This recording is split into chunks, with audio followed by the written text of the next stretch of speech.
in the I-4 corridor and Cuban Americans in South Florida. Do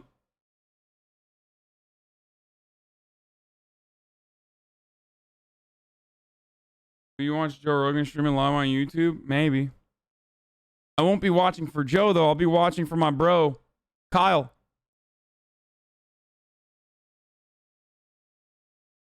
I can't wait for all of us to bash on Biden if he wins. Oh, it's gonna happen. Okay.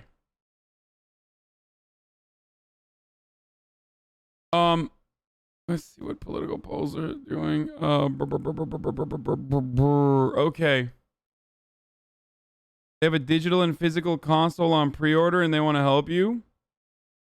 Who is this? What? This is a random person. What? Voting booth in Philly and closing. I can't wait to. I mean, I don't know how that. I don't want to take someone else's. I don't want to take someone else's fucking console, man. I feel bad. What is your take on Biden sniffing children? Lol. My buddy keeps bringing it up, and I don't know how to respond to that. Ask him how many times Donald Trump has sniffed people. Dude, there's no. Listen, there is no reason to have this combo. Like, there's no reason to have this convo with people at this stage. Like, tell them, hey, we'll have that conversation when we get there, okay? And they are more optimistic about the North than the South at this point. But polls still open, and they're still working, Jake. All right, Jeff Zeleny, thanks so much. Now let's go to Caitlin Collins. She's at the White House. Caitlin, how does the Trump campaign see this night playing out? Well, it depends on really who you ask. Publicly, the press secretary, who is moonlighting as a Trump 2020 campaign advisor, said today they believed it could be a landslide. Yesterday, the president predicted potentially a blowout, but internally, they are obviously not that confident. And when you talk to people about what they're seeing in the numbers, what they're looking for, of course, they're not even confident that the president is going to win yet. They are waiting to see what happens in these critical states that Jeff was just pointing out. So certainly not as confident there. Some mixed messages on what exactly they're expecting, but we did just hear from the White House Communications Director Jake, who said the president is going to be watching these returns come in the East Wing with senior staffers from his campaign, his family there as well. They said they are expecting delays in those results coming out of Pennsylvania as they are counting the mail-in ballots and tabulating those. One thing that does seem certain, Jake, is that we could hear from the president tonight. They said it's not clear what form exactly we're going to hear from him in, or of course when that could come, but the White House says they do expect us to see the president at some point tonight. All right, Caitlin Collins with the White House. Thanks so much. Let's go to David Chalian now. He has some more information from these exit polls. David, what are you seeing? Jake, I just want to stress these exit polls are going to change. These are early exit polls, but they are representative of the electorate no matter how you voted. If you voted early, in person, if you voted by mail and absentee, or if you voted on Election Day today.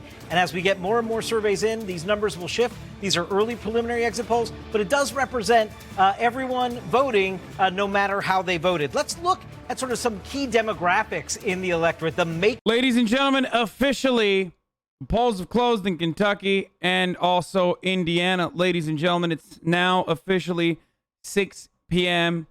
Eastern, 3 p.m. Pacific. The polls have officially closed in Kentucky and also Indiana. Of course, these are overwhelmingly Republican favored states.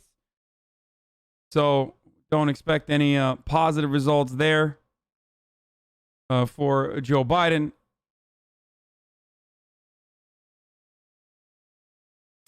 And the voter count is going to be relatively slow for these states anyway, so it might not even get anything out of that. 5 to 64 years old, and 23% of the electorate 65 and older. That's a slight tick up in terms of the share that seniors make up in the electorate. 4 years ago, it was 20%. We also seem to be a bit more college educated as an electorate today. Take a look.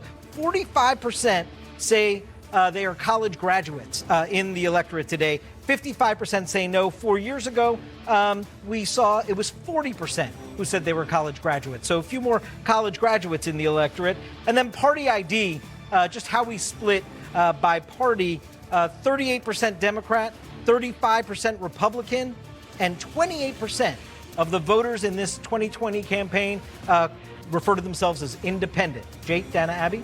All right, David, thanks so much. Okay, so when we talk about reading the tea leaves, again, here I'm seeing an electorate based on these early exit poll results, not definitive, that suggest an electorate that one could say is more amenable to the Biden message. It is a more female electorate.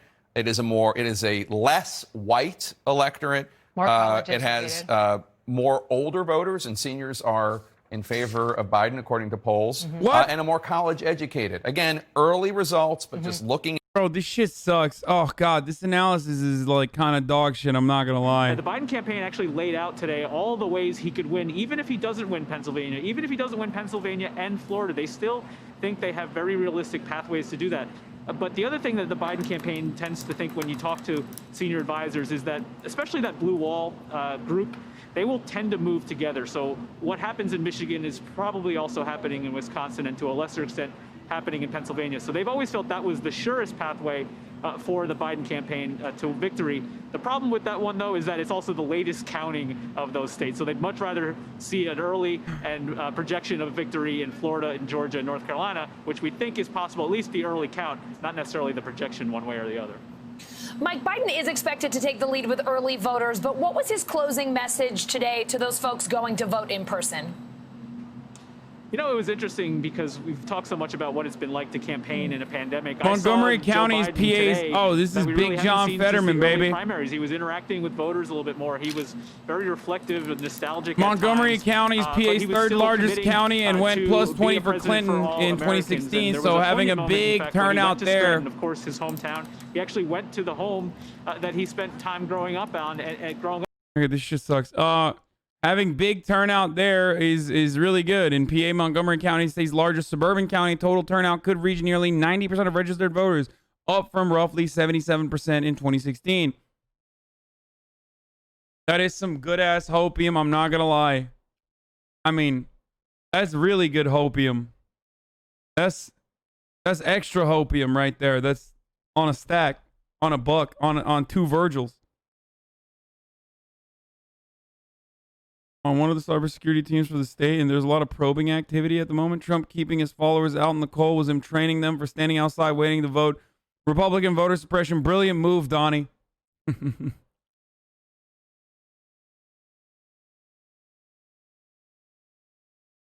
Nate Silver said the exit polls are bad. Yeah, I don't like exit polls either. They're unreliable, even on regular elections. In an election where 100 million people have already voted by mail or voted early, they are even more unreliable, which is why I moved away when Jake Tapper was trying to do his analysis and saying like, well, these are really favorable to Biden. It's like, dude, you can make anything sound favorable to Biden. Those numbers, or at least a breakdown of like every voter in every fucking state, in every single exit poll saying that the economy is their number one factor, is absolutely not favorable to Joe Biden. Okay? I'm sorry, but it's not. It's actually bad if everyone's saying their number one reason is the economy, because Donald Trump's strong suit is the economy. There's, historically at least, all the way up to this pandemic, with some swings, Donald Trump has always been the favored person for the economy. They, like, for some weird reason. Clinton states back, don't lose any of them, and then get back those three. That's Joe Biden's goal. Then he's trying to do what Abby and Dan and Jake were talking about. If you get the diversity of the electorate, Democrats have said for some time, Georgia eventually will be our state. We're growing in the suburbs. African Americans, Latinos. Arizona will eventually be our state. The Democratic dreams of the last decade. Texas will eventually be our state. Has Trump put that evolution on steroids? If you look at the demographics, you'd say 2 years from now, 4 years from now, some of those states maybe 6 years from now. But has Trump put the electorate, put that transformation, especially saying our state using Democrat voice? Okay, they're not. He's not saying that like R as in he's a Democrat. Plus young people. In Florida, African Americans, Latinos, the suburbs, and the I-4 corridor. Can he do something like that? He's within reach. Can he do something like that? He's within reach. This is what the Democrats dream of tonight. They do have the opportunity. Opportunity is one thing. Execution and finishing is something else. But that is Joe Biden's path. And then even then, so you're leaving What Georgia. about Trump? I left Georgia on the table. So let's go back to the president's map for Trump. You come back, if you're the president of the United States, if you're an incumbent, you start with this. And we know President Trump is obsessed with this. To this day, gives copies of this map when people visit him, when he talks about the campaign, when he's traveling. This is what he talks about. If you're Trump, you've seen him the last few days spending a ton of time here, here, and here.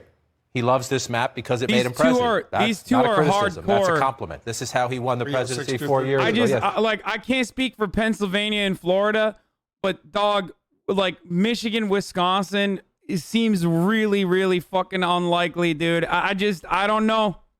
I don't know if he can pull an upset when, like I said, and every time I say this, everyone starts throwing up bebelas in the fucking chat, and I hate it. Stop. Let me have like one moment. Fuck! It would be a remarkable polling error, dude.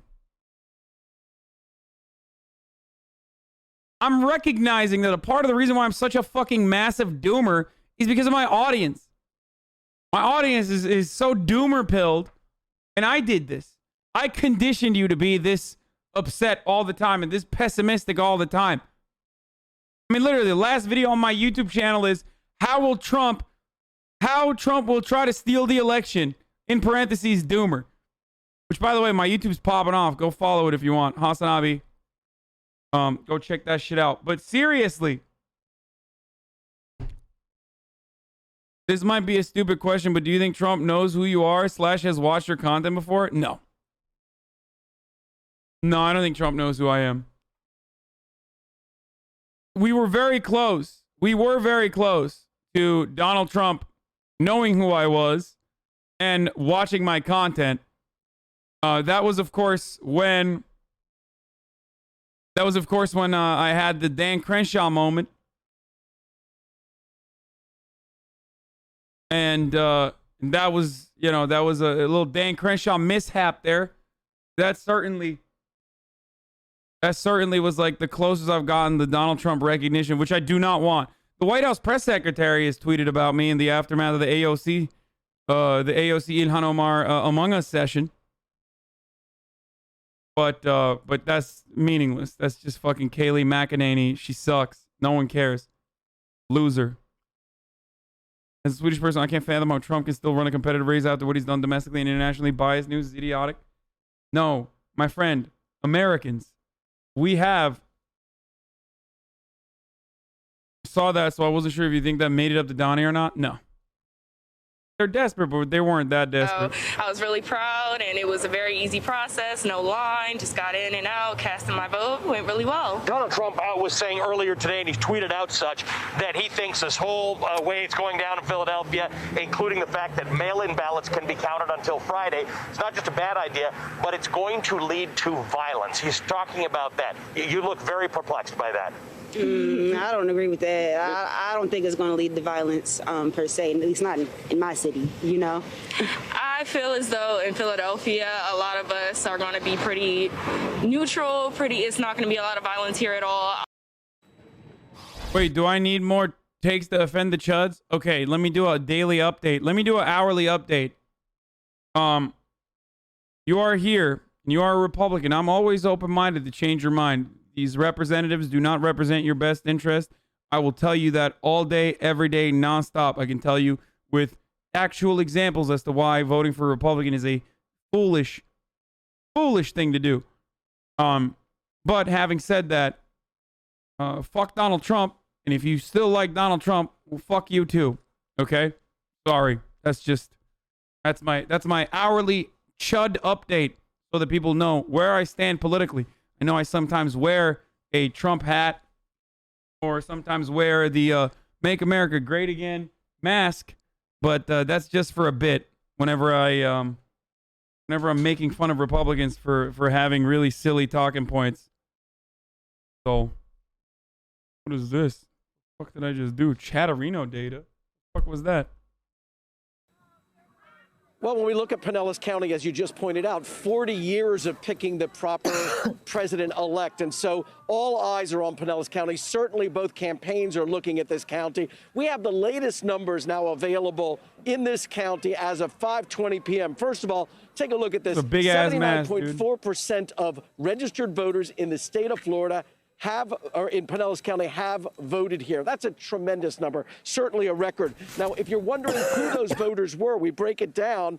44.2% Republicans, 45.48% Democrats, and then let's zero in on that no party affiliation. That 36.7%, that is the key block to watch here in Pinellas County. And because Pinellas County often reflects the state, if you look at that group of independent voters, if they break for one candidate or the other, that'll generally tell us where things go. Now, the polls are still open here in Pinellas County, as they are in the Eastern time zone here in Florida.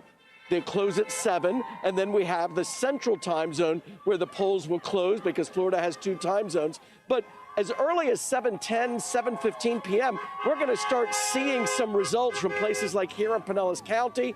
A lot of enthusiastic supporters that you hear over my shoulder.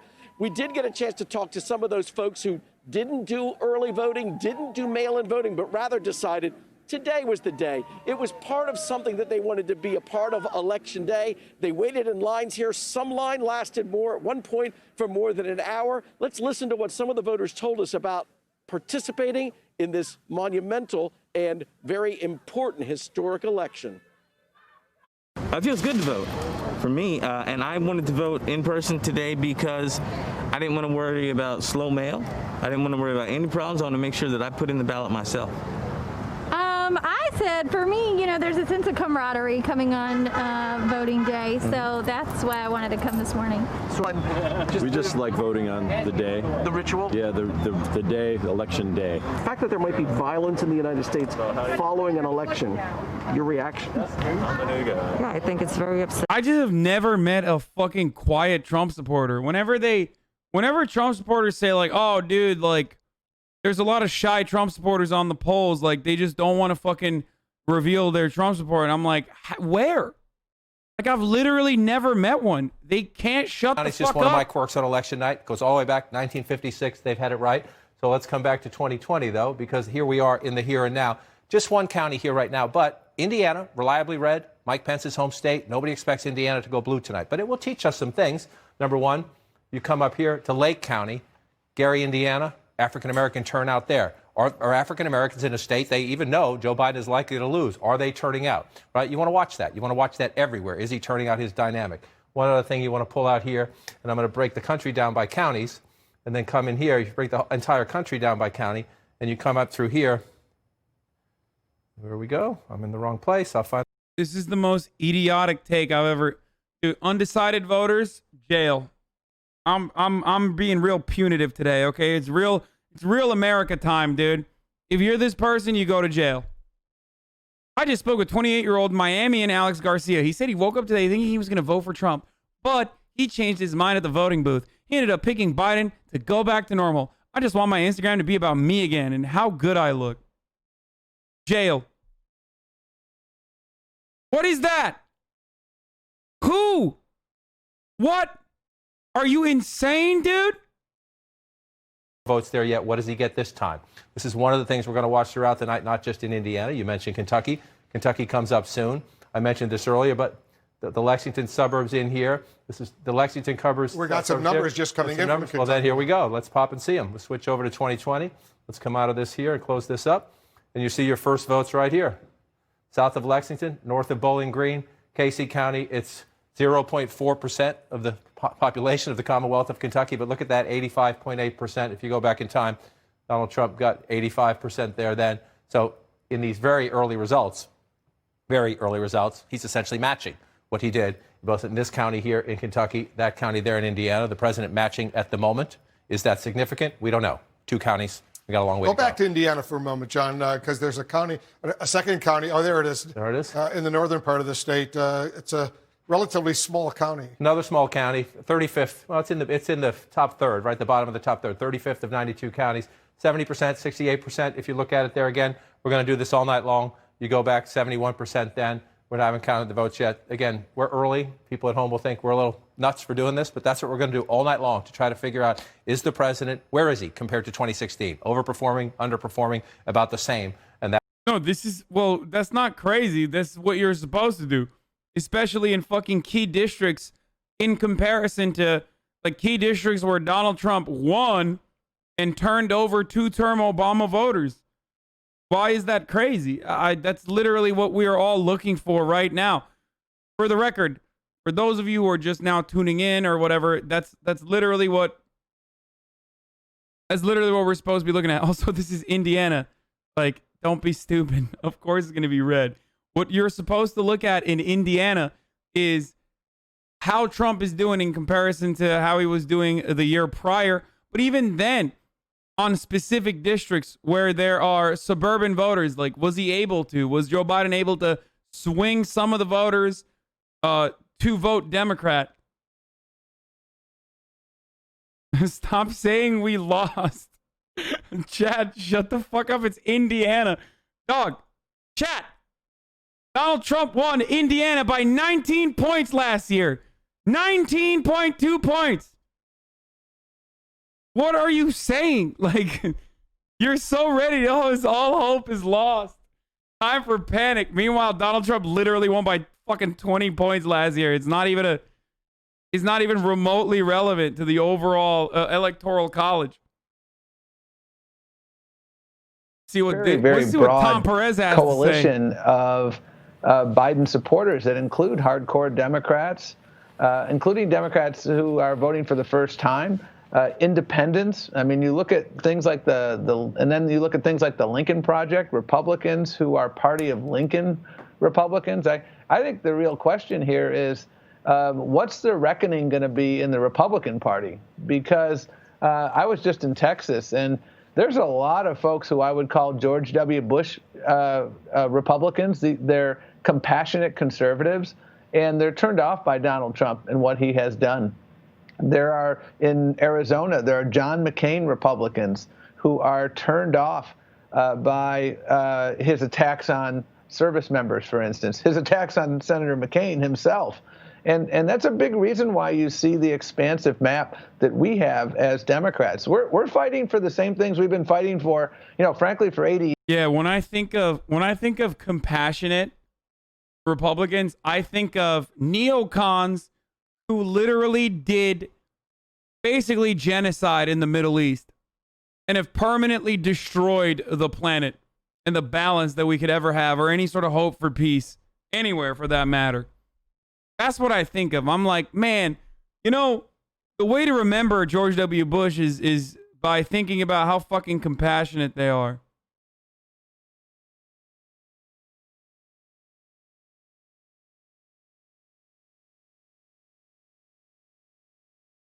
See the Democratic Party's shift to the left as being in step with the country or an attempt to bring it there? I think we're all about problem solving. That's what the Democratic Party is about. It's about building an America that works for everyone, not just a few at the top. Where Joe Biden wants to build an opportunity society for everyone. You look at the tax cut, the reckless tax cut, that incidentally, did you ever hear Donald Trump talking about that in his stump speech toward the end of his campaign or at any point in his campaign? Oh, man, I can't pinpoint idiots as well as I can when there's 142,000 people in here.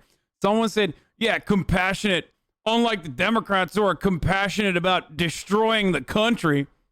Dog, historically speaking, especially in like the last 30 years, the damage caused by Republicans on every single metric to this country, whether it be new jobs or whether it be even GDP growth or most significantly debt, right? Something that Republicans care about. Like, there is nothing, like even on the metrics that Republican Party members claim they care about, they have failed disastrously. Their policies are cancerous to America. Deregulation. Like, when I say cancerous, I mean literally, like, you know how sometimes I say brain cancer interchangeably with stupidity? I mean actual cancer that you get as a consequence of deregulation.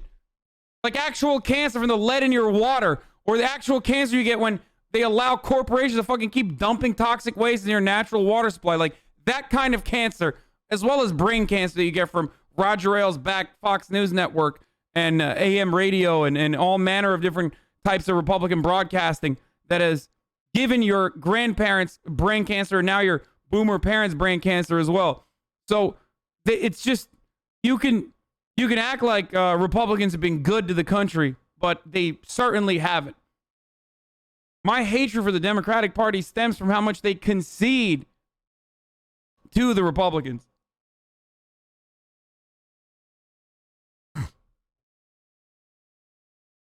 Friggin' telling me about Republicans and Democrats. Response to your question on my travels here during the campaign. This gives me fear, by the way. 34% saying they care about the economy as their top issue does cause fear for me specifically, because again, it is an issue where it's a 50-50 split nearly, with Donald Trump winning in certain circumstances. So a lot of people saying like, oh, we care about the economy, Well, it's a little fearful. It's cause for concern.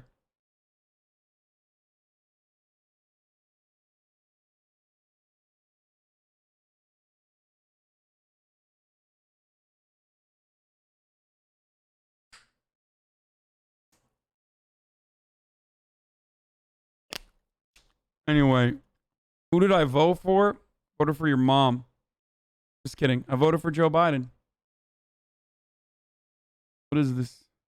Do you think translate? You want me to translate this? Okay, let me translate. Okay. God punish you, you fucking son of a bitch. I fuck you in the ass, you fucking. Okay, dude. Jesus Christ. What are you doing? All right. First, and the coronavirus places third with respect to most important issue. Well, again, I guess I would ask you again, how do you fix the economy in Orlando, Florida? Someone in the chat is trying to trigger me by saying I voted for Howie Hawkins in a swing state. I don't give a fuck, dude. I mean, look, I'm not going to fucking vote shame you unless you're a Republican, but then I'm not going to vote shame you. I'm just going to make fun of you for being a Republican. Like, if the Democratic Party couldn't captivate your vote, then it's on them. At this stage, it's 100%, without a doubt, on them. All right? But good luck on all of your endeavors with Howie Hawkins. Oh, Jesus Christ. Ay, ay, ay.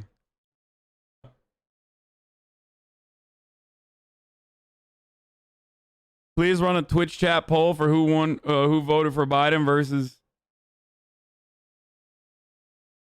6% Biden winning Kentucky. Guys, stop. Biden is not winning Kentucky, dude. Donald Trump won Kentucky by 30 points. This year, it looks like Donald Trump is winning Kentucky by 15 points.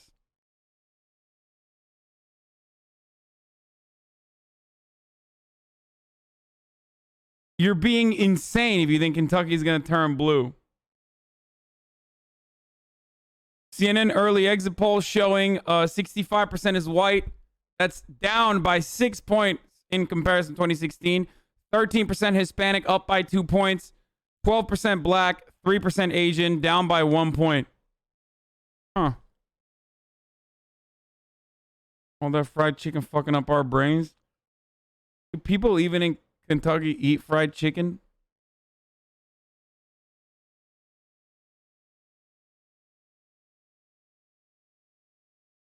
I feel like I always thought it was just like KFC is just, you know, basically just marketing.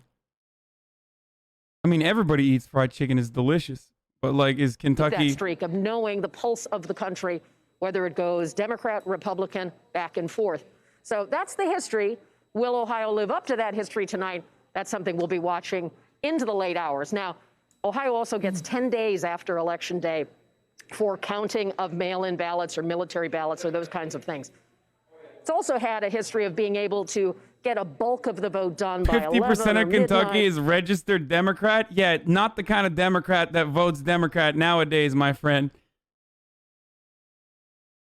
The type of Democrats that are registered Democrat in Kentucky have been voting for Republicans suspiciously since the 60s for no reason. They might be still registered as a Democrat, but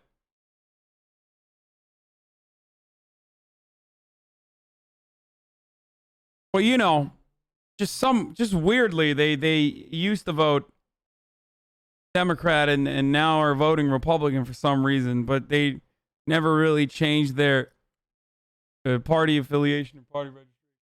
How much? Trump won Michigan by less than 11,000 votes in 2016. Support from blue-collar and white rural voters helped Trump turn the state. When we get to cast on, okay, so people that are going to come in are going to be circulating. I already have some friends who want to come on right now. I can have them on right now if you want. We can have Noah Colwin on with the Blowback podcast. But most of the people are going to come in after because I never really stressed anyone. I wanted all of my friends to go and roam freely on numerous other broadcasts. So they're all going to be coming in later in the night for us. I guess I could have them on now. Bize coin dediler, biz de koyduk. Yaşasın Trump reis. Salak herif ya. İnanamıyorum sana. Ettiğin lafa bak. Kentucky showing blue for Joe Biden with 4.5% of the vote.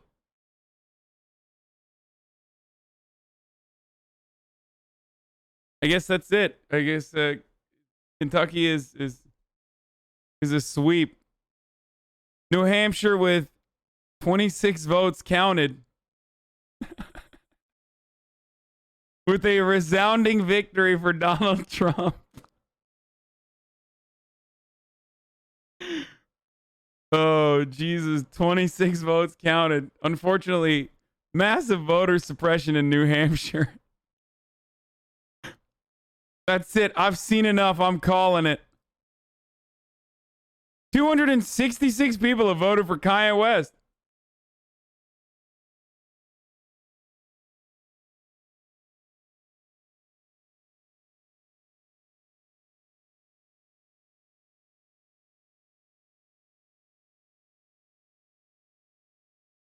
You know, you win some, you lose some, folks. Okay. Yeah, Kanye West is really splitting. Really going after the black voting bloc of Kentucky with 266 votes.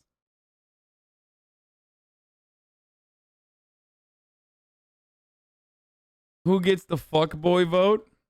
Races that could be pivotal. Control of the White House isn't the only thing at stake on this election day. 35 Senate seats are also up for grabs. Republicans occupy 23 of them. Senators at risk include party leaders such as South Carolina's Lindsey Graham. 6 years ago, Graham was reelected with a 17-point margin. His race against Democrat Jamie Harrison is now seen as a toss-up. Susan Collins is seeking a fifth term as Maine's senior senator. Collins won her last race by 36 points, but today she's neck and neck with Democrat Sarah Gideon, Maine Speaker of the House. In Georgia, Senator David Perdue is in a tight race against 33-year-old Democrat John Ossoff. It's not just that you're a crook, Senator. This was really good. It's that you're attacking the health of the people that you represent. After that moment went viral, Perdue pulled out of their final debate. A special election is being held for Georgia's other seat, currently held by Republican Kelly Loeffler. Candidates face a runoff if no one gets more than 50% of the vote. Martha, come up just fast. Quick. 2 years ago, Arizona Republican Martha McSally lost her Senate race but was later appointed to the late Senator John McCain's seat. Polls show her trailing former astronaut Mark Kelly. Democrats seized control of the House back in 2018. Today, the House holds 232 Democratic seats, and polls suggest they're likely to increase their advantage. House Speaker Nancy Pelosi believes the pandemic has been the crucial issue facing voters. We have to be ready for how we are going to go down a different path. We've come to a fork in the road when it comes to the coronavirus. Speaker Pelosi says if Democrats control the House, Senate, and White House, they... Is there still an echo? I'm confused. Like, what's going on? Why are you saying echo? When was there an echo? Was there even an echo at all? We're taking a deeper dive into some of these close Senate races. That includes in North Carolina, where Senator Tom Tillis is facing Democratic challenger Cal Cunningham. Love dying from the virus. Pog you. In most polls. Then to Georgia, where 2 Republican Senate seats are up for grabs. That includes This is a really special funny. election, which could go to a January runoff if no candidate clinches 50% of the vote. For more, let's bring in Nick Oxner and Greg Bluestein. Nick is the chief investigative reporter for our CBS affiliate in Charlotte, WBTV. He's at the Mecklenburg County Board of Elections. And Greg is a political reporter at the Atlanta Journal-Constitution. Welcome. It's great to have you both. Nick, I want to start with you and some breaking news. North Carolina's State Board of Elections is holding an emergency meeting to consider extending voting times at additional precincts. What's the latest? Yeah, Lane, they've actually extended voting at 4 precincts earlier in the day. They're meeting right now, still ongoing, to consider requests to extend voting at another 7 additional precincts. Those counties include Cabarrus County, which is a suburb of Mecklenburg here in the Charlotte area, Sampson County, which is in the southeastern part of the state, near Bladen County, which you remember, Elaine, from the 9th Congressional District scandal, and then another county in the northeastern part of the state. These all, Elaine, are pretty routine in North Carolina and all happen anytime voting's been delayed or interrupted for more than 15 minutes. Well, let's turn to the Senate race there, Nick. I don't know what's going on with Kentucky, but I assume they're counting. He's been backed by some. I don't know which counties that they're counting, but it has to be like. Does that support help? It has to be fucking early votes or something. There's no other reason for why it would be this way. Yeah, that support actually helps Tom Tillis. As we've talked about over the last few months, Elaine, Tillis was actually underperforming the president, and mostly because he had a big problem with Republican base voters. And so we've seen that problem, that gap narrow considerably. We've seen Tillis with Trump. Trump's been in the state a lot over the last days and weeks, and Tillis has been on stage 55% of the votes in from Fayette County, Kentucky. Biden at 73%. You started to see that gap between Tillis and Cunningham close considerably. Okay, shut the fuck up. 73% for Biden, 25% for Trump so far. Now, of course, I don't know if those are the early votes or not, but Clinton won 51% to 43%. That's an insane pickup. That is actually a really, really, really positive number there. What did I tell you? Looking at even in the deepest of red states, looking at blue districts and the difference between how much Joe Biden has been able to activate people to see what the point differences are going to look like is absolutely an indication here.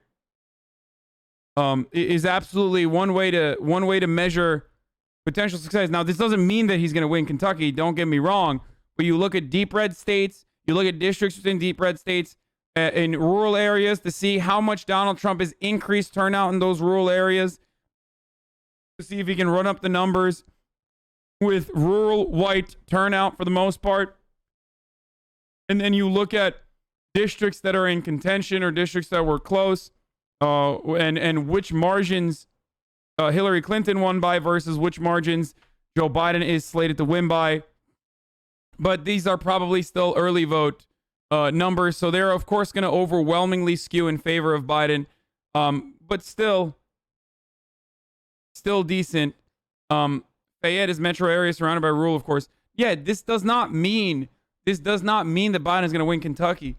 It doesn't mean anything for the most part. It's just a way to try to predict what numbers are going to look like in other.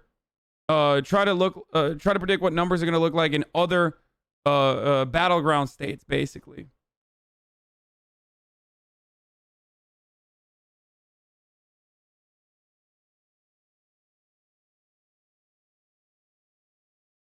Why do early votes skew Biden? Just wondering. Democrats were understandably fearful of COVID, and they overwhelmingly voted. They overwhelmingly voted by mail. Took advantage of universal mail-in ballots if they had it in their state. They did not want to get swarmed on election day and, have to sit on long-ass lines on election day. So It's just one indicator. Early vote in Kenton County, a suburb of Cincinnati. Trump won it by 60 to 34 in 2016. Joe Biden with 65%. But again, these are all early votes. These are all early votes. Now, the only thing you can look at here, is analyze the early votes, the percentage of early votes, and how much it swings to the Democrats versus what percentage of early votes are voting for Republicans. This is the only metric that you can derive out of this. And this is consistent with what every analyst has been saying. 60 to 70% early votes favoring Democrats versus 30% or 30 plus favoring Republicans. So that just makes sense. Also, Kanye West. Remember, everyone was telling me like, oh, dude, what about Kanye West? Isn't he going to fucking, secure the black vote? There you go, dude. Again, none of this, and I mean absolutely none of this. If you go on the decision desk, no, I can't see this because I don't have a subscription to the decision desk HQ, so I can't see the actual county by county data points.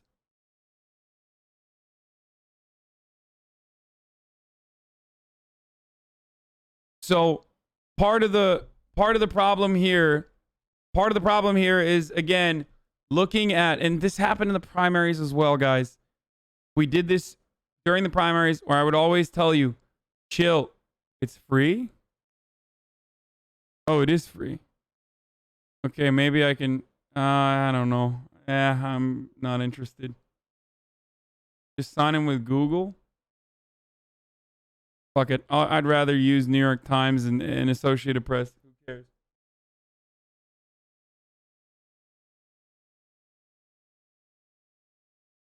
Okay, stop yelling at me. I understand. Not trying to make you Maldazan, but California going purple this year? What? What do you mean California's going purple this year? Dude, this is like... There's a couple Republican Andes who love making stuff up. And these takes are so psychotic. But because of how psychotic they are, they're really pleasurable to me. I love hearing about them. And one of them is California's actually going to turn purple, or California's going to be red. It's like one of those that's so crazy that I'm such a fan of that take.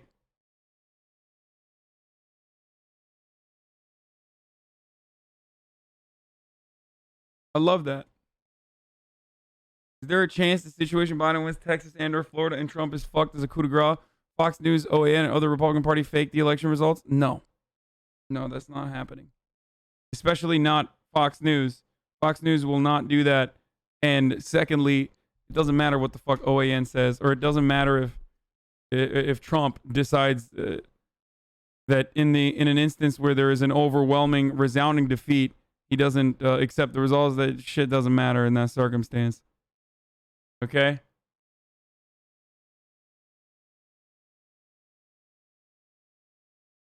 Proportionate participation by Republicans on election day because give me that Democrats Axelrod. California will go red and Alabama will go blue. Yeah. Back when California was red, Alabama was blue.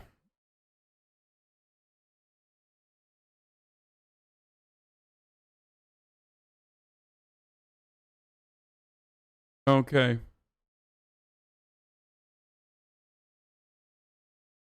Those warnings we gave you about not paying too much attention to results until you're sure the county is fully reported, you're already ignoring them. But I'll say again, don't pay too much attention to results until the county is fully reported, mail, in person, etc.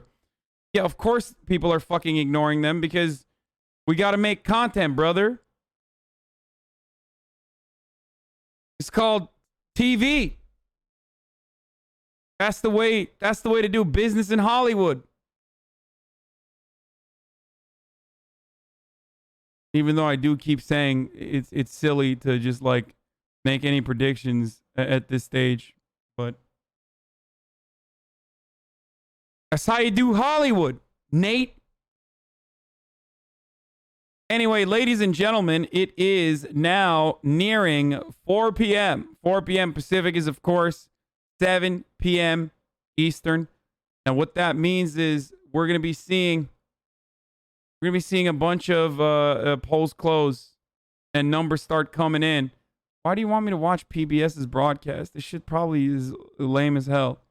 A little boring. I mean, with all the expectation of what could go wrong, the fact is that so far things seem to be going smoothly. Tammy Patrick, we know there was a federal judge ruling today ordering the U.S. Postal Service. Man, everyone is fucking throwing up sleepers. I knew you were going to do this. Chat, make up your own damn mind. PBS otherwise is very good. They're really, really, really good coverage normally. Okay? Immediately you throw sleepers when I said this is probably boring. Wow, Hasan, I'm done with your stream talking shit about PBS, you fucking idiot. True. Good. You're right. You should be done with this stream. Don't let that shit slide. Put some respect on PBS. You know what? Fuck it. Not PBS. But here's something I love.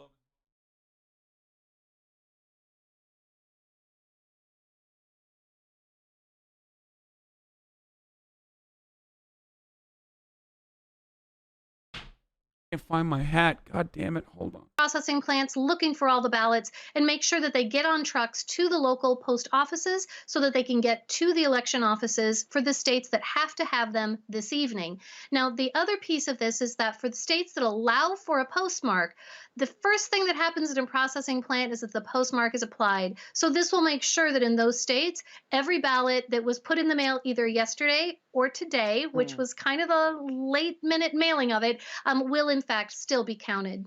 So, Tammy, just quickly, postscript there, how widespread was this seen to be an issue? Backed up ballots in the mail.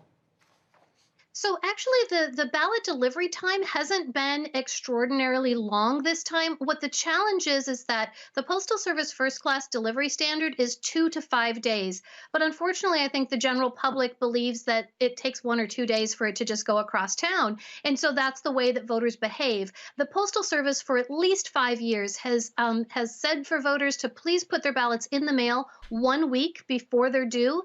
But yet we know that there are 20-some states that actually allow a voter to still request a ballot during that time period. So most of the ballots that we're talking about that this order will impact are ballots that voters put in the mail today. A few of them would be ones that were put in the mail yesterday. All right. Well, that sounds encouraging on that front. Very quickly, Nate, personally, what are you watching for, looking out closely for? Told you guys already, this is my comfort blankie, this Bernie sweatshirt. Reminds me of the good times, you know, the good times that I had, the good times that we all had. Reminds me of, I'm like an ex-boyfriend that can't get over it, you know? Just like what it could have been. Happening today, whether it was expected violence in the polling places, even long lines have not been that long by historical standards, or machine breakdowns and the like. It's really been a remarkable accomplishment. All right. We appreciate it, both Nate Persily and Tammy Patrick. Thank you. And we're going to be coming back to you throughout the night. Thank you. Meantime, we have our own reporters on the ground in some key states tonight. Stephanie Sy is in Phoenix, Arizona. Our own Dan Bush is in Philadelphia, as all eyes are on the battleground state of Pennsylvania. So, Dan, I'm going to start with you. Remind us why you are there. Well, Judy, Philly is key, and those words come from none other than Joe Biden himself, who said exactly that when he made a last-minute stop not far from where I am at Independence Hall earlier today. But really, the entire state of Pennsylvania is critical for both campaigns. President Trump and Joe Biden have spent precious days here in the run-up to the election, campaigning, getting out the vote. For the president, Trump is trying to reach out to rural voters, suburban voters, white voters. Joe Biden's coalition is also suburban voters, but especially as well, black voters here in Philadelphia are crucial for him. They are counting ballots, poll workers right now scanning and counting ballots as we speak. But we know, and we'll be saying this a lot tonight, Judy, that vote is going to take hours. We probably won't know all of it until tomorrow. And one other thing, Judy, while we don't know the results yet, Democratic sources are telling me that turnout is up in places like Allegheny County, which includes Pittsburgh, Erie, even in the western corner of the state. They think that bodes well for Vice President Biden, but of course the night is still very early. The night is young. I got a chance to say that first. Dan Bush, thank you. Stephanie Sy, what about Arizona? What are you looking for? Judy, Arizona voters are keenly aware that they may decide the presidency this year. And I visited a few polling sites in some of the more purple parts of Maricopa County today, and not a lot of surprises. Democrats said they are voting for Biden. Republicans are voting for Trump. But what is this coverage? Wow, that's crazy. And how they tilt may determine the race.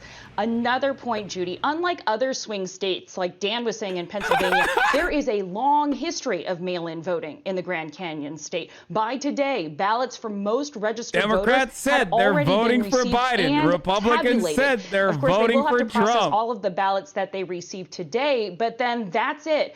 Polls close in about 2 hours, and if everything continues to go smoothly, undecideds have said they're undecided. To see some of those official results, unofficial initial results 1 hour after poll closing. So there's also, of course, a very hotly contested Senate race we're watching here between Democrat Mark Kelly and Republican Senator Martha McSally. In 2018, remember, Judy, voters flipped a Senate seat here, so Democrats are hoping to repeat that tonight. Judy, back to you. All right, Stephanie Sy, yes, a lot of eyes on that Senate race in the state of Arizona. Thanks to you. Thanks. Okay, ladies and gentlemen, more Nate Silver updates since 6 p.m. in Broward, 10 minutes until polls close. Democrats are at 45, Republicans are at 17, Independents are at 37. Democrats closing the Florida in-person vote so much stronger than they started it. What the fuck? Plus 28 in Broward. Broward, of course, is supposed to be blue, but it is blue by incredible margins. Like, that's not...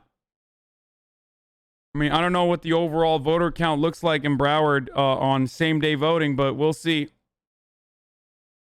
From 4 p.m. to 6 p.m., the partisan split in Broward was 43 to 22 with a 21-point lead. And then there's also... This is in-person, chat. This is in-person, same-day votes. Now, Florida already has... cast a lot of votes. They are almost at 80% Dem turnout in Broward. That's me. I did that. Fuck yeah, chat. Shouts out to Broward. You know who didn't? You know who wasn't able to fucking turn Broward County? Lil Pump, who actually is from there. So fuck you, Lil Pump. Here's a big fuck you to Lil Pump. Who, despite his best efforts, was unable to turn Broward County red. Or, sorry, I meant Lil Pimp, according to Donald Trump. Also, Steiner TL, thank you for the 100 big ones. God damn it. Thank you, Steiner TL, for the 100 big ones. Yeah, also, look at the BBC coverage is such a joke.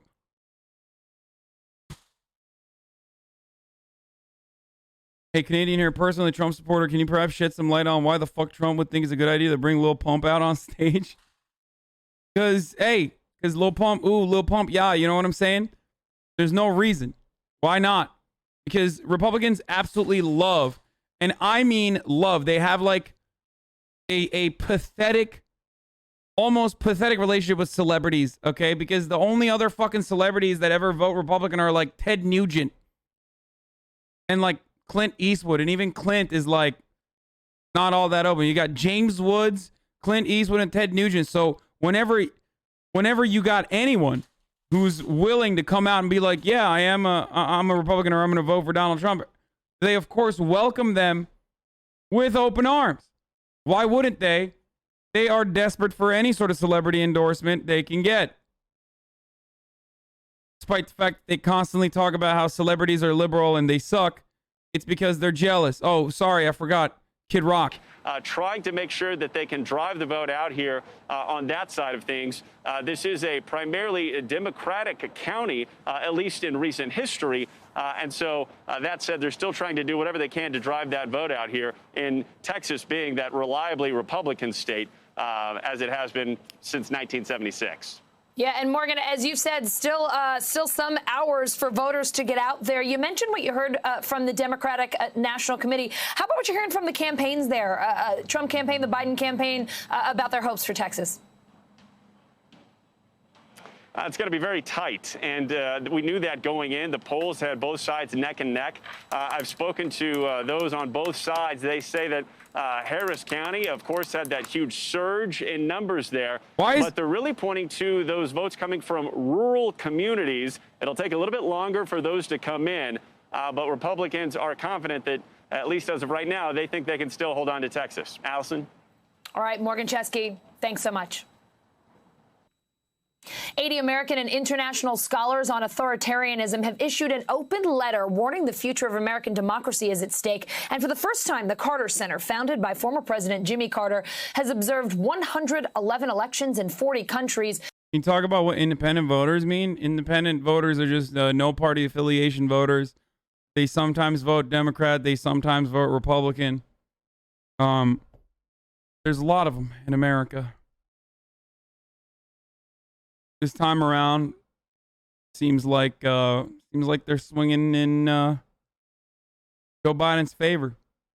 I was listening to that. No, I'm muting it because it's like irrelevant to the current election going on. Okay, I might go back to like a little bit of CNN down, and then potentially back to some React Andy stuff here. From two crucial states that are coming up, Pamela Brown's over at the voting desk watching this closely. Yes, we were just hearing this is an exciting part of the night because we are about to find out results in those two important states in the South, Florida and Georgia. We turn to Florida first and look at the process there.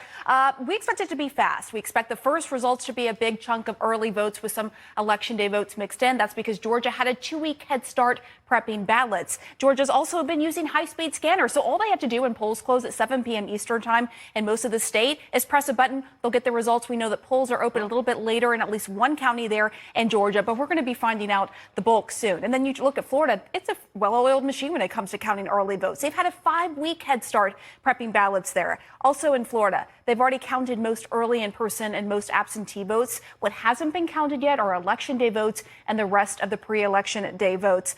So election officials in both states are saying right now it's been smooth and steady today. Bottom line, Wolf, as far as Georgia and Florida are concerned, election night should be off to a quick start. That's good to hear. John King. Now both red, at least right now. At least right now, smooth and steady. Let's hope we keep saying those words throughout the night as we count the votes. Right now, Indiana and Kentucky, very early results. We'll keep counting them, but that's where we expect them to be. Kentucky was blue early on. It has moved to red. Here's something we don't expect to be the case at the end of the night. Donald Trump leading right now in the popular vote, 73,000 votes ahead. We know he lost it in 2016. The expectation is he will again. But where are we going? As Pam just noted, we're going to two of the most interesting laboratories of the night. Two states that will... Chat, oh no! We're losing Kentucky and Indiana. Democrats had a slight edge, but not as big an edge as they had in other states in early voting. So let's watch when those I forget results... there's so many kids in here. Okay, first of all, let me just run that before the polls start closing and new information comes in. I got to do a 60-second ad break, top of the hour, every hour. Sorry, contractual obligation, ladies and gentlemen. So that's coming in right now. 60-second ad break. If you want to avoid it, you can subscribe with your Prime or your regular Twitch.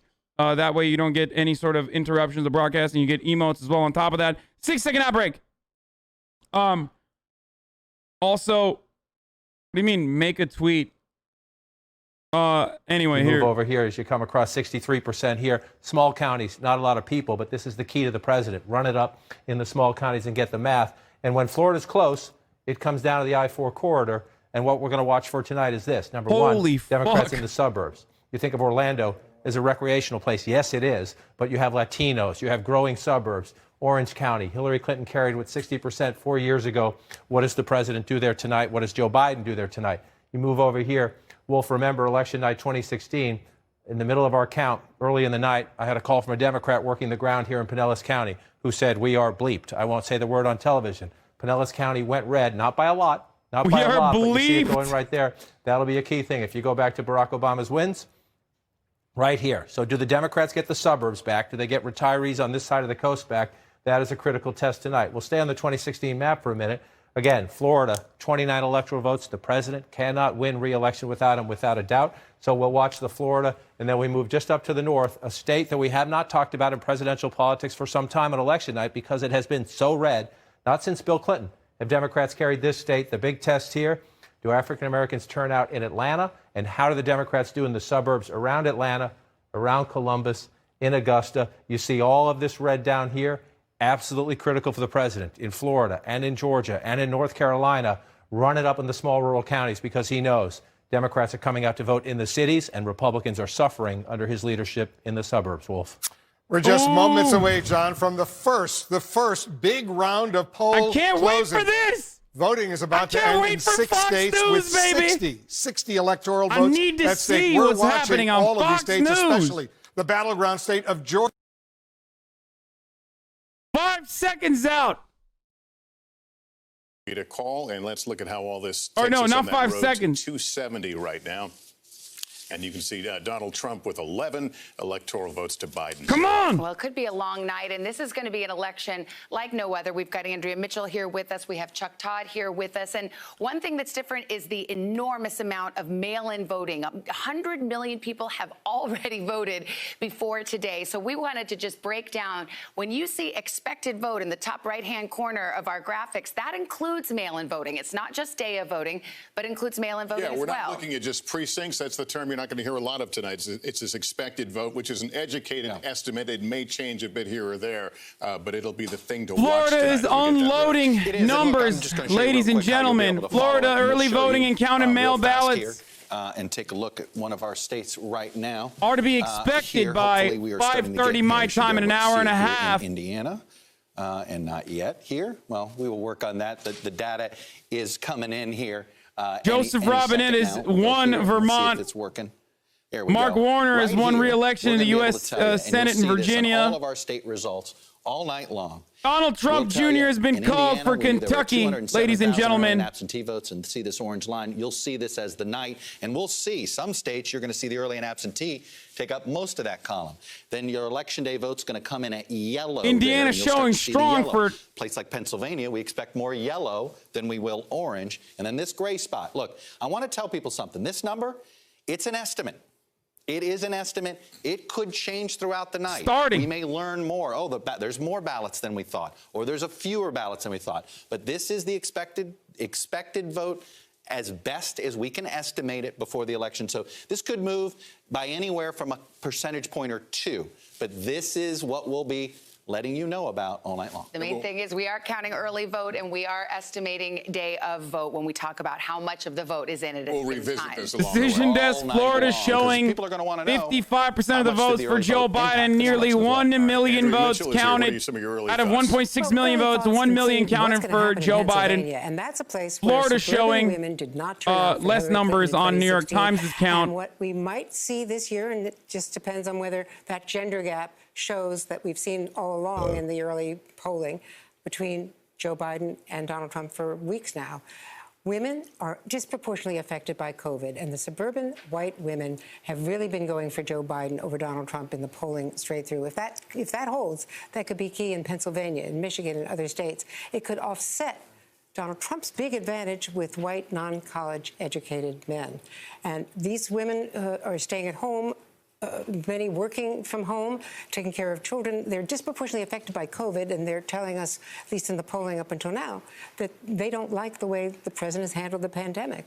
And they don't like some of his language. All right, Andrew, we have got a tremendous team of correspondents spread out across the country. I've told you before, analyzing results in the ladies and gentlemen, the Karen coalition is strong for Joe Biden, and this is profoundly important to secure any sort of majority, to have any sort of victory in this election. To have any sort of electoral success, you need, ladies and gentlemen, you absolutely need the Karens on your side. All right. Fox News with a really cool live stream. Am I missing something? Why aren't they why isn't this screen moving?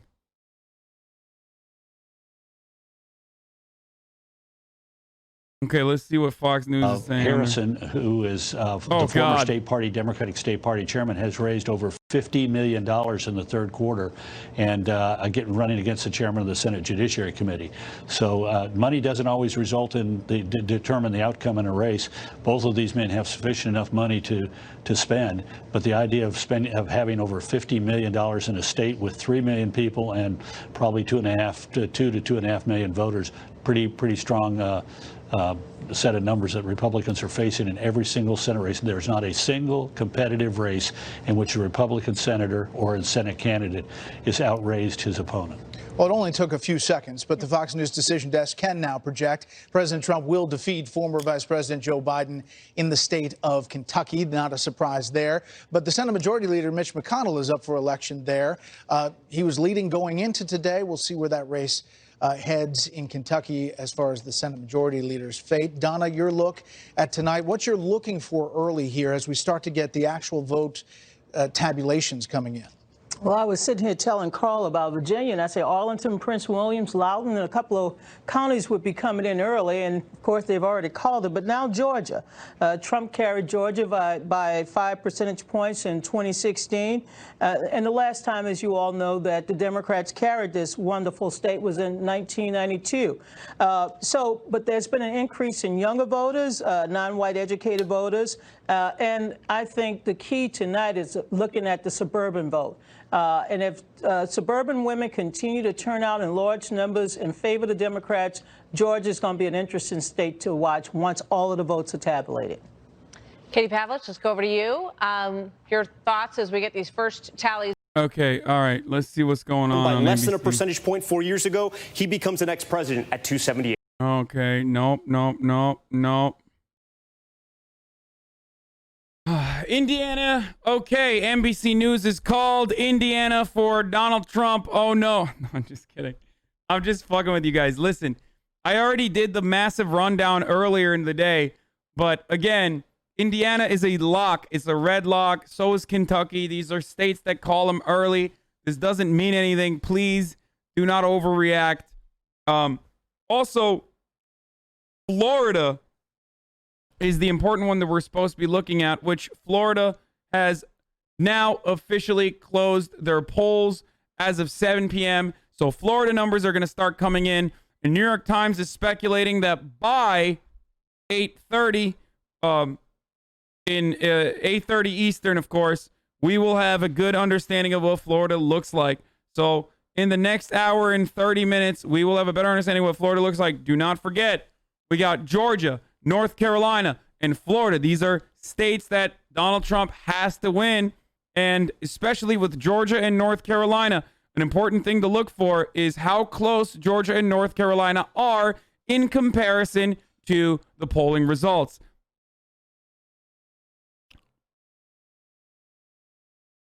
Georgia results are now, of course, coming in. All right. Peter 3. What the fuck? People saying crazy shit in my chat right now, dude.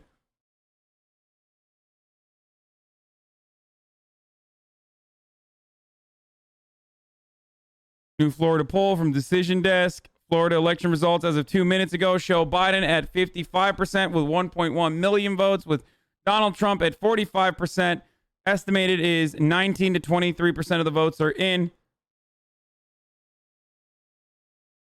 So where are we at with Florida? So we are going to know Florida's results by the end of this night. Okay? We're going to know what Florida's results are by the end of this night. Now, don't forget, Florida is at a 2.5 point lead for Joe Biden. That doesn't really mean anything so far. This does not matter yet, okay? This is too early to call. Too early to call, ladies and gentlemen.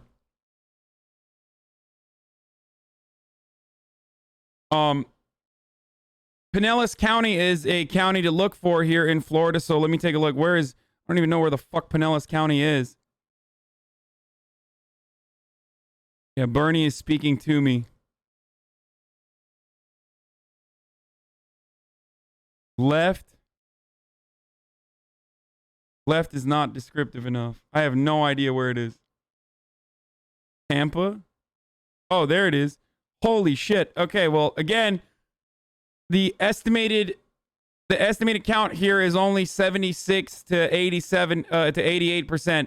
So again, this can change, but right now Pinellas County is looking pretty favorable towards Joe Biden. And that's actually pretty good. I'm not gonna lie. Pinellas County and Tampa Bay barely went to Donald Trump in 2016. Remember, Pinellas County was a county that favored Donald Trump, and right now the point differential here is pretty good. Pinellas is not Tampa. I'm not talking about. Are people saying Tampa still?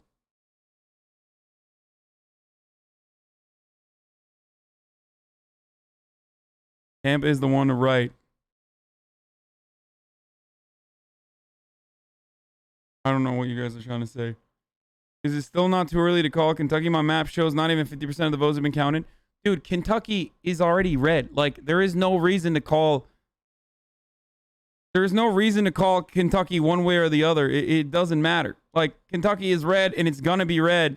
The only thing you can look at. Oh, Tampa and Hillsborough. Tampa and Hillsborough with estimated 84% of the votes in, showing Joe Biden again with a comfortable lead there as well. So Biden does have a seemingly healthy lead here. Another county to look for is Seminole County, according to the. Fuck. Are you doing this on purpose? You know the decision desk isn't as reliable as other metrics, right? I do know, but the other metrics aren't fast enough. What do you want me to do?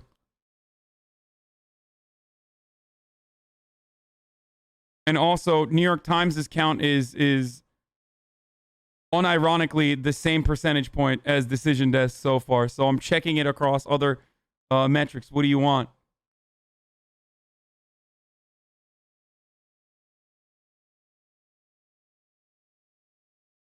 Seminole County does not have anything reporting so far.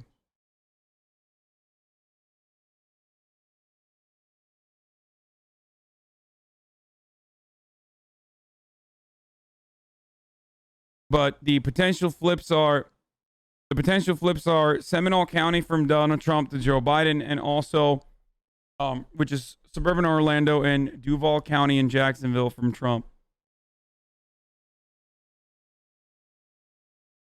Again, if Joe Biden wins Florida, that means Democrats are going to sleep comfortable tonight. Okay? Very difficult for Donald Trump to recover after losing Florida. So by 8:30, we could pretty much figure out what the fuck's going on in this race if Joe Biden does end up winning Florida. Anyway, that's just one though. Then we also have Georgia results, which is also important to look at here. Hold on. Going to be wondering. Polls are going to be closing again in fucking 15 minutes already. Holy shit. Clues are going to be, to me, North Carolina, Georgia, Florida, and Arizona. One flip by Biden there, and suddenly the president's path gets really complicated. Two flips, and we have an idea of who the next president's going to be. All right. Chuck, we'll be watching. Those Sunbelt states are better at voting early and counting early, so we'll see. It might decide how long this night really is. We're going to take a quick break right here. Much more ahead. The latest results when we continue with Election Night 2020 in just a moment.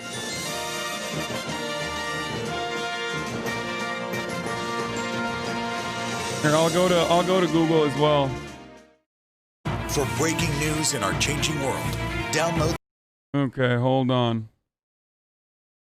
Dude, I have to pee so bad, and I literally am just locked into the fucking screen. Oh, shit, I just turned that off. Oh, no. Tens of millions as the nation waits to see which candidate will get to 270 electoral votes. Okay, this is yawn.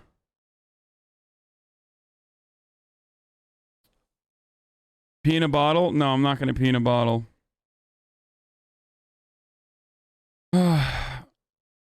No, I haven't watched the Nelk Boys videos with Trump, dude. Fox News just said this isn't going to be a Trump landslide. Biden could win. Yeah, Florida is looking pretty decent right now, at the very least, with counties that Donald Trump barely won, or counties that Donald Trump is slated to lose to Biden. So far. Also, I don't give a fuck about the Nelk Boys. What's wrong with you? You got Miami-Dade with Joe Biden at 86% of the votes counted. At 1 million votes counted, you have 54 to 45 breakdown there. Joe Biden with 548 votes. North Carolina has extended voting times for various reasons. Details are in the thread from Dem NC, but the takeaway is that 6 more voting locations have extended voting times for various reasons. Good.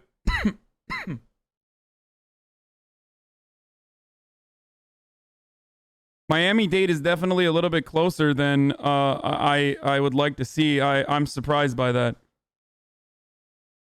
Fucking Broward County, of course, is at 75 to 24%, with 16% estimate votes reported. Miami-Dade County at 84% is definitely performing.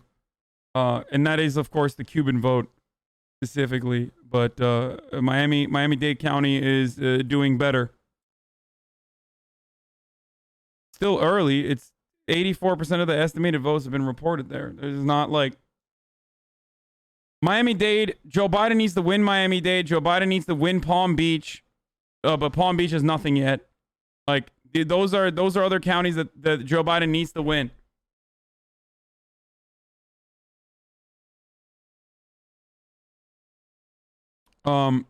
Anyway.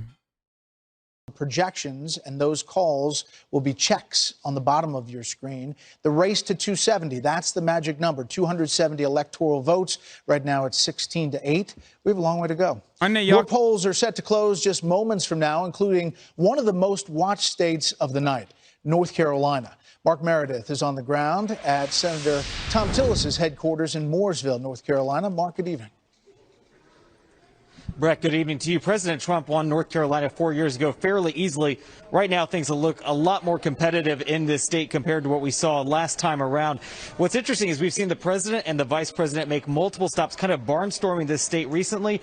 But the question is, how effective will that be? Only because North Carolina has a very aggressive early voting program, with most North Carolinians going to the polls within the last several weeks. They were the first state to mail out absentee ballots, and then for half of October, they allowed people to go out to the polls. So we'll wait to see what happens with the president and those 15 electoral votes. The other race that we are watching also closely, including many pundits, is what's happening where we are, where incumbent Republican Senator Tom Tillis hopes to have a victory party tonight, but he's waiting to find out whether or not he'll be going back to Washington to serve a second term. He won 6 years ago by less than 50,000 votes. This time around, Democrats are pouring a lot of money into this Senate race.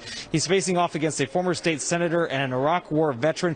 This is a race where we have seen some nasty ads on TV, but also one that they feel is very important for both parties if they are going to maintain control of the Senate. Who will decide that? The other question we've been wanting to see out of North Carolina is, how will this early voting program go? The state has said they are very confident in their process, but we have seen a small number of precincts decide to have to be able to stay open just a little. The advanced vote in Florida we've seen so far will probably be to the Trump campaign's liking, and it augurs for a tighter race than pre-election polls, given that Democrats underperformed a bit on Election Day. That said, we're going to have to wait and see what the Election Day vote looks like. Biden had a cushion in the polling there. The Election Day vote in Florida is a tough question, says Nate Cohn. The very likeliest voters were Republican. The less likely voters, young and non-white. How that plays out will vary by county.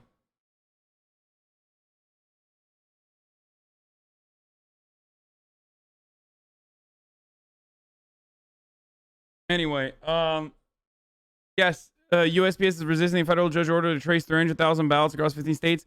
I think that they literally don't have fucking, oh my God, my favorite haircut, Trey Gowdy. Literally just the most painful haircut. Oh, thank you, Mom.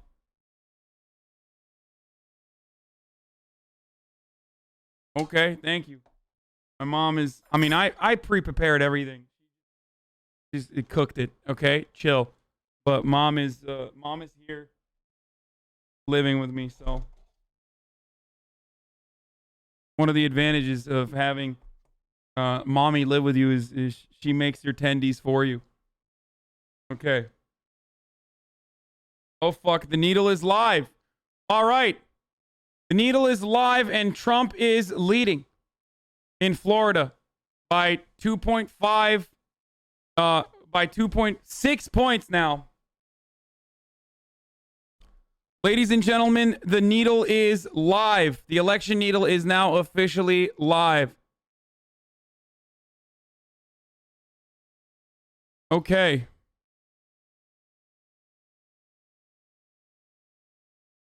Fuck Trump. Trey Gowdy. I don't give a shit about this. For us is such that we don't have to do that. We have a lot of different ways to get to the nomination.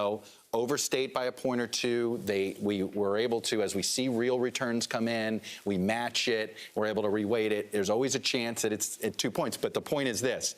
Winning candidates, winning Democrats in states like Georgia get 30% of the white vote. Exit is saying that. Let's see what the real returns say. All right, Chuck, thank you. We're going to take a short break. We'll be back with more NBC News Decision 2020 election night coverage in just a moment. I knew.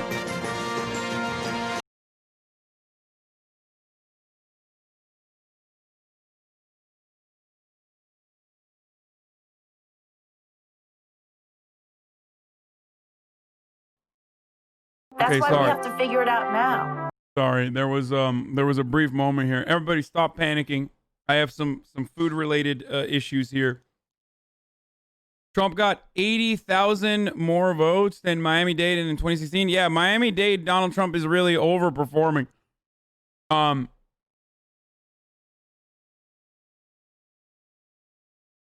So it's In all of Florida, Hillary Clinton came out of Miami-Dade County 4 years ago with a 300,000 vote advantage over Donald Trump. Tonight, Donald Trump is only 100,000 votes below Joe Biden. This is not a good number for the former vice president right now, with 84% of the vote in Miami-Dade County. But there is some good news for Joe Biden right now. This is the I-4 corridor, Pinellas. This is a county that has older voters, a lot of white voters. President Trump won here, but barely 4 years ago. And tonight, Joe Biden is on top. He's actually overperforming from Hillary Clinton. And in right here, Hillsborough, this is the Tampa Bay area. Joe Biden on top also, and he's doing better than Hillary Clinton. That kind of news is good for Joe Biden. But the headline right now is Miami-Dade County Republican. The fuck did I tell you?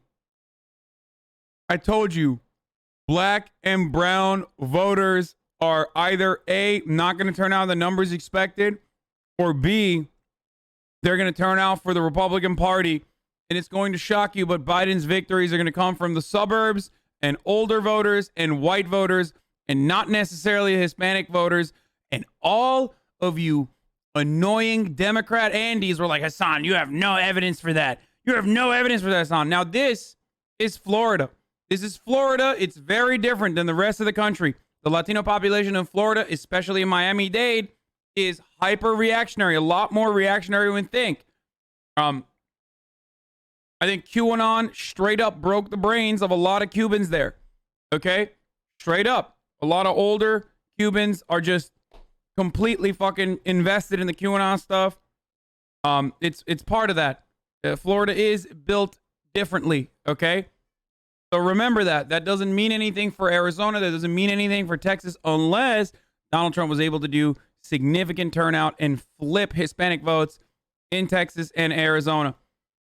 Especially in Arizona, which is important. We don't need to, the Democrats don't need to win Texas, but needle swinging higher towards Donald Trump, 84% win probability. The reason why the needle is swinging in one way over the other, or the reason why the needle is swinging currently, is because we only have fucking Florida and Indiana, Kentucky. Like, that's going to change drastically. It doesn't matter. The needle is now swinging 86% in favor of Donald Trump. For Florida. Georgia is only at 3% reported, so we don't have anything. It's a slight tilt blue. Florida in the range of estimates shows Trump overperforming by 3 points. North Carolina, however, really good news there, is tilting towards Biden, but then again, it's too soon. It's too early to say anything there, so...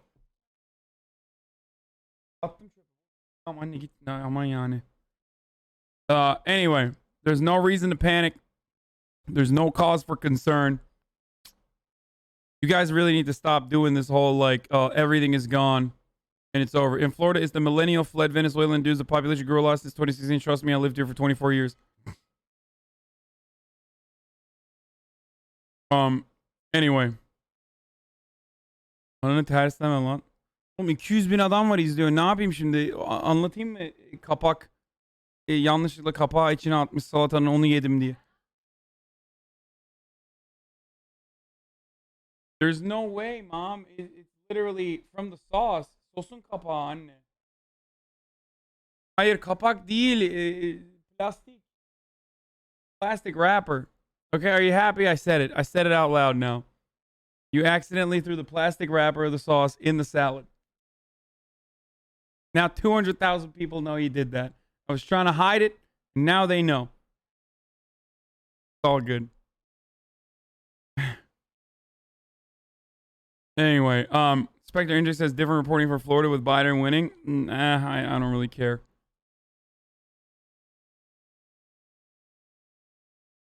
Okay.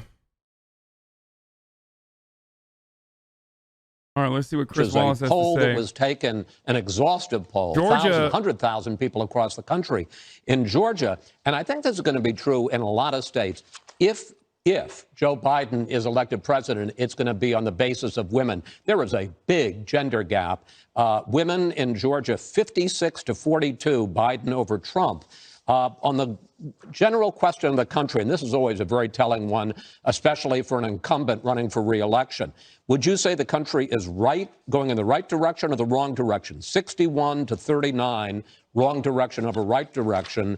And then finally, which is the most important issue facing the country? If you think the economy is the key issue, 77 to 20 for Trump. If you think the coronavirus is the key issue, 72-26 for Biden. The difference is 39% think the coronavirus is the most important issue. 26% in Georgia think the economy is the issue. So we don't know how it's going to turn out, but you look at the internals of these polls, and you can certainly see a potential path to victory in Georgia for Biden. We got to hit a break, Britt, but go ahead.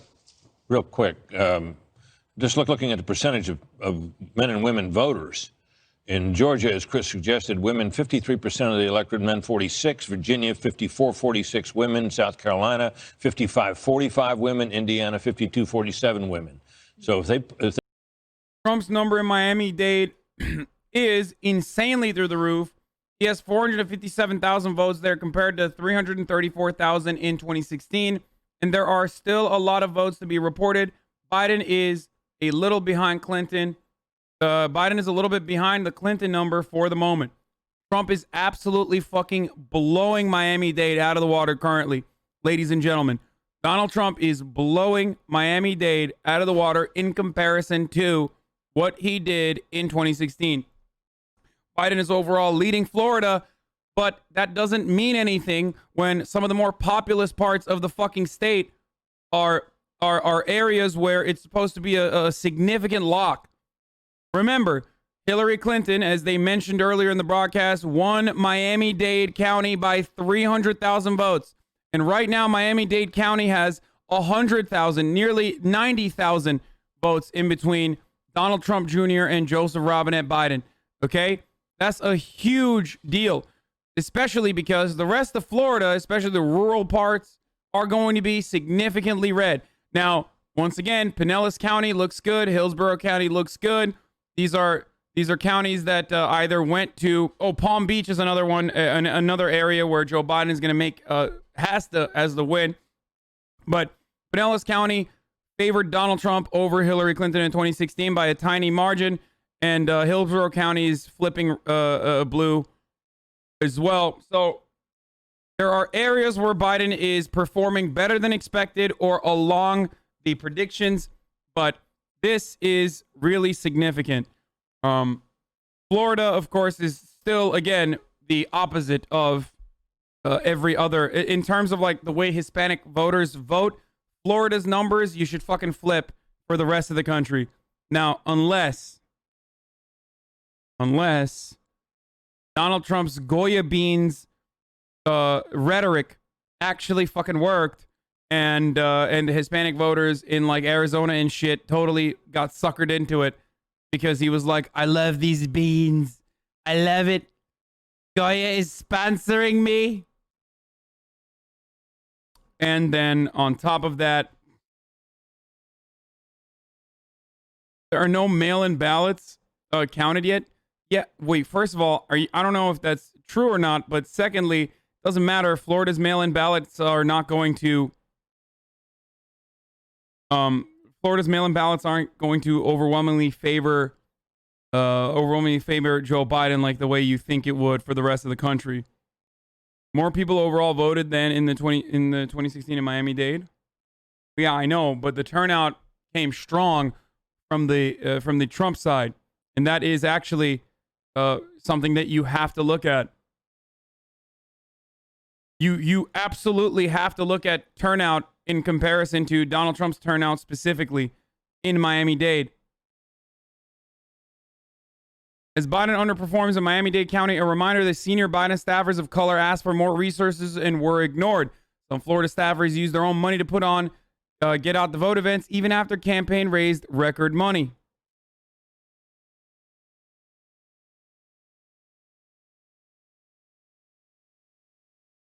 Mail-in ballots in Florida are counted as they are received and released as the polls close.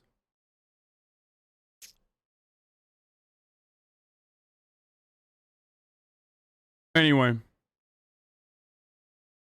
Despite record early turnout, Black and Latino votes lag. Is it time to pack it up yet? No, there's no reason to pack it up. Even if Donald Trump wins Florida, it's not even a lock. Donald Trump has to win Florida. Like, he has to win Florida. That's not even...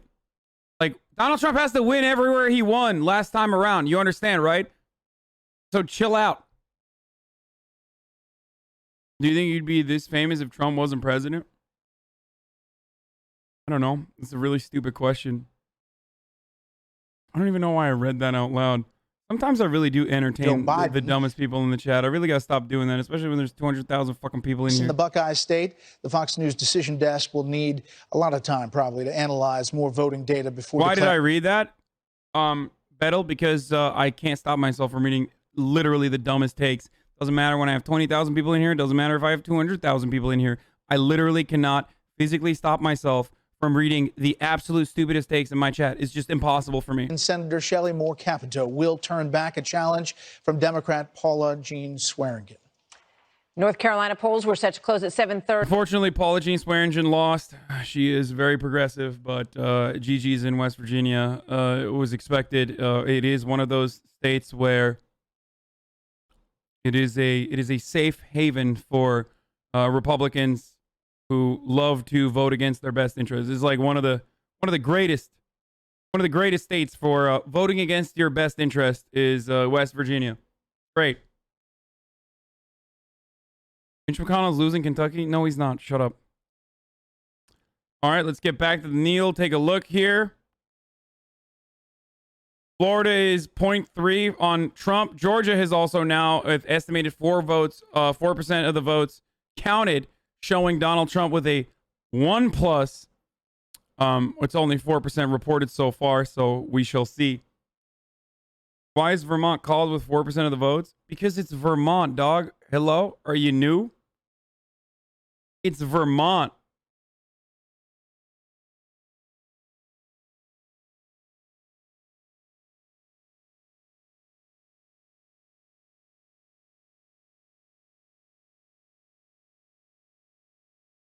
In 2016, Donald Trump carried Robeson County, all right? But if you look at here, when Barack Obama carried it, he carried it with 58 and 57% of the vote. This county is basically almost 50% African American. It is a turnout county. As you can see, when the African American vote doesn't turn out, that county goes red. When the African American vote turns out, that county goes blue. And so this is what I mean when I was talking about, we're talking about margin counties here. So in order for this to go blue tonight, you're going to need to see a block of blue down here, not just a little bit of blue in these key counties with heavy African-American vote in it. All right, Chuck, let's go to Kelly O'Donnell right now in Columbus, Ohio, to set the scene there. Kelly? Well, Lester, right now, a couple of minutes past the closing of polls, all those early votes are actually being tabulated. And sources that I've been speaking with say expect those to go strongly for Joe Biden. But they deleted it. Perhaps a skewed Wait, someone send me that fucking needle again. Elected officials, senior elected officials in both parties say they expect Biden to have big margins in the cities. But the president's strength, they believe, is in the more rural areas where they argue that they've been able to identify and turn out new voters favorable to President Trump, but that vote will probably come in later tonight. So one of the key questions will be, watching what may be early returns for Biden. And can the president chip away at that and overtake? Okay.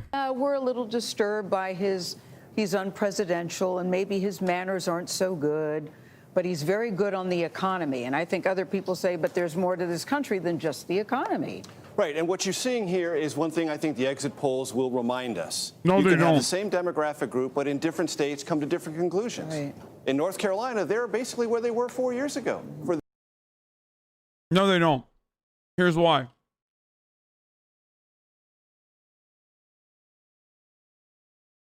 If you care about the economy and if you say that's your top issue, you're a Trump voter. Fuck it. I'm saying it. That's it. Because in America, in the minds of Americans, it's stock market equals economy equals everything is good, 401ks, and that means you love Donald Trump.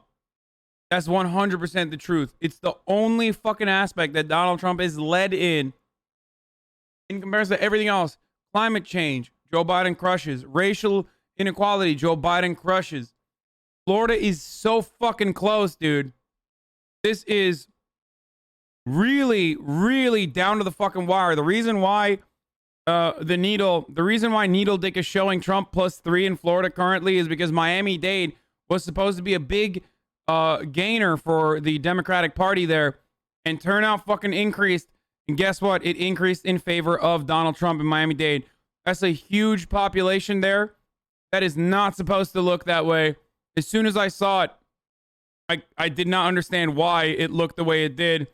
With 54 to 45% of the votes, that's not great at all. You're not going to be able to make up that disparity elsewhere if Donald Trump is picking up hundreds of thousands of votes more in Miami-Dade County. Again, numbers that you're supposed to run up in Broward County, Miami-Dade County, and Palm Beach County. These are huge parts. Also, Donald Trump has officially won West Virginia, and so has Shelley Moore Capito. Not that you care. And also Governor Jim Justice, the Republican, has won re-election in West Virginia. Again, West Virginia, insignificant, inconsequential, doesn't fucking matter. Absolute lock for the Republicans. Didn't even care. Didn't even look at it. Same with Indiana, and same with Kentucky. These are, of course, going to be places. It's like saying Vermont for Biden. Like, easy lock.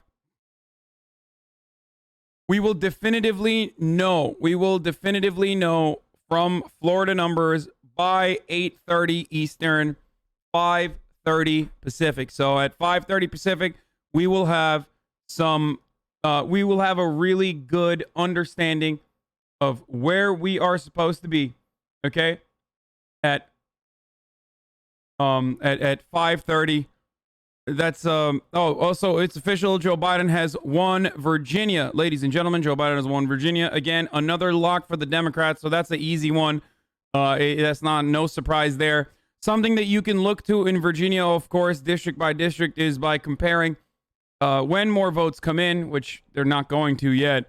It's just Virginia goes to Biden because of performance overall, but something that we will have to look at in Virginia is how Joe Biden is doing in comparison to Hillary Clinton.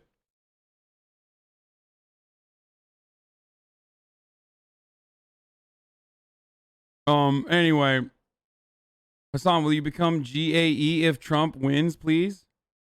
What's GAE? Anyway, we lost Virginia, no.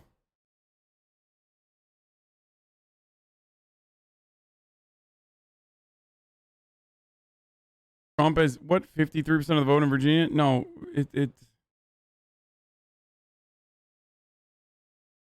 well, New York Times called it.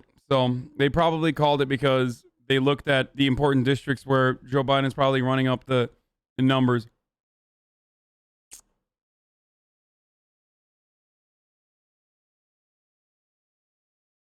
How does big voter turnout mean good things for Biden? Biden won Virginia because of the Electoral College. Trump won the popular vote, though.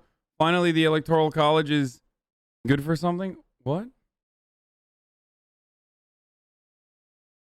What?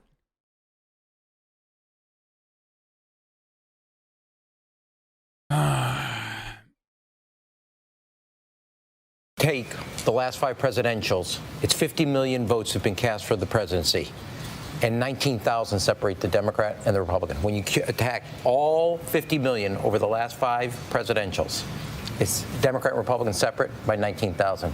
There's going to be a night where if you don't have a tough stomach, don't watch Florida. Watch the rest of the country. Because you're not going to be... I'm getting texts from my daughter. She says, I can't handle it. I said, go back to your studies for a second. Because this is going to go... Look, if you can look up at the Panhandle, hasn't reported. You got a 200,000 vote reporting.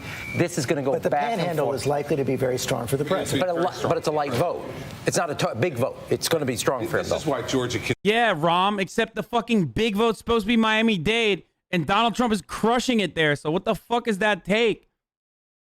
Anyway, again, that's Biden underperforming among Zoomers and Hispanics in Georgia. Georgia exits pointing to Biden doing better than Clinton among... Georgia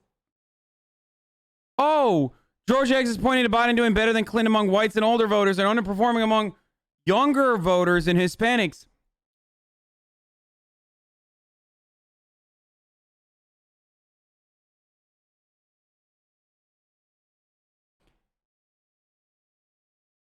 So weird. That's such a weird... If there was only like someone... If only someone was out here like... God, where is Lib Bizzle? I need to hear from him right now, as a matter of fact. Miami-Dade voters missing a lot of absentee ballots. Broward County is looking a lot better. Where are you, Lib Bizzle?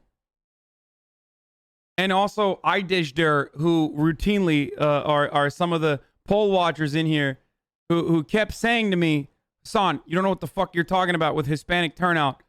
You're wrong. They're actually killing it with Hispanic turnout. There's 193,000 people in here, but I don't see from my main poll guys who kept telling me I was so fucking devastatingly wrong.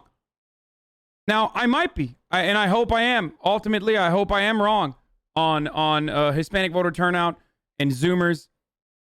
And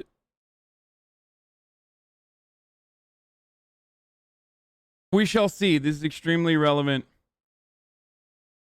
We have a great look on our Needle page that you won't want to miss. The results in completed precincts in Florida. NCGA tells you the full story of what's going on there right now. Oh, this is... Where is it? Oh, this. What's changed from 2016? Oh, it seems like Joe Biden is doing better than 2016 with majority age 65 plus. Majority college grads is doing better. High income, they're doing a little bit better.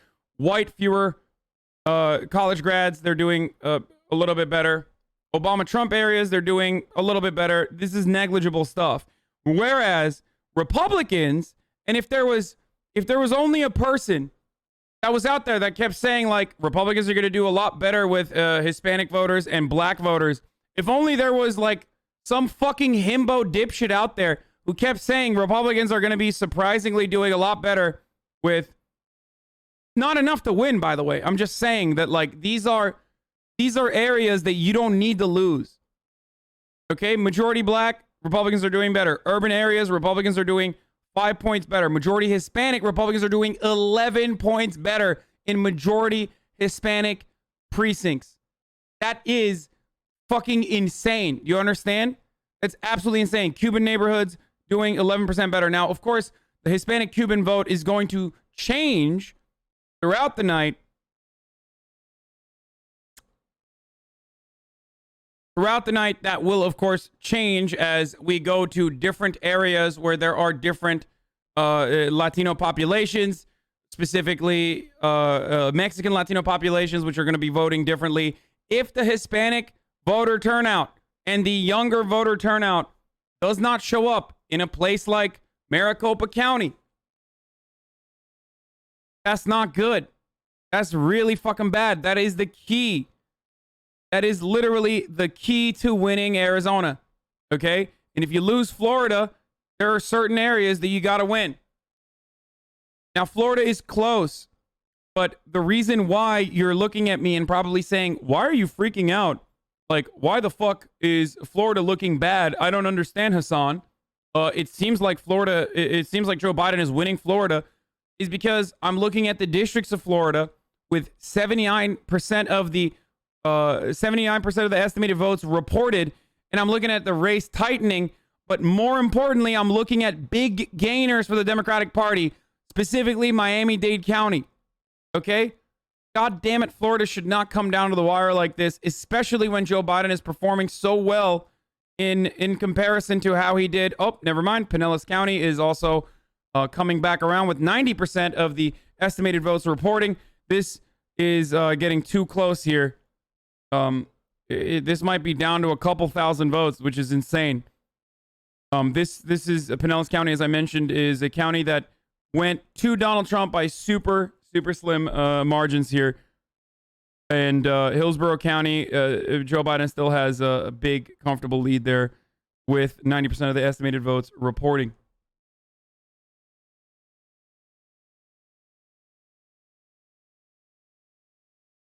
Now, we haven't gotten to the rest of these areas, but I don't need to tell you that this is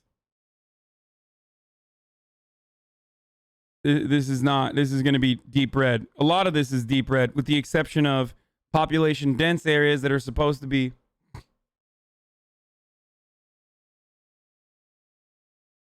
Why can't Hispanics vote for Trump? Because they favor him? Why are you coming with these excuses? Yo, I wonder why it's shocking and confusing that Hispanic people would vote for Donald Trump. Let me just think about that really quickly. Now, remember, I want you to have this exact same fucking energy when it comes to the Hispanic voting population everywhere else outside of fucking Florida. But I wonder why I would be so confused as to why the Hispanic voting population would end up voting for Donald Trump. I wonder where that comes from. Oh, I don't know. Maybe because Donald Trump fucking literally ran on shitting on every Latino in the country. That could be part of it. But of course, ultimately, his outreach strategy is all that matters.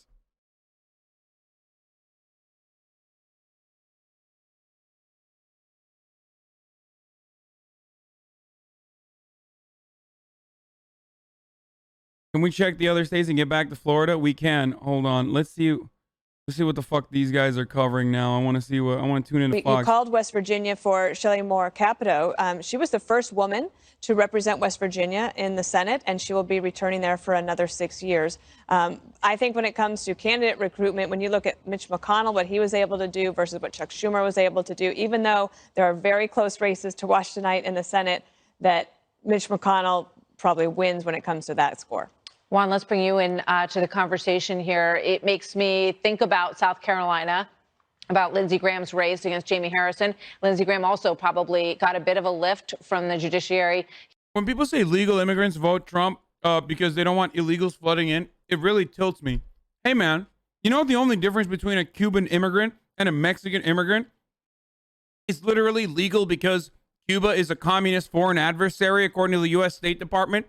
So all the fucking Cubans that came here were declared pawns, basically political pawns, and therefore had an easy access to amnesty.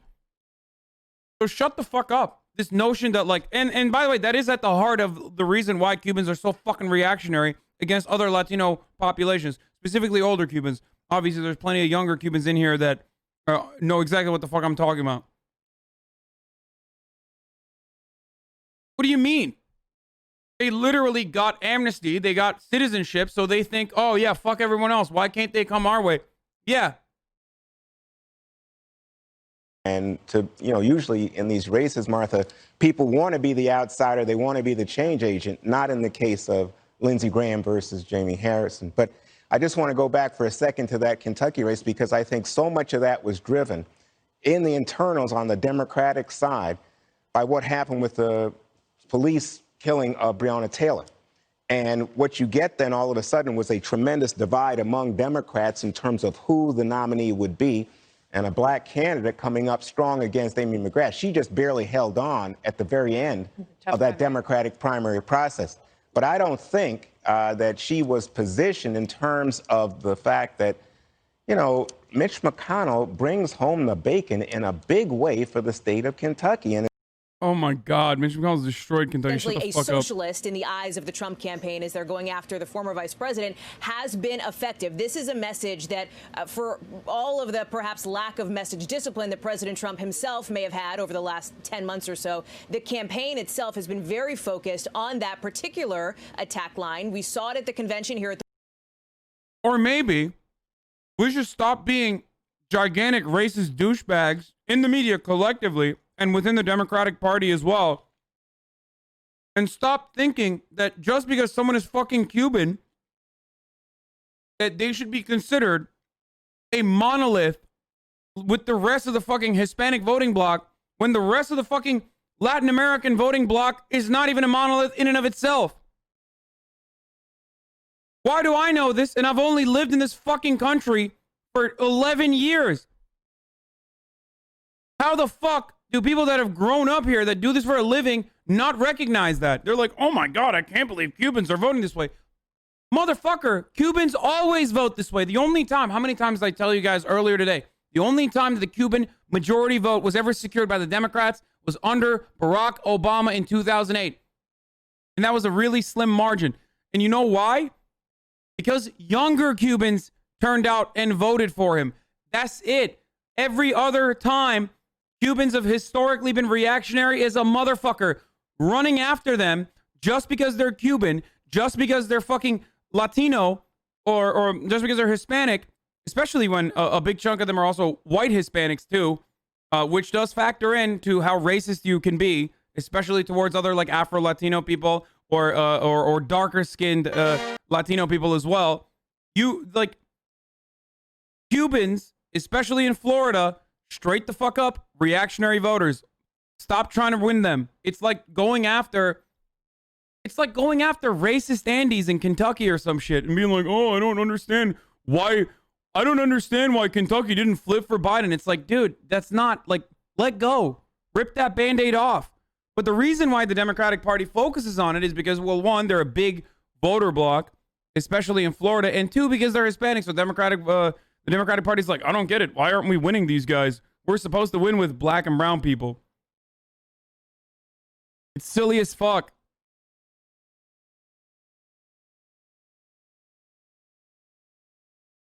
Check, Florida is almost a tie. Yeah, I know.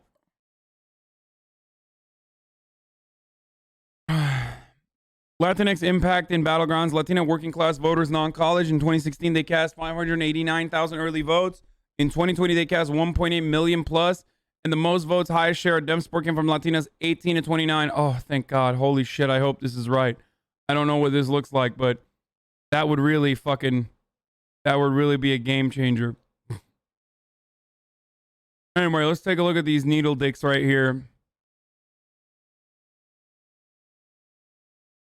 Trump is losing ground with white voters, but gaining among black and Hispanic Americans. What do you mean, sauce from Nate Silver? It's like saying sauce from HasanAbi. I've been fucking saying this shit too. On me being Cuban and being in a super Cuban family, I agree with you. I don't know, we Latin Americans hate each other. Yeah, that's the other part of it that's really funny. The first thing I learned when I lived in Miami was that Puerto Ricans hate Dominicans, Dominicans hate Puerto Ricans, they all hate Cubans, Cubans hate everybody else. Like, there's no... And then everyone's racist as fuck towards Mexicans. Like, it's just... You can't look at, like, the brown voting bloc and be like, oh, these are all brown people, so they must vote the same way. Like, that's never... That's really just a silly way to look at it.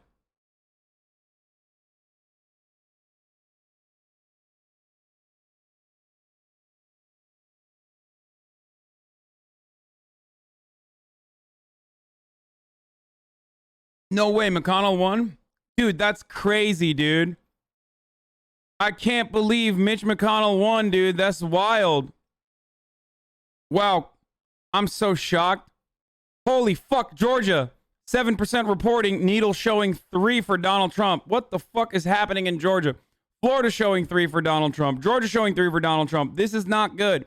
If you see a similar swing in North Carolina with the needle moving towards Republican and moving away from the estimates, the polling estimates, this does not look good overall.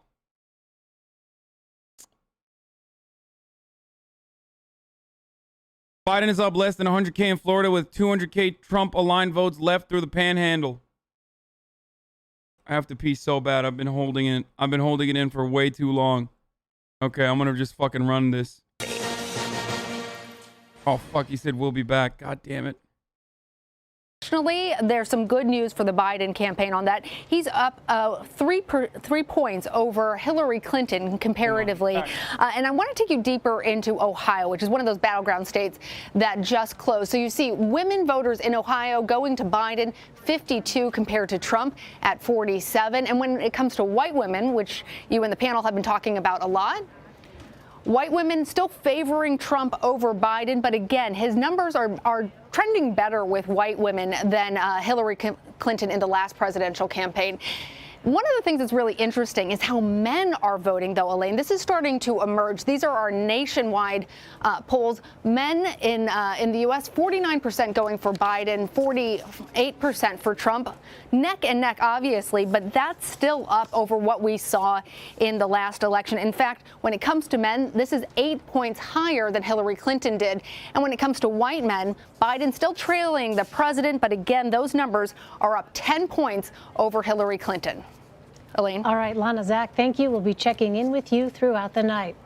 Exit polls are about to close in more states across the country. We're going to take a quick break, but when we return, it's a CBS News special report, America Decides. Stay with us. Your streaming election night coverage on CBSN.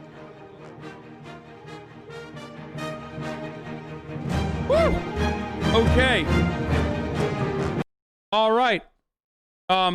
So let's take a look at some good news. Hopefully someone is fucking covering Ohio.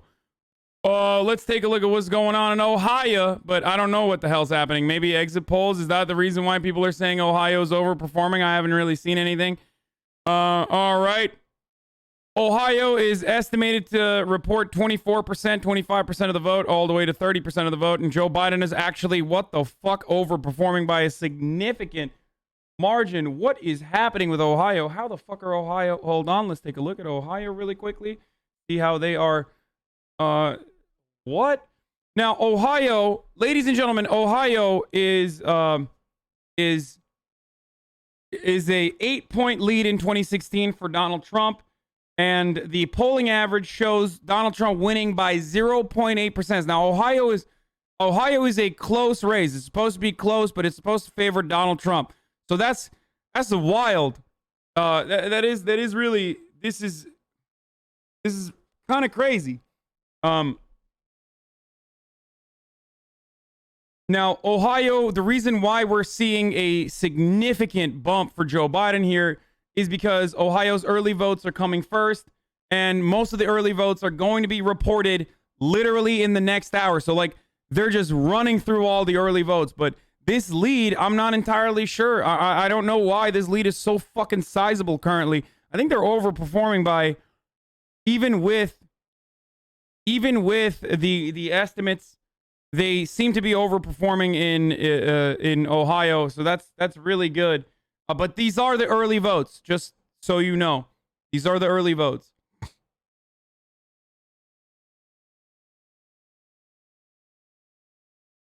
Three major cities in Ohio counted, but not all the bumblefuck land inflated. Yeah, except the three major cities in Ohio have more population than the bumblefuck land. So if the lead that Joe Biden has after all of the major cities that voted early gets counted, and that lead is by fucking 20 points, then it's going to be really difficult to make that up with same-day voters coming in from rural bumfuck parts of Ohio. So you're wrong in that sense. Anyway, it's 5 p.m., top of the hour, every hour. I'm going to be doing a 60-second ad break really quickly, obviously. So subscribe if you don't want to see that ad break. If you don't want to get hit with an ad, I apologize ahead of time. It's contractual obligation. So running that 60-second ad break. And then back on that, we're going to have new projections on CNN and New York Times and everything else. Most of you will probably see it regardless. Most of you won't get served an ad. Florida is now being called, if I'm not mistaken. What is this? New Jersey is called projected winner for Joe Biden. Great, good stuff. Doesn't matter. And oh no. Okay. Let's see. Florida, Trump is moving comfortably into 3.3 points. Donald Trump is won South Carolina. Latest updates. Okay. Coming in, Joe Biden wins New Jersey. Joe Biden wins Massachusetts. Joe Biden wins Maryland. Donald Trump wins Tennessee, Mississippi. Joe Biden wins Illinois. Joe Biden is the projected winner of Connecticut. And Joe Biden is the projected winner of Delaware. Donald Trump predictably has won Alabama and also South Carolina. Ladies and gentlemen, Florida is still super close. I don't know why someone said Florida. Another New York Times update. Joe Biden has won Rhode Island. Okay. Win probability at 95% Donald Trump so far. Jesus Christ.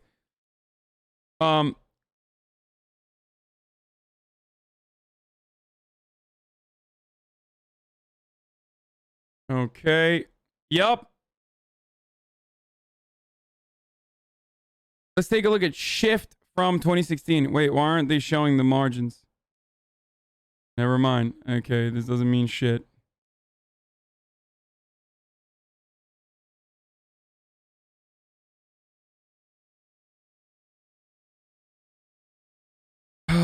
Okay.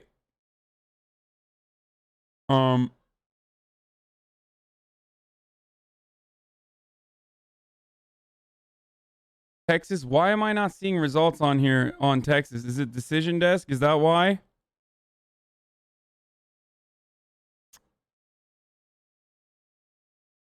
Where are you getting Texas numbers from?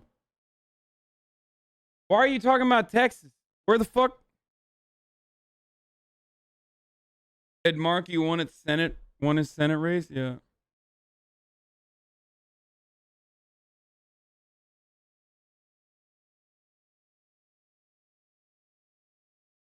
Texas has 344,000 votes with only 5% of the expected vote. That doesn't mean anything. Like, this is... Stop doing this thing where, like... Listen, a lot of these races are going to be close. A lot of these races...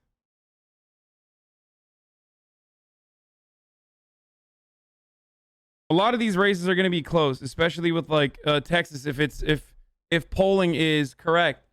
So calling it at like fucking 5% on a close state is insane. You'll never have a media outlet call a race that early. Like, so stop getting excited.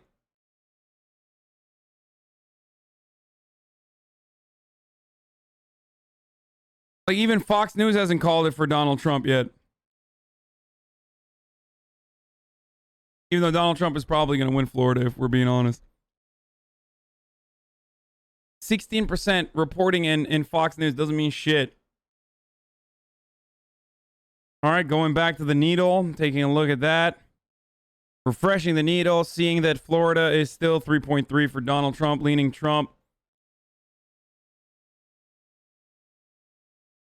Let's take a look at this. We already mentioned that, but congratulations to the fucking decaying turtle fuck Mitch McConnell for winning and comfortably winning his election, of course, as he was predictably going to do. Congratulations to John Carney, governor, Democrat, winning his re-election in Delaware. Bill Hagerty, the Republican, wins the U.S. seat in Tennessee. A lot of these are expected results, so you just can kind of glance over them. Cory Booker has won re-election in the U.S. Senate in New Jersey, of course. Ed Markey has won the re-election of the U.S. Senate in Massachusetts. And again, these are Joe Biden won Rhode Island. Donald Trump won Oklahoma. These are all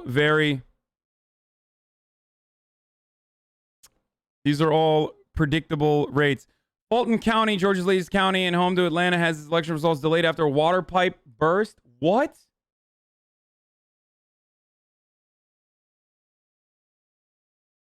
What? Fulton election results delayed after pipe bursts in room with ballots?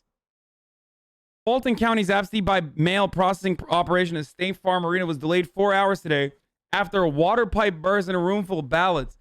This is, by the way, a fucking Democrat county. Thank goodness none of the ballots were damaged, says Dwight Brower. Okay, that's good. No ballots were harmed, luckily, but that will reflect in the coverage. It might look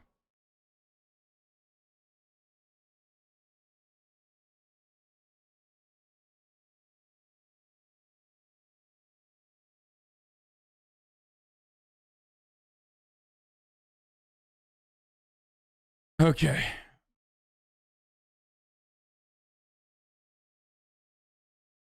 Lindsey Graham is winning by 5. It doesn't matter. A lot of these places that you guys want me to look at are way too early to fucking call. Please stop. Does the winner-take-all does use the winner-take-all method for allocating electoral votes. They do not. Actually, they split out one. Our decision desk can now project that Joe Biden will win 3 of Maine's 4 electoral votes. But again, there's another one that's split out. We don't have enough data yet to determine the winner of Maine's 2nd congressional district, which represents the state's 4th electoral vote. That importance of that one vote really could loom large if the national electoral contest comes down to the wire. The other one that splits it out, Nebraska. So Maine is also a state that has a very closely watched Senate race at this hour. Republican Senator Susan Collins is trying to fend off a challenge from Democrat Sarah Gideon in a race that could help determine overall control of the Senate. It is too early to make a projection on that race at the moment. The other big Senate race of the hour is in Alabama, where incumbent Democrat Doug Jones faces a strong challenge from Republican Tommy Tuberville. Too early to call that. I just want you to remember. I just want you to remember not to fucking jerk myself off too hard. But I want you to remember that polling scientists and analysts with massive brains failed to fucking predict QAnon radicalization amongst the Cuban population, or how fucking far right the Cuban population in Florida was, when a fucking dumb himbo was correct on it. Okay, you can say morally lucky, you can say whatever the fuck you want to say. But I want you to remember that all polling showed Biden showing a comfortable lead. I mean, how could this happen? How could this happen? There's only one political article written about it after all. It wasn't that big of a deal. Across the map, and the battleground states obviously are going to be blank for some time this evening. If we could just pull up North Carolina and Ohio again, just to demonstrate what we were talking about earlier tonight about how we didn't lose shit. It's not over. Guys, Donald Trump needs to win the Rust Belt and Florida and Georgia. Okay? There's so much that Donald Trump needs to win in areas where he looks like shit, where Joe Biden, who has made a significant and very deliberate effort to win over some of these fucking moderates, and the white suburban class, the white suburban voters, those are areas where hopefully Biden is going to crush, specifically Michigan and Wisconsin. The reason why the polling is so far off from the reality, or the reason why the polling did not capture the Miami-Dade Cuban population voting overwhelmingly for Donald Trump, is because Hispanic voters are notoriously hard to track, are notoriously hard to poll. And I would expect this. There you go. And this is something I 2016, said last night as well. We talked about this literally last night. In the Panhandle. As it is right now, 83% of the votes in. President with a half-point lead now in the state of Florida. You've got upwards of 9 million votes cast. And just for a comparison vote, your advance vote was around 9 million too. And Florida's been counting all day. So this runs right along with what we sort of anticipated in terms of raw numbers in that state. Again, about a 0.7 lead there. The Trump team felt very good about this state about midway through the day today, and they continue to feel that way now. We'll see whether or not that holds. I mentioned Georgia here. I'm just going to pop up these coast here. We're only about 11% of the vote in Georgia. President with a slight lead there, but often it takes time to figure out where the vote's coming in from. Remember, this is Atlanta, Fulton County. So some more votes are starting to come in from Atlanta. Joe Biden, 58,000 raw votes. President Trump with 13,000. That's going to change throughout the night here. While we got the time here, you guys mentioned North Carolina.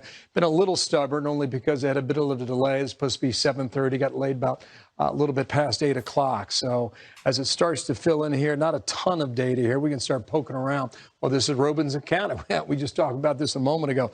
President, big numbers there from 4 years ago, and right now too early really to get a measure. Well, the president's going to win this county. We know that. We can say Holy that shit. by what margin is something that is still outstanding. You guys mentioned Pennsylvania here. All right, we got a little bit of good news there. Closed, and this is the amount of data that we have from the Keystone State. Hey, it's early. I told you it was early, right? So, indeed, it's early. While I've got you here, let's go over to Ohio. And if you guys got questions, go ahead and jump in here. But this is now 35% of the vote is in now in Ohio. And so we got a ways to go right here. But Joe Biden, remember the early night 2 hours ago, we said this thing's going to take different turns and twists. It could be diabolical in a sense because the vote could come in heavy blue and it'll shift to red or vice versa. I guess I shouldn't have written Hillary Clinton and instead voted for Joe Biden when I voted illegally in Florida. I'm just kidding. I didn't do any of that. A couple of things here. This Cincinnati down here, Hamilton County, Franklin County is Columbus, Cuyahoga is Cleveland. So those are your 3 Cs. One thing, Brett, we talked a couple of minutes ago about the northeastern corridor here. This is I'm still with her, guys. Now. Okay, I'm looking at raw votes here. Don't have the entire vote for the percentages for the total vote for the county. My man said Joe Biden's got 33,000 votes. Donald Trump has 24. My man said you should not joke about that in this climate. Bitch, I joke about whatever I want. You understand me? Absolutely zero Democrats get to tell me what the fuck I can and can't do after I sucked up my goddamn pride and was a good boy, okay? I was such a good vote pig. I get to do whatever the fuck I want going forward. You understand me? If they lose after literally God opened up the fucking clouds and was like, here, I'll give you Corona, Joe Biden, just fucking win this shit. And then literally gave Donald Trump COVID directly a month before the election. If they still end up losing, there's no hope for this party. You understand me? And to me, completely out of my hands. Now, I don't think that's going to happen, but I'm just giving you my personal lack of care in what the fuck happens to the Democratic Party going forward. There's nothing progressives can do more than they've done. I mean, Ilhan Omar literally went out and did get out the vote and door knocking outside of what the fuck Joe Biden's campaign was willing to do. They didn't go out and knock on doors. Now you're going to say it's because of COVID. Well, it turns out, hey, you know who was knocking on doors? The Trump campaign. COVID or not, they were. This doesn't mean that like Donald Trump is going to win, by the way, but I'm just still frustrated.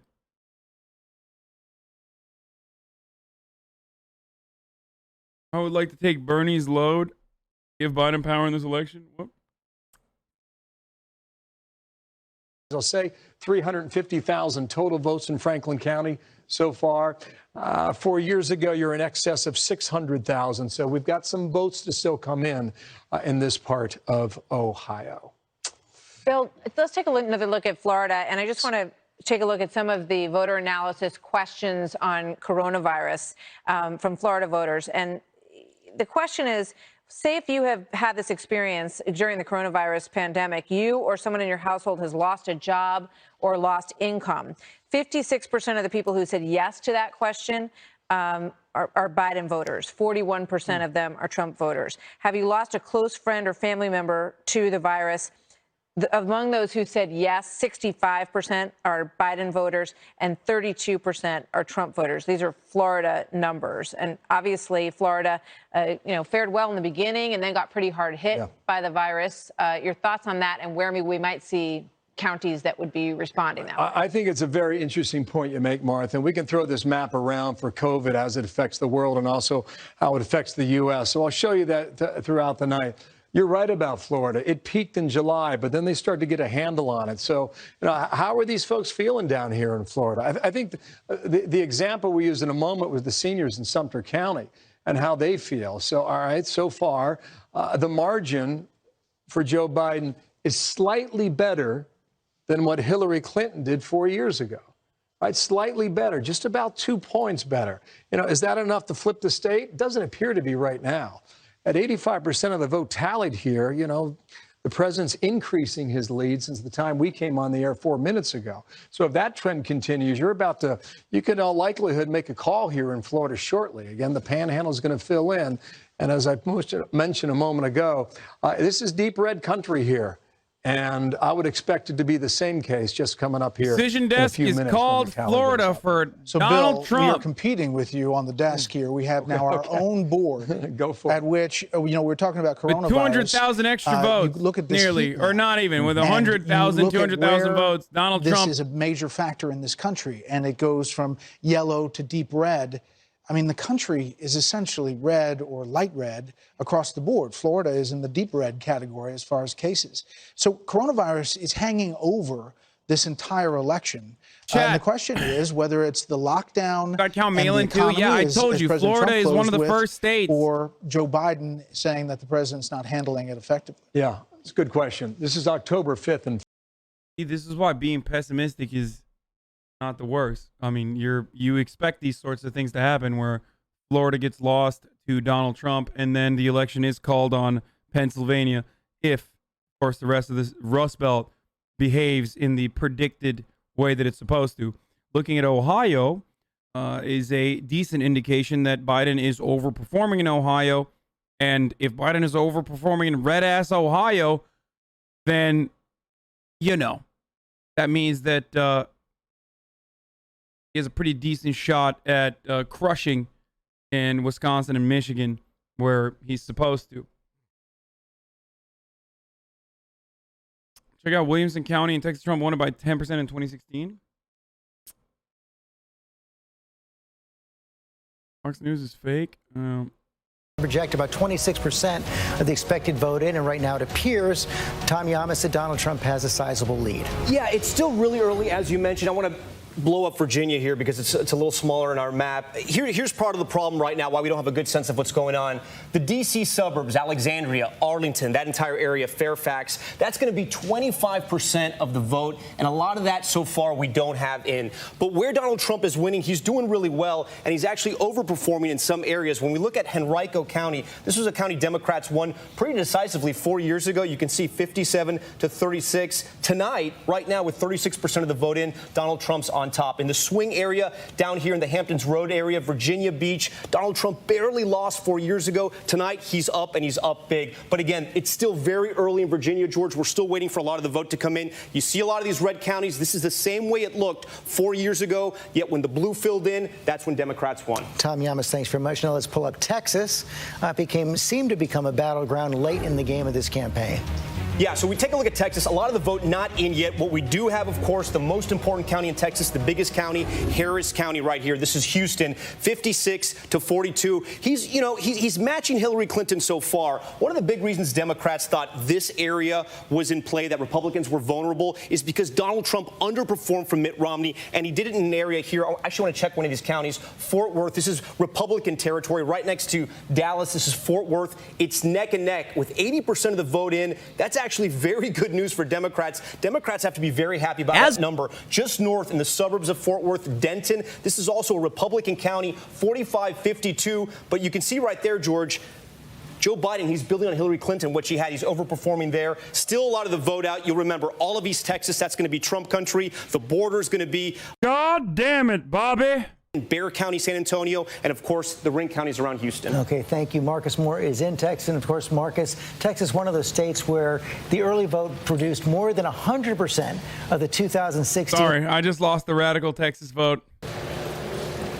Yeah, George, that was really the major storyline heading into this election. More than 9.5. If only Joe Biden sold propane and propane accessories. That, as you said, surpassed the 2016 vote entirely. And so certainly there has been a lot of enthusiasm heading into tonight. And the polls just closed here in Harris County and in most of Texas, but they are still open out to our west in El Paso. So, of course, a few people know that Texas actually straddles 2 different time zones, and the votes are still being cast out there in El Paso. But we anticipate that in the next few moments, we will see the activity here at the Harris County vote headquarters pick up quite a bit. This is where those poll workers will be bringing in the various ballots from the polling. This is a total random aside, but we're at 210,000 watchers right now, which is insane. So we have a comfortable 40,000 on I don't know, not quite the same. No. Steven Crowder, for example. So it's good to remember that we are absolutely crushing our opponents here. I mean, he did just start, and that number might increase over time, but still. Clearly, when we talk about the voter turnout, I'll take the dub for now. Massive here in Texas, and it is the reason why Democrats feel like they can turn this historically red state blue. And of course, time will tell if that happens, George. Marcus Moore, thanks very much. Matt Dowd, you're there in Austin. Texas has been changing. The question is how fast? Well, it has been changing. It was a state that Mitt Romney won by. Right. O'Rourke finished 2.5% behind Ted Cruz. And so it's been changing slowly. Donald Trump's has speeded that up somewhat. But I think one of the key signs is this is going to be a very close race. I mean, usually, George, when we're here, we've already called Texas and we're moving on. A Democrat hasn't carried Texas as president since 1976. Denton County, which Tom mentioned, I'll just say, and I looked at the data, Denton County is 98% in. That's a county that Hillary Clinton lost by 20 points. It's a suburban county that has been traditionally solid Republican. Donald Trump is only 7 points ahead in that county with 98% of the vote in. That shows what's happening in the suburban areas. Okay, Matt Dowd, thanks very much. We can project another state for Donald Trump right now, West Virginia. West Virginia and its 5 electoral votes will go to Donald Trump. No shit. Why are they projecting West Virginia right now? We, in effect, lied to people. How did that happen? Okay, I can't do this. I can't watch Tucker Carlson. I'll die. Like, him looking all confused and shit. Okay. North Carolina, with 58% of the votes on the decision desk, show Joe Biden with a comfortable margin of victory. South Carolina is too soon, obviously too little. That's not going to be blue. That's going to be fucking red as shit. I don't know why decision desk has it looking the way it does. Georgia, on the other hand, is not looking too good, but I think we know why Georgia is not looking too good, because one of the bluest counties is not reporting, is failing to report a bunch of the votes there. Yeah, as you can see here, Fulton is showing 13% of the votes. So while Walton, for example, is showing 62% of the votes. So obviously, Georgia might change. Georgia will likely change, as a matter of fact. So there isn't any need to worry there. North Carolina is looking exceptionally well for 60% of the votes, according to Decision Desk here, with Joe Biden leading by margins that I did not think he would be leading by, and Cal Cunningham with a 10-point lead over as well. Now, I don't know why North Carolina is at this stage currently with nearly 60 to 70%.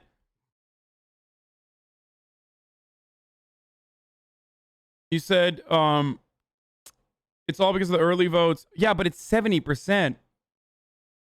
70% showing early votes. I mean, yeah, North Carolina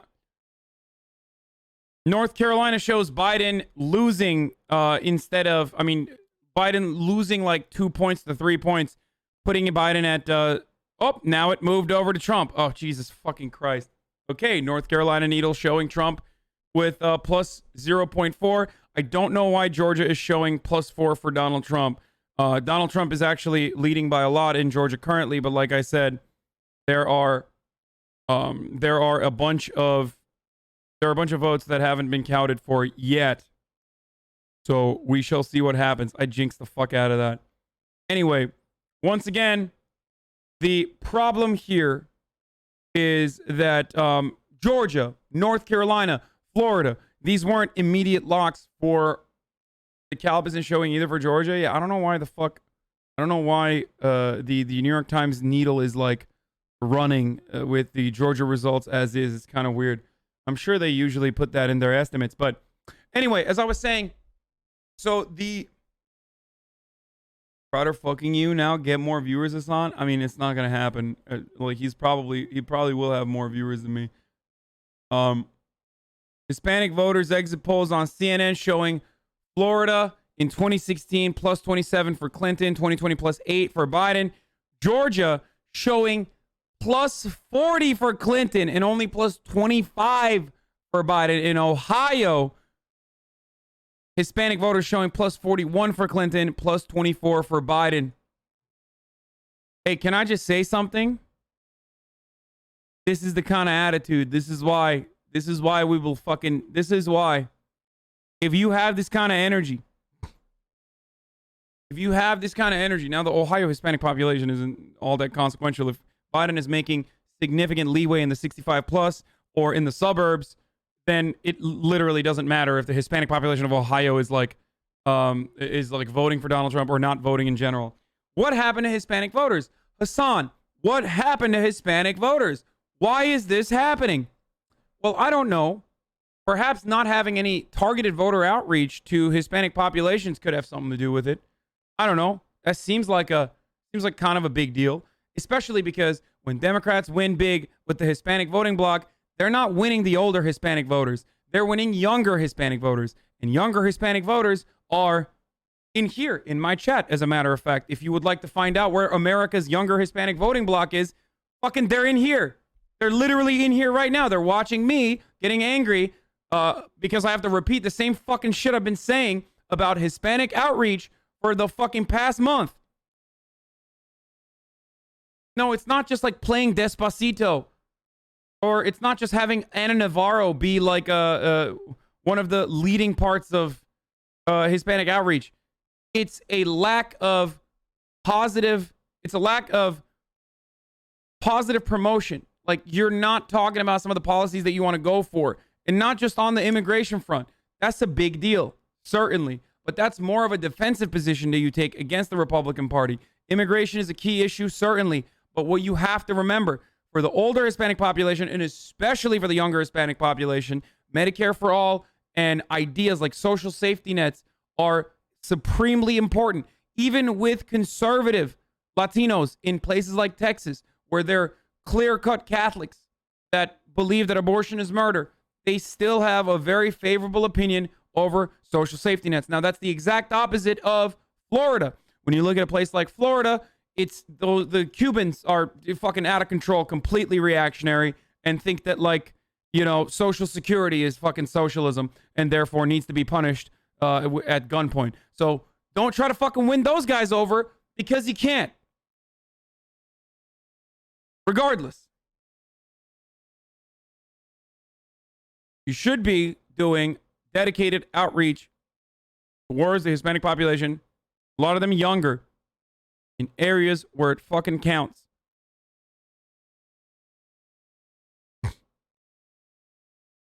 As a Dem Cuban in Florida, it's not surprising to see such a high turnout for Latino Republic voters. Awful misconception of politics by Cubans.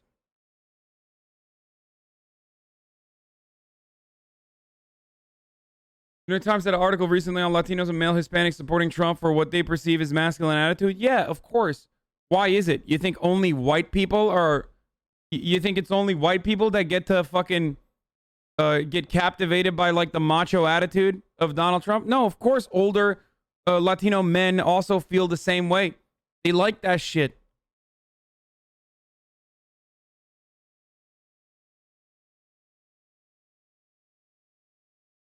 $5.9 point miss from Nate Silver in Florida if the New York Times real-time forecast with 80% in is to be believed.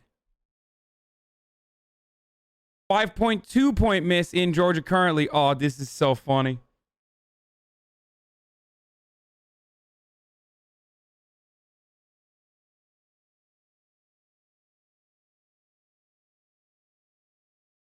Not looking too silver right now, dude. Yo, where are the fucking neoliberals, dude? Hasan, you don't have the understanding. Like, it's not like Nate is the one who's personally polling people. All he's doing is aggregating this data, okay? You simply do not understand. You fool, you idiot. Well, maybe you shouldn't be so fucking cocky.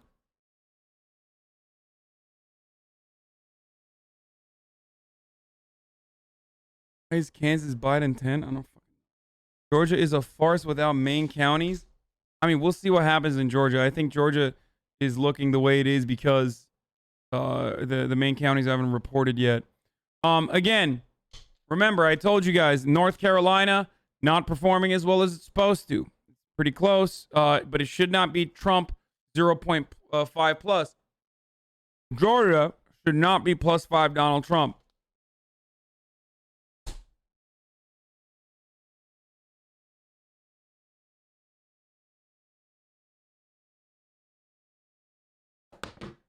I feel like every time I mention it, it keeps getting worse.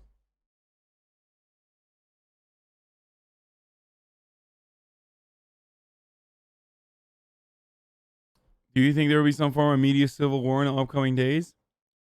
Man, it doesn't fucking matter. Like, these states don't matter. What matters is once all this shit's a wipe and it goes to the Republicans, it's gonna get down to the same states that Donald Trump won in the Rust Belt. You understand? The states that Donald Trump won in the Rust Belt is going to be the most significant areas here. What we have to focus on is going to be Michigan and Wisconsin. See what the fuck happens there. Stop saying Texas. I was right on fucking Florida, and I'm right on Texas too. Stop being delusional. God, liberals, you think life is a J.K. Rowling book, dude. I hope I'm wrong, but like, stop putting your fucking eggs in a Texas basket, dude. Bare bones roll call, but North Carolina not going in the right direction. Okay, Lindsay, thanks very much. And what did the exit polls say there, David? Really interesting when you take a look at opinions of both of these candidates in North Carolina. Opinion of Donald Trump, 52% unfavorable there, underwater, obviously, from those numbers. When you look at Joe Biden, favorable, 49 to 47. And when it comes to handling the economy and COVID, 49% trust Donald Trump. Very close there, though, really negligible. But when you laser in on the pandemic, 51%.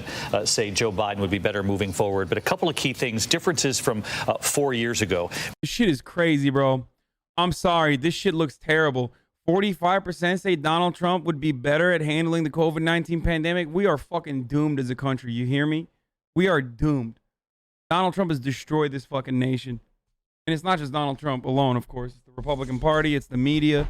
Like, when you have 45% of the country go, 300,000 casualties, pretty good. I think we'll do a better job than Joe Biden. We're fucked. We are fucked in irreparable ways. And also, when America is fucked, well, the world is fucked too, because we fuck everybody over. Let's take a look at some other analysis now. All you have to do is follow the candidate's schedule, because Joe Biden made a surprise visit to that very place just yesterday after spending so little time in the state of Ohio. His folks must have known what was going on and said, let's send him there. What he knew was that Sherrod Brown, the senator, who had thought about running for president himself, who has been very concerned about winning back his state, called Biden and said, come to Cleveland. And it may end up working today. They even sent Kamala Harris's husband, Doug Emhoff, today to Columbus, thinking that they could potentially drive up the vote there. It's also interesting, too, to note that Mike Bloomberg added last-minute money to Ohio. Right. You know, he gave the $100 million. After he dropped out of the race, he said, I will do whatever I can to support whoever the Democratic nominee is. It was Joe Biden. He's given $100 million in Florida. That money's been well spent. At the very last minute, he added money to Ohio, too. But that have made a difference in advertising. What I think is also interesting here in Ohio is you look at that breakdown, and Trump is still doing very well among white voters without a college degree. This is interesting because one of the unique attributes Joe Biden sold for himself was that he could relate to working class America and bring them back to the Democratic Party. For those who voted for Barack Obama, tried out Trump, that he could bring them back to Democrats. So we'll have to see where the night takes us, but to see it. All right, I'm going to connect with the Chapo boys right now, ladies and gentlemen. I'm going to tune into their broadcast a little bit, have a convo with them. So, and then we'll, just a short little convo with them. Yo, I'm here. That demand for, hey guys. Guess military what? money. What's up? We got Virginia. Hasan on the stream. What up? Oh wait, I can actually rip your live streaming chat thing, right? That's fine, right? Yeah. You can go right ahead. Oh hell yeah! All right, Oh hell yeah, player. We got Twitch Kingpin Hasan Piker on the show. Hasan, how's it going? Not too good, ladies and gentlemen. Not too good, guys. I hope you guys are doing well over there. Things are looking not too great here in Florida. Turns out the QAnon Cuban moms are absolutely 100% not riding with Biden. And Hasan, instead- we just got the news. Yeah, Laura Loomer gone down in defeat. It's a fucking awful night right now. Yeah, it's terrible. massacre. Hasan, we're stunned that. Why are you talking to this loser? I'm sorry. Not you, I, Hasan, not you, Hasan. I'm part of the show. Claire Claire McCaskill McCaskill just came on. I know. MSNBC. Yeah. What's up, man? We are stunned that Mike Madrid and Ana Navarro failed to bring the Cubans over by making shitty photoshops where Donald Trump was Nicolas Maduro. They did not even can't believe they failed. Did Pitbull ever even endorse Biden, by the way? I don't even know. Wasn't Biden's position that I'm more of an anti-communist than Biden? Yes, like it I was. could get that coup done. Come Look at on, this come loser. on, come on, man. I flew some of those helicopters. You know what I'm talking about, man. It's so shocking to me that he's not doing better in Florida. I sure hope that the same Hispanic outreach, which is of course otherwise different in like every other part of the country. No Hispanic population is as reactionary as the fucking Cubans are in Florida. But I sure do hope that they did better. Seems like Hasan, Arizona might be doing better. I don't know. I mean, I was just looking at someone who was looking at some of the crosstabs, and it seems to be showing that Latinos are going for Trump more than in 2016, according to early exit polls. By 11 points. Yeah. No, like the Good big work, gamble, Anna. The big gamble here, the assumption for anybody who thinks Biden's going to win is that all of that, like I think depressed turnout among like urban minorities, loss of support among Latinos is going to be made up for by a huge shift in all types of white people.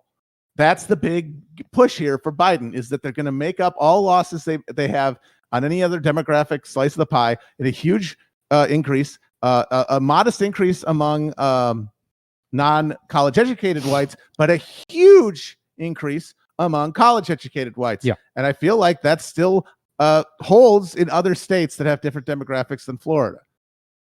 Yeah, absolutely. As well, I mean, Hispanic voters, non-Cuban Hispanic voters have been lukewarm about Biden, but I haven't seen any evidence so far of a collapse in either their turnout or their Democratic vote. Because we got to remember also we're getting a big burst in raw numbers here. Like the percentages are different because there's just going to be way more votes, which that's just going to centrifugally pull things towards the Democrat anyway, especially in an election of crisis. Because if you don't normally vote and it's, hey, vote for president, how are things? They suck. You're going to vote against whatever is the current moment because you're not ideologically like filing information. Because if you were, you would have already voted. Okay, I have questions for you guys because you have the big brains here, and I'm also eating. But has anything from your expectations changed? Like, do you think that Joe Biden is still slated to win? What do you think is going to happen? Hasan, I want to see more evidence. I want to see what the results coming from Michigan and Wisconsin. We're before I could really say so with a great degree of confidence. Okay. But I would say, as of right now, I would still expect Joe Biden to win. I will say this: if North Carolina looks like it's got a lot more votes in than any of these other states that we're looking for to form early indications, if we get a North Carolina call for Biden, I say that he'll definitely win. Okay. I think if he wins North Carolina, I think that means he will win Arizona, and then he doesn't need Ohio. He doesn't need Pennsylvania if he wins North Carolina and Arizona. And to me, that's he will still need Michigan and Wisconsin, and that would be a slim. That would be a slim victory for Biden. Should that be the case? North Carolina. But I would say yes. I would say we don't have all of the information we need to say so with confidence. I would say, but I'm still feeling how I felt 2 weeks ago when I predicted that Trump would win Florida. My colleague Matt Christman, of course, predicted that Joe Biden would win. I have to fucking disagree, or else it's not interesting. That's not how. It's like half the time you're just putting me on the spot because I have to have a different opinion, or else the show is boring, and then I get crucified upon a fucking cross of gold for being a good sport. Well, then you should have yelled your prediction before I did. That's how you win that conundrum. I just happened to scream mine faster, and now you're mad that I'm good at yelling. Well, it looks like the kissing bandit Cal Cunningham is ahead. He's against- got a big old up by lead. five. He's up by He got a 5 big old points, but boner. with a third of the vote still outstanding in North Carolina. But we don't know where they are as a thing. If I had that data, it exists, but I don't have it. Are you saying? If I knew what were the outstanding counties, I could probably tell you right now who's going to Well, win. actually, Hasan, let me ask you a question because Go ahead. You're based in the great state of California. What is Yeah. up with all these fucking ballot initiatives? They in love that California? shit out You there. guys love your ballot initiatives, but like there's a whole slate of them. But which ballot initiatives are you following closely tonight? Obviously, Prop 22 is the big one, which Yeah. looks like it is probably going to pass. But there's a whole bunch of other ones too. What's going on? Or like what's on the ballot in California? As far as all the, I mean, dude, I don't even remember. Hold on, I have to pull them up right now. I voted like 2 weeks ago, so it's already too late. There's one about. It's actually a really funny story. I think it's Prop 15. Hold on 1 second. Let me pull it up. The one that takes funds away from, like the one that adds additional taxes to real estate developers and then funds our public school system. Now our own Matt Christman cut a promo for Prop 15. Yeah, that'd be I nice. was just gonna say, did you he's hear about the Mr. Instagram? California. Yeah.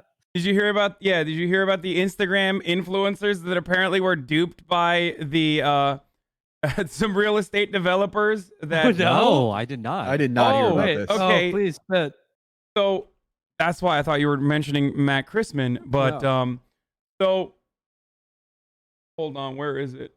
I'm trying to find the news article, but apparently there were some Instagram influencers that were told by some real estate developers that Proposition 15 was going to raise their taxes when it's not, and it was actually going to raise real estate developers' taxes, and they ended up doing free promo for Prop 15 for no reason whatsoever. You mean against Prop 15? Yes. Yes, thank you. Because that's why I was like, are you trying to say that I'm one of these people? Because Prop 15 was the good one. And you're saying these guys were duped to do ads for Prop 15, implying to many of your credulous Twitch viewers that I was on the side of these dupes. Matt Chrisman is not an Instagram thought who was No, I cut a promo in favor of Prop 15, which will undo some of the damage that Prop 13 did in the 70s under the ghoulish rule of Howard Jarvis. No, but Matt Chrisman he is an Instagram thought, but he cannot be. I'm a thought in a pod. He cannot be faded like the rest of these dummies you cannot so easily. swerve me. I will say it is appalling. I will say though, I like the idea that all of these Instagram dummies are getting rooked because some asshole is just telling them that it's going to raise the top marginal rate on clout.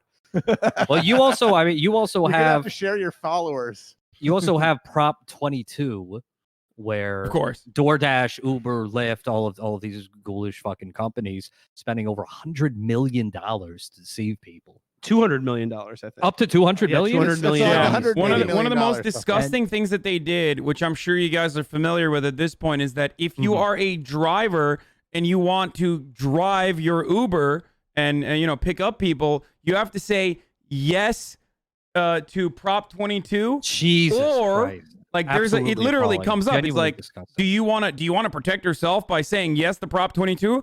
And the only options are either saying yes or okay. And I believe that they calculated that data and made it seem like 75% of the drivers were in support of Proposition 22. And of course, if you look at the ads, the language is so insanely vague that it makes it seem like it absolutely makes it. It's been an absolutely ghoulish, disgusting campaign. These companies have also hired people to harass Prop 22 opponents on social media. Megan Day and Jacobin wrote a very good piece about that.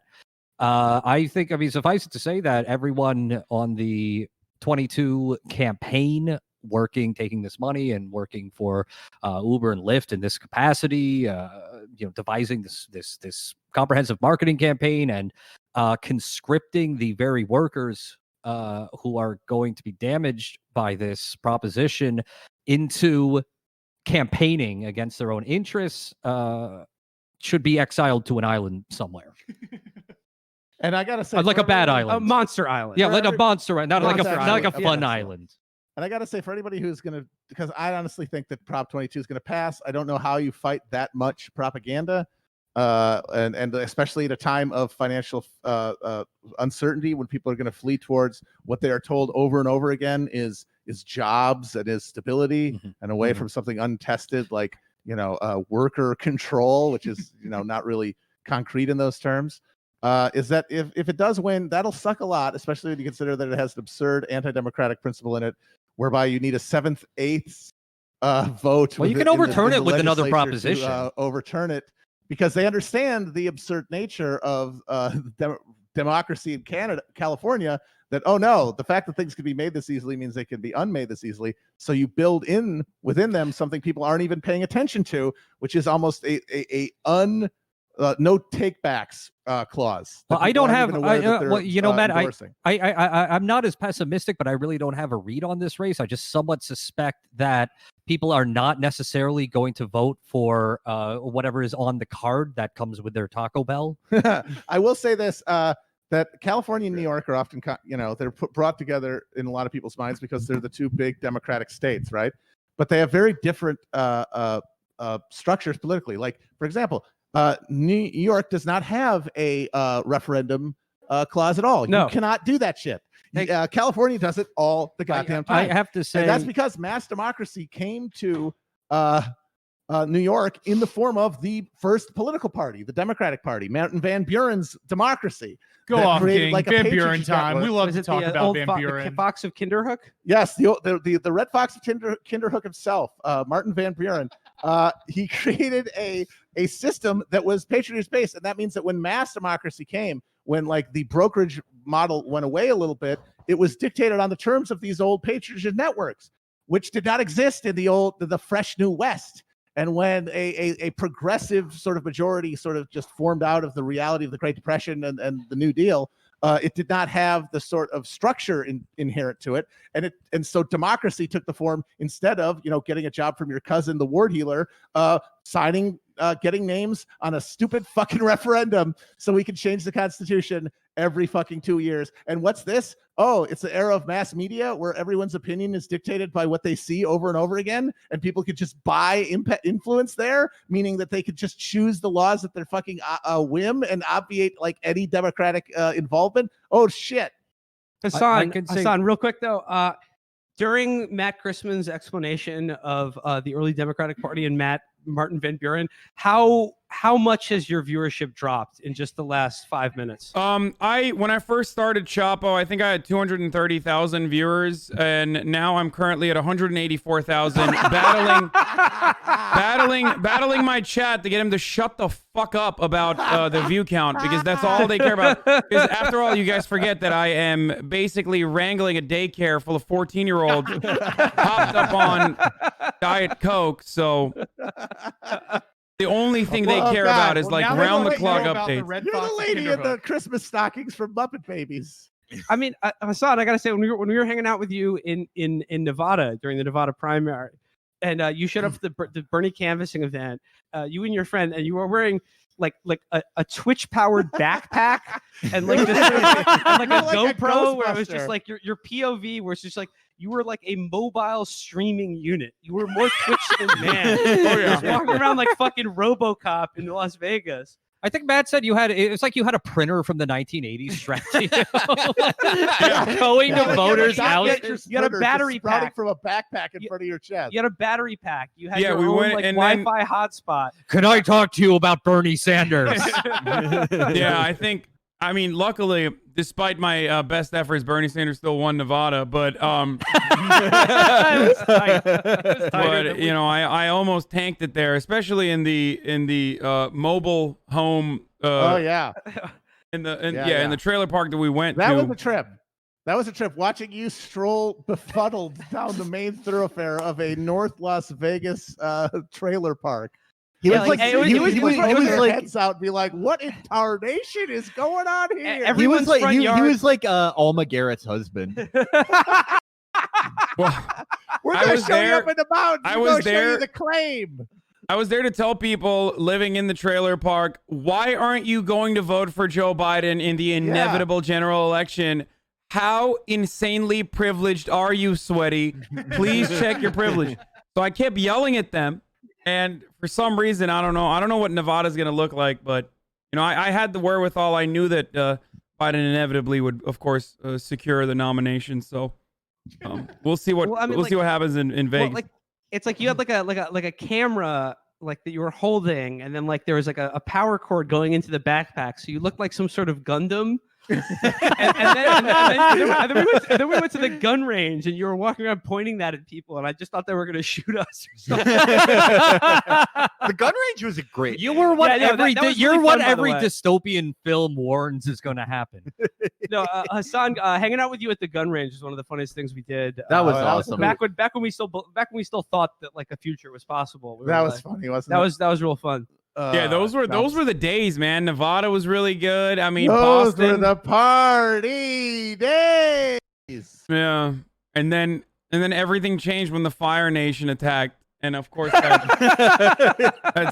Barack Obama doing behind the scene closed door deals in a smoky room to it's okay. destroy Bernie Sanders' chances. He promised to get Beto O'Rourke temp work in order to endorse Joe Biden, and then it all fell into place. I will soon be transitioning into the spirit world, though, Hasan. So I'll leave the other elements. We want to be bones. I gotta say though that if there is a big upset in Texas tonight, I got to give a shout out to troll god Matt Brunig, who had one of the best troll posts about this, where he was like, "This is all on Bernie and the Bernie Bros for insulting Beto O'Rourke so much he had to drop out and then just go like campaign in Texas." It's true. Everyone's giving him credit. It's like, why did he have so much free time? Because he got owned by Bernie. Okay, well, in 7 minutes I gotta dip out. I'm just letting you guys know because there's new information. Yeah, we're gonna take a coming break at 9 too. Well, we're gonna take a break in tingle, a minute, Hasan. If you have any closing thoughts for our audience. Do I have any closing thoughts for your audience? Yeah. Leave us with. I don't even have thoughts anymore. I just not a little brain morsel, not something to make us go. The only thing I'm gonna say is I'm an idiot. Okay, I'm a himbo. I'm a thought. Okay, and if I was able to correctly point out that Florida was going to surprise all of the very confident analysts that get paid, 7-figure salaries to do astrology for nerds, because of the QAnon Cuban moms and dads in the region, then what are these people doing? Why are they paid so handsomely? I'm an idiot. I shouldn't be able to have a better understanding of what's going on than they do. They're not. They have to be hotter. They have to be as hot as you. They got to get in the gym. Yeah, I mean, it's not. You can't just be an idiot. You also have to be hot. Yeah. I mean, we're all idiots, Hasan. Well, we're in the we're fact dumb, that but we also all bad exist looking. in a state of perfect ignorance of God. Yeah. I mean, Hasan, for insight into your own life, I would read Philip K. Dick's seminal story, The Golden Man. Yes. Also, do you want to play Warzone when we're both free sometime in the next few weeks? Yes. I absolutely do. That'd be fun. Yeah. Well, I've got one call to make. These two are going to have a great time. Projected winner, everyone. Yeah. No, it's friendship that won tonight. Really. Well, Hasan, we'll let you go. We'll let you get back to dinner. We'll let you get back to your stream, and hopefully those numbers will go right back up once we get off here. Once you get these old fucks, these boomers off of Chapo Traphouse, also known as Twitch Poison. I'm the youngest guy. I'm the youngest guy on this stream, and I am 52 years of age. Honestly, imagine you're one of these kids. This is like you're playing Grand Theft Auto, and you're about to do the coffee mode and see the lady's digital boobs, and your mom comes in and turns on the McLaughlin group.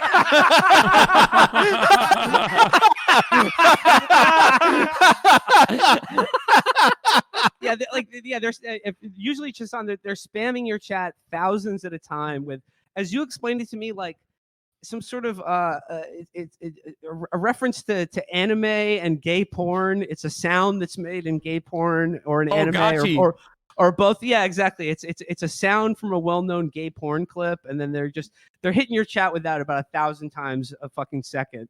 and then they just clock in, and Matt's just talking about fucking Martin Van Buren. Yes, old Kinderhook they called him. It's often said that okay comes. Okay. All right. You know, it comes from a German salutation common among immigrants at the time. Hasan Piker, thank you so much. Thank you to I Hasan love you Piker's guys. You audience. guys are awesome, and thank you for having me on. By the way, Our pleasure. We love you too. Thanks, Hasan. Thanks for coming on. Bye, guys. Have a good night, and we will see you, the audience, at the top of the hour. Wisconsin, Michigan. Okay. Ladies and gentlemen, we're back. There you go. Shut the fuck up. I cannot believe how ungrateful you little shits are. Those are your elders, okay? I can't believe I'm saying this. That's Chapo Traphouse, dude. They're a great podcast for those of you who are unfamiliar. They also stream on Twitch. Now we're gonna get back. I'm gonna reorient my world a little bit and take a look at what the fuck is going on with immediate round-the-clock updates. At 9 p.m. polls are going to be closing in 3 minutes, but before that occurs, I'm going to run on top of the hour every hour. 60-second ad break coming to you live, ladies and gentlemen. 6-second ad break. If you want to avoid the 6-second ad break, then subscribe. You can do that with your Twitch Prime or Amazon, regular Amazon account, or with a tier 1 sub. But 6-second ad break coming now, and then we're going to look at some other shit. We're back. Abortion on the ballot in Colorado and Louisiana. Holy shit.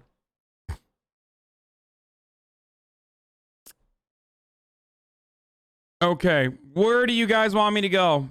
Let's hear it. Where do you want me to go? You want me to go to Texas? We got 58% in Texas with Joe Biden at 51%.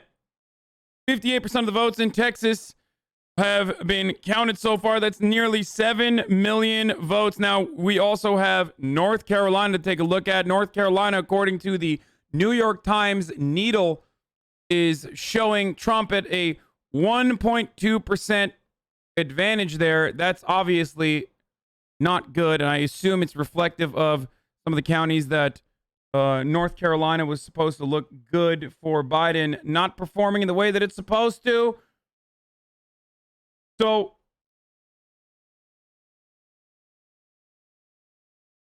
let's hurdle victory speech. I don't want to fucking even tune into that. Okay, we'll take a look at that in a second. Hold on one moment.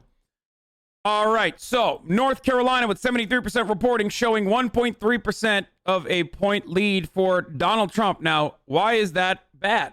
Why is that problematic? Well, technically, North Carolina, despite the fact that Donald Trump won it in 2016 by 3.7 votes or 3.7% of the vote, was on average looking to favor Biden by 1.8 points. Now, that is, of course, a state that Joe Biden doesn't have to win, but it would be good if he did win. Now, I told you this already. Florida is a wrap for Donald Trump. You already know that that was going to be a wrap for Donald Trump. Florida, Georgia, and North Carolina are three states that Florida, Georgia, and North Carolina are three states that that Democrats could win, and it would make them look very good, and it would pretty much solidify an early victory for the Democratic Party. We could be going to sleep comfortable tonight, but of course that's not going to happen because nothing good ever happens. Obviously, nothing good has ever happened, and that's never going to happen. So, But now we are looking at Florida with a lock for Donald Trump, pretty much, obviously, because Donald Trump really brought out the Cuban vote in Florida. I will have Osita and everyone else in a little bit. Okay, I'm gonna have Osita and Ryan, the OG crew. They are going to be coming in soon. Nate Cohn says Biden is just doing terribly around the Rio Grande in the Texas early vote. Not a huge surprise, but still remarkable. Still possible he improves there on election day. Who remembers a premature Texas 23 call in 2008? Idish there is out here yelling at... Idish there is literally out here yelling at fucking Nate Cohn. He's one of the poll Andys. Why aren't you mentioning any of these numbers with regards to voter suppression, court decision on validity of mail-in ballots, i.e. lack of security sleeves, etc.? because that's an entirely different fucking level of purging that I don't have access to the information of. What do you want me to do? Make it up? Okay, going forward, I'm going to start making up numbers and percentage points of how many votes have been purged so far in the votes overall. An information that I have no access to, but because that one streamer or one chatter wants me to give you that information, despite the fact that I don't have access to that information, I'm just going to start making shit up.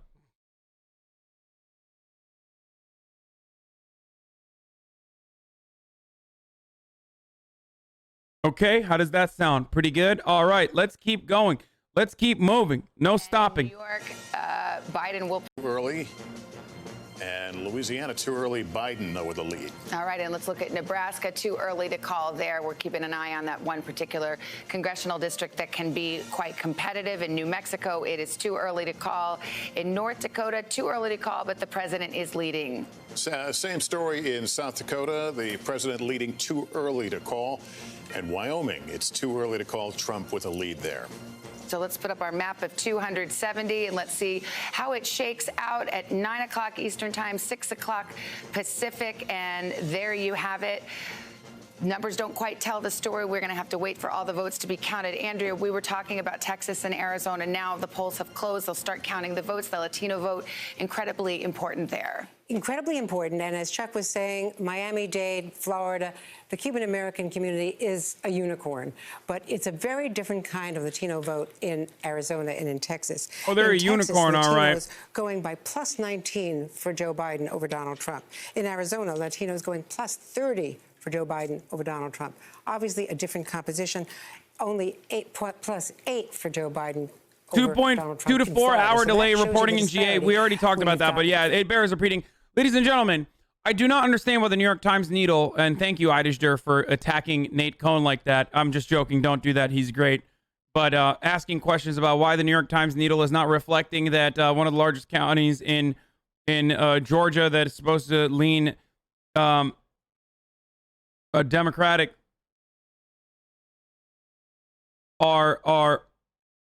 is this shit on the Cuban stream? No, it's not their fault.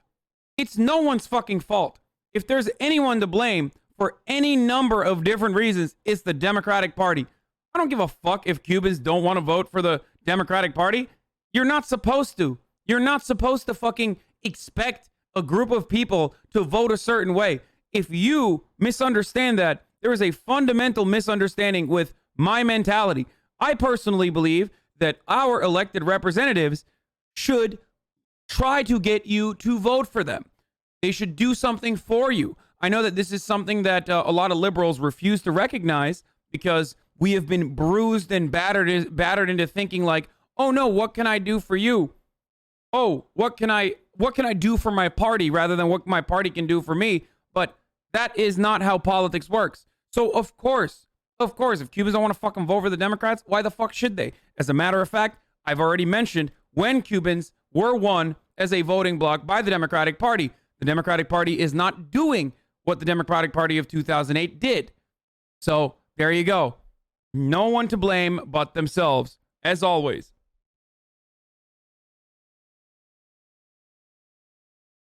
Again, there are plenty of Cubans in this community.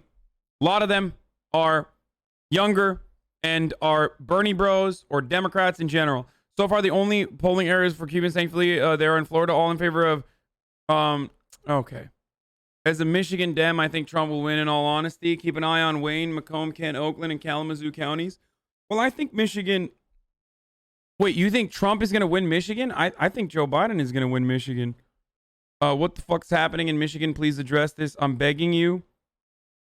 Nothing yet. Only 16% of estimated voters have reported, so we don't know anything yet. 28% of estimated voters have voted in Flint, showing Donald Trump at 40% versus Joe Biden Donald Trump with 40,000 votes versus Joe Biden at 26. I mean, let's take a look. Okay. So this is now reaching what is called the we are fucked territory. Okay. So we don't need our lib correspondent right now. What we need to do, oh fuck, Michigan also has mail-in ballots that they haven't counted. That's why. Did you run an ad? I think I ran an ad. Hold on. Oh, did I not? Here, I just ran it now. Officials have said full unofficial results could take until November 6th if many mail-in ballots are outstanding at the end of the night. The reporter told you be relatively stronger for Republicans.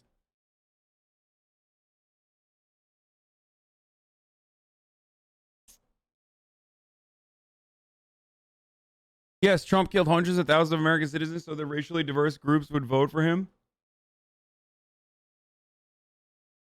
Did I run an ad already? Did I do two? Did I do back-to-back 2 ads? It's not supposed to run an ad.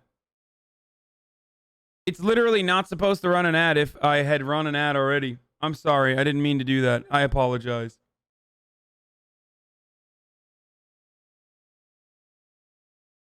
Okay, I didn't talk. Just fucking wait. Hey. Chill, okay? I didn't know. I apologize for those of you, if you saw 2 ads in a row. I didn't do anything. The stream was fucking frozen, basically. I didn't realize that I didn't realize that I did run an ad. Normally, it's not supposed to run 2 ads in a row like that. Like, the system won't allow you. It just says error. So, I apologize. Anyway.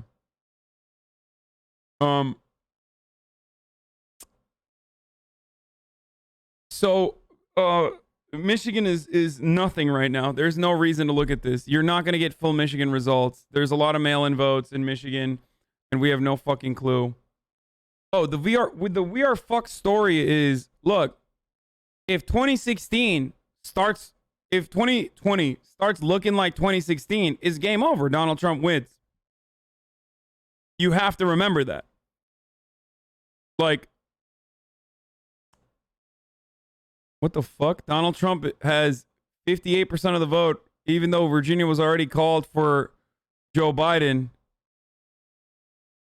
What the fuck's going on in Virginia?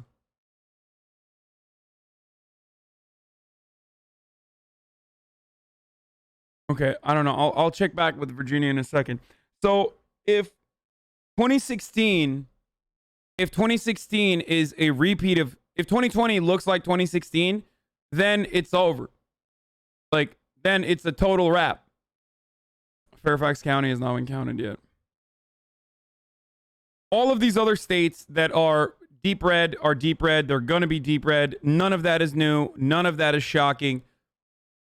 This is all expected. This is all normal. Now, most of these states haven't even counted votes yet, so it doesn't really fucking matter. But as far as like Georgia and as far as North Carolina goes, those are areas that Democrats could pick up seats. Like, those are areas where Democrats could win in an upset, basically. Those have now become swing states for no reason, or battleground states rather, not swing states. Ohio, where Joe Biden is doing well, he was outperforming early in the day. Let's see what happens as more votes get counted. Once again, Ohio is another state where not all the ballots are going to be counted by tonight. Pennsylvania, same with that. This election, like I said, was most likely going to come down to Pennsylvania. But if Florida, Georgia, North Carolina is all lost, if all of these states are lost, then it still gets back down to Wisconsin and Michigan and Pennsylvania. These are the states that Democrats are slated to pick up again. These are the states that Democrats are supposed to win again. Now, if that does not happen, if they lose there, then it's over. It's GG's. It's a wrap. Donald Trump, 4 more years, baby, and Bedlam. Now, numbers in Michigan and numbers in Wisconsin are not going to, I don't know about Wisconsin actually, but a lot of these Rust Belt states have votes that are not going to be immediately counted. Pennsylvania has that. Michigan has that. So we're not going to know for a while what is happening.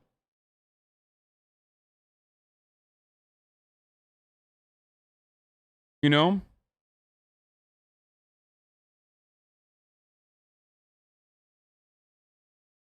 But as we said, sorry, I was getting some information. As I said before, it looks like it's going to come down to Pennsylvania if Michigan and Wisconsin don't go the way that they go. We shall see what happens there, though. A Texas Senate race has been called already. ABC News is projecting that John Cornyn is defeated. I mean, yeah, that's not exactly a surprising piece of information there, but, you know.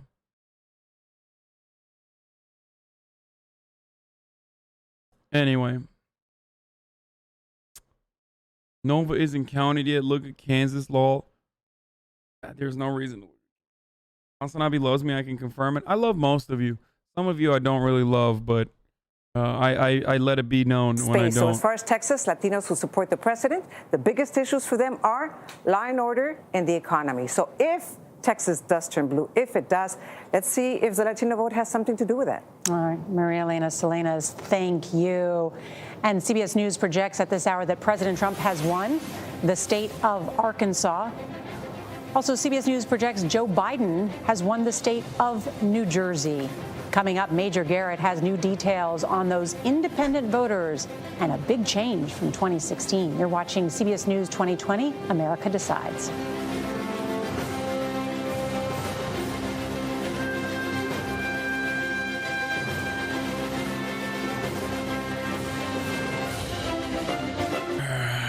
America decides what? Anyway, and it does seem like this race is going to be a lot closer and not the electoral blowout that everyone was suggesting it was going to be. Now that that's the case, I do really hope at a certain point that all of you and most of these most of the people that kept saying like, dude, you're so much of a fucking pessimist, you're too much of a doomer, will now shut the fuck up and remember that it's never as comfortable, and you should never be comfortable. It's not over. It's not over. But unfortunately, people are too fucking comfy, and they think that referendum elections work.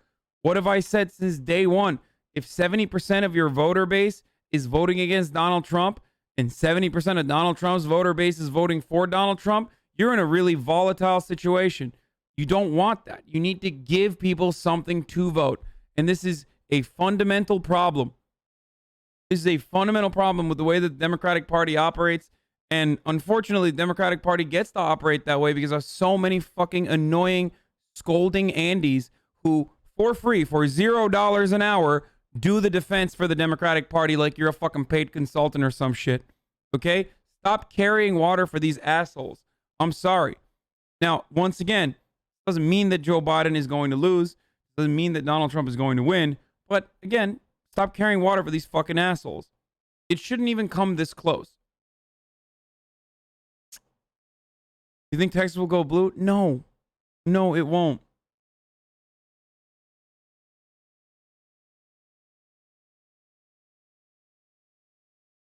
The last time that there was an actual significant blowout victory, the person that was leading that cause and brought up turnout to historic levels was a guy who ran on hope and fucking change. It wasn't just because he was black or something, no matter what like racist assholes think it is.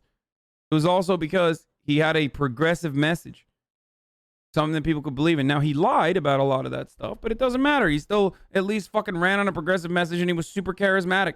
Several of them were Republicans, and they switched to Joe Biden. It was right on that character issue. Once again, character, chaos. Juju Chang talked about that as well. That's what those women were concentrating on. And let me channel the late Cokie Roberts here for a minute, George. This is the centennial of the 19th Amendment. Women have only had the vote in this country for 100 years. And as Mary said, they may determine that tonight. But you also want to listen to what Donald Trump has been saying to women, especially suburban women, which doesn't land very well with many of them. Whatever, dude. Arizona, Texas, Michigan, Minnesota, and Wisconsin. We have learned per a senior Trump campaign official that President Trump will speak tonight from the East Room. Quote, even if it's not to declare victory, he needs to set the narrative, end quote. The 9 o'clock hour is a critical one for both President Trump and Joe Biden. 156 electoral votes are up for grabs this year and could start to give one of the candidates a glimpse at victory. CBS News projects President Trump will win Arkansas, Indiana, Kentucky, Tennessee, Oklahoma, and West Virginia. Joe Biden is projected to win New York, Vermont, Massachusetts, Delaware, Connecticut, Maryland, and Washington, D.C. But regardless of the winner, the 2020 election is already one for the history books. More than 101 million people voted early this election. That's more than 73% of the total turnout for 2016. But we may still not know a winner tonight. That's because some states like Wisconsin did not start counting their mail-in ballots until today. Let's bring in our election night panel, Caitlin Huey-Burns, Leslie Sanchez, and Joel Payne. Caitlin is CBSN's political reporter and joins us from Philadelphia. Leslie. Okay, I'm going to get back into it in a little bit. I still haven't even been able to fucking finish my food. Holy shit. Okay. Is chat being irrational, saying we lost? Yes. Why would you listen to anyone in the chat? Listen to my words. Listen to the words that come out of my mouth. Don't listen to anyone else in the fucking chat. People are, of course, going to overreact and say, we lost, because everyone is perpetual doomers, all right? Don't listen to them. Obviously, we didn't lose shit. Chat's being completely ridiculous. I mean, these are states that Donald Trump already won. These are states that Donald Trump already won in 2016. If he wins them again, it doesn't change anything.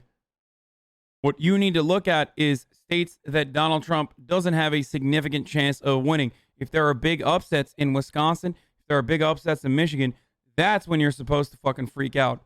Okay? That's when shit is looking bad. Now, having said that, if you look at what's going on in Michigan right now, you're not going to get the full picture. The reason why you're not going to get the full picture is because, unfortunately, or I guess fortunately, a lot of people voted by mail. So when you look at the numbers that are being tallied currently and you see Donald Trump leading in Michigan and you say, oh my God, it's fucking rap. What's happening here? Well, that doesn't really mean anything. Officials have said full unofficial results could take until November 6th.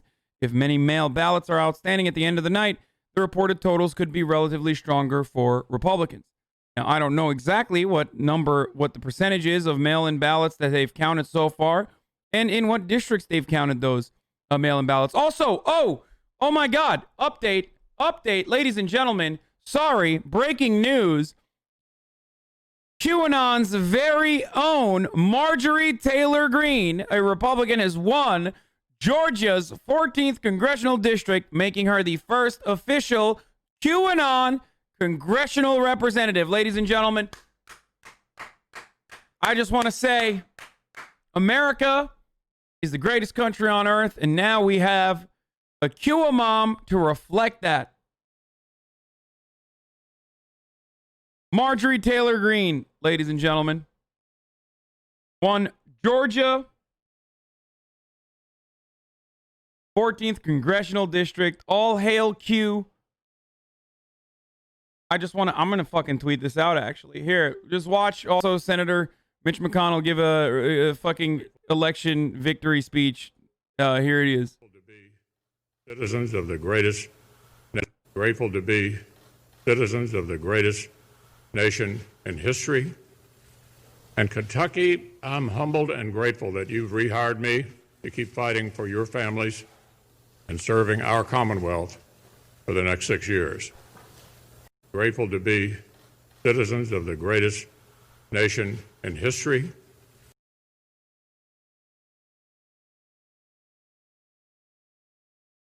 I don't know why he just has not decayed.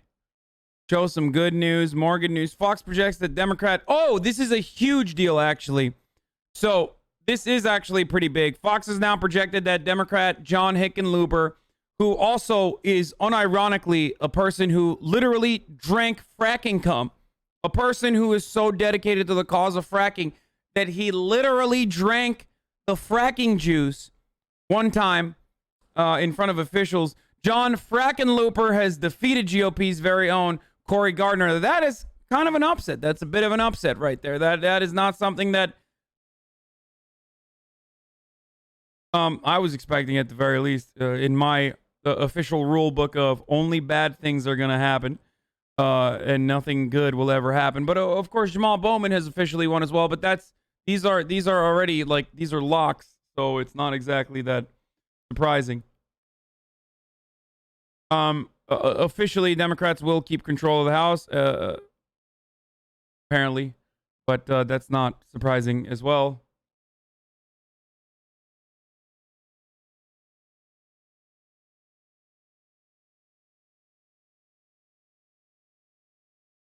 Cory Bush won as well, and so did Frackenlooper.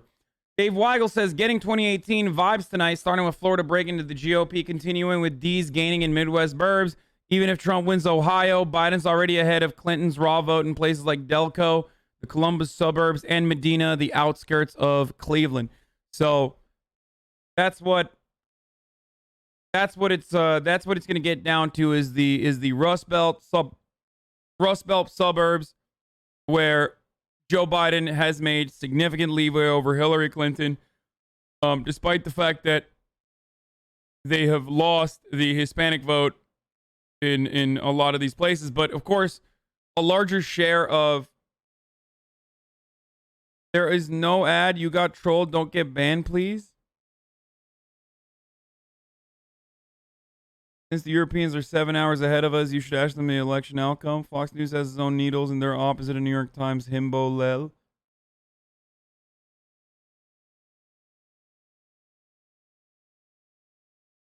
Oh, as far as shouts out the voter suppression. Hey, guys, remember when I told you Republicans can't win a single fucking vote without cheating? In 2016, Florida voters passed Amendment 4, restoring voting rights to 1.4 million people with a past felony conviction. Governor DeSantis then passed the poll tax, requiring people to pay off court fines before casting a ballot. That law was a poll tax. It was declared constitutional by the Florida Supreme Court, of course, because, you know, why the fuck not? Florida, after all. And that law just prevented 775,000 people from voting in this election. So 70% of Floridians, Republican Floridians, Democratic Floridians, voted to restore the voting rights of felons in a ballot measure. That's direct democracy. And, of course, the dude who barely etched out a marginal victory for himself, Ron DeSantis, went and barely defeated Andrew Gillum by a margin of error, basically. He went and made sure that the 1.4 million people would not be able to vote. Because that is how the fuck they win. Okay? That's how the fuck they win.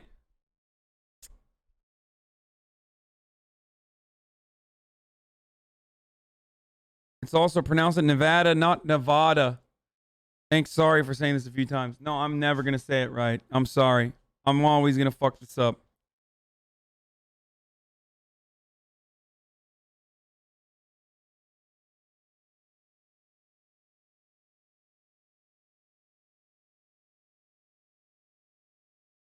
Oh, massive congratulations to Sarah McBride on winning a state Senate seat in Delaware and becoming the first trans state senator in U.S. history.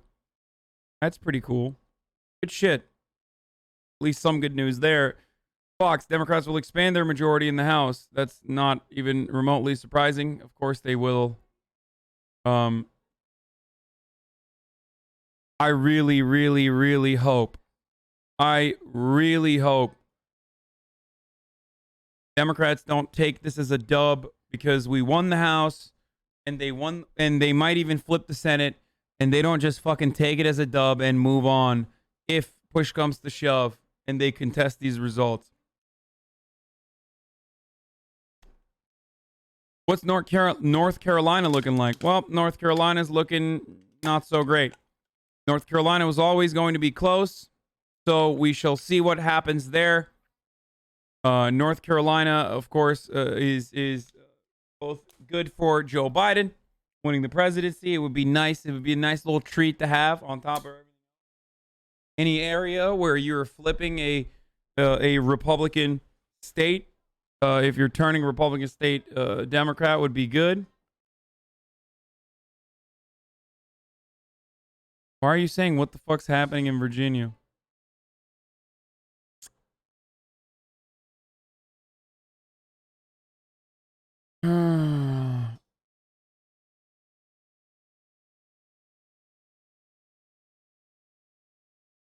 Okay.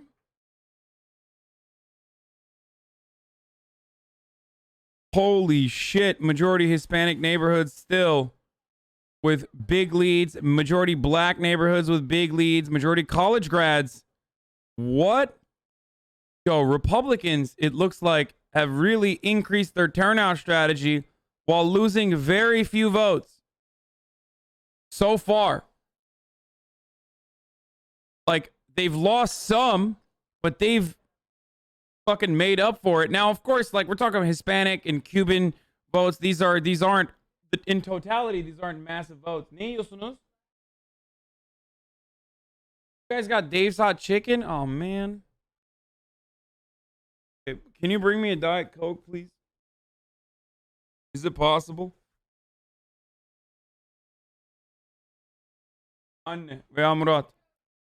Sorry, my brother is here and my mom is here. I'm from the Flint area and the entire neighborhood. Everything is mostly in-person votes so far, though.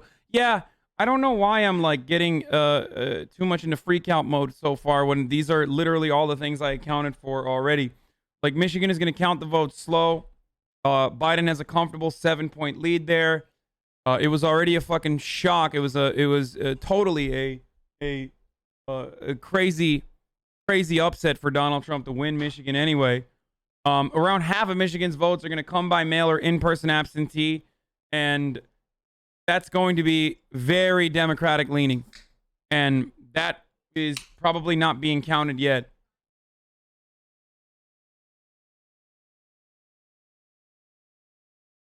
But I don't know. We'll see.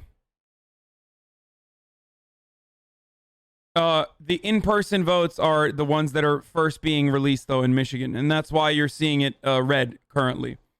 The reason why you're seeing Michigan look this red is because it's in-person votes that are being counted so far.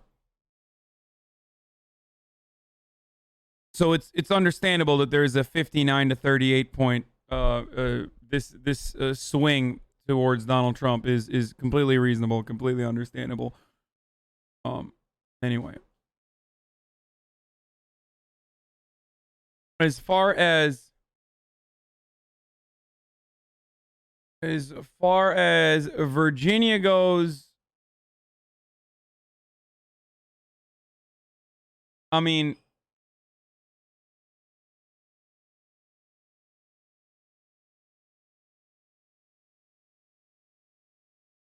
I guess what is it? Is it Southwest Virginia counting? And that's where it's coming from. Stop saying blue Texas, okay? Also, secondly, stop fucking asking me where the guests are when you guys are the ones who complain when I went in and fucking talked to Chapo.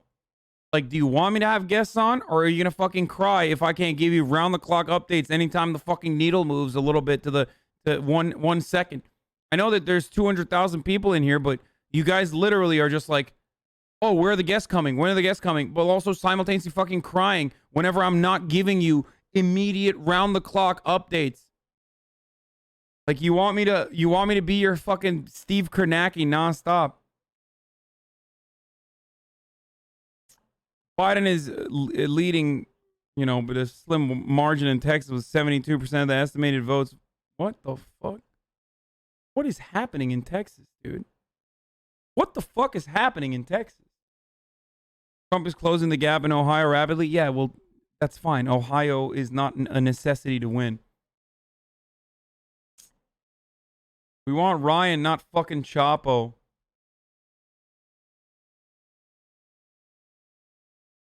Let's see when the fuck they're gonna come on. Osita and everyone else is supposed to come on now.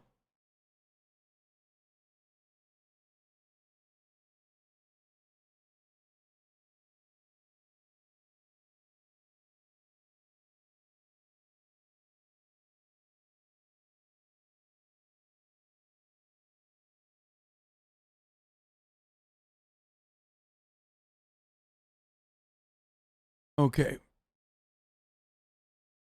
Republican Oh no, state. Trump Big won Senate race Alabama. there as well. Republicans hoping to pick up a Senate seat there.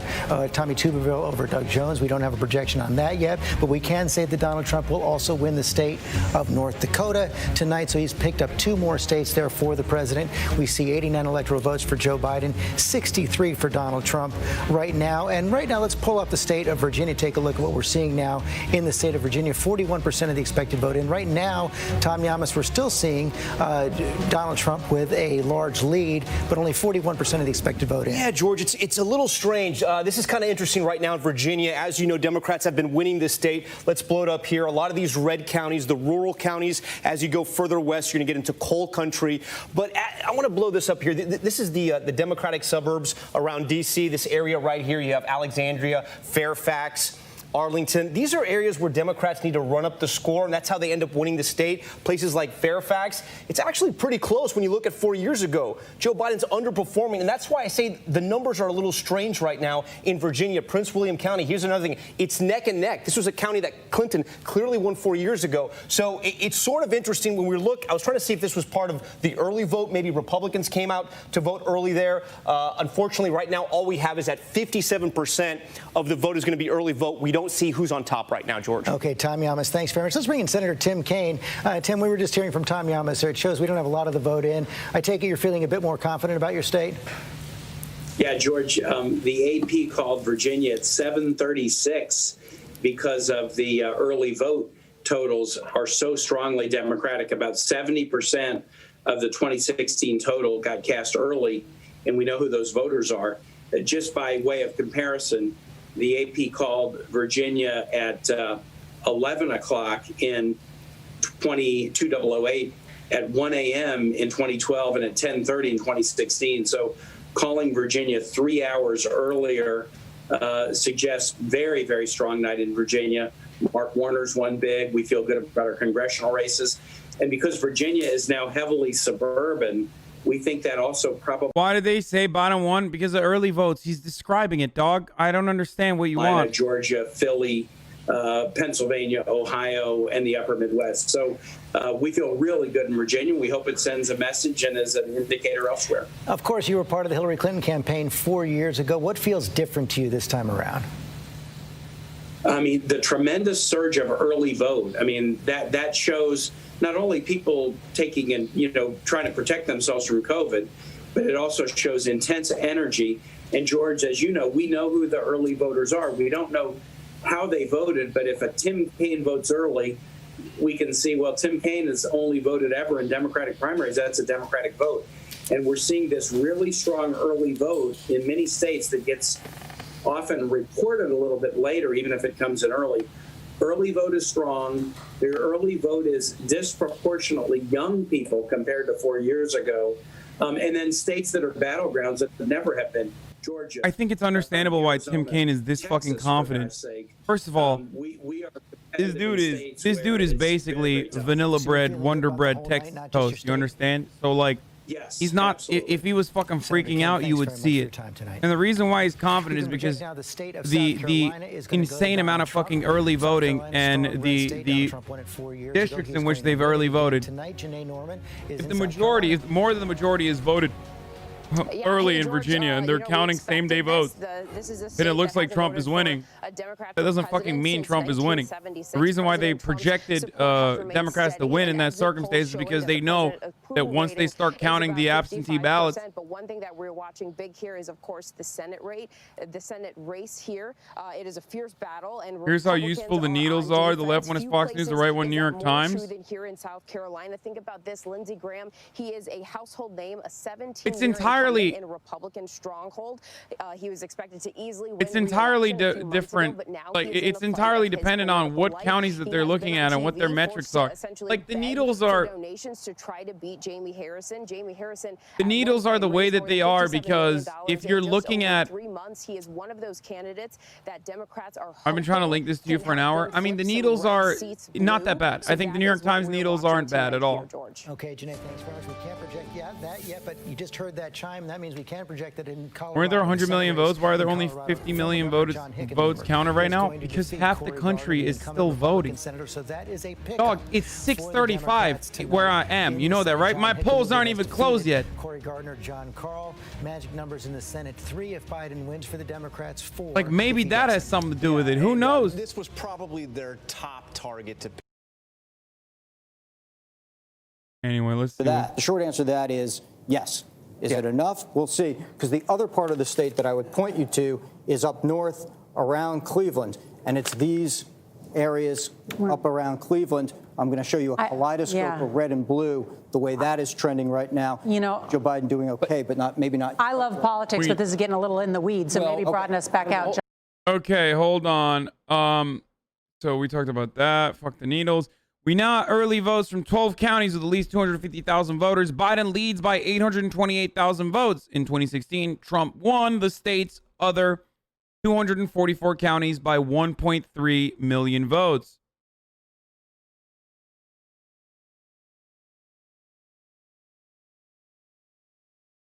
I don't.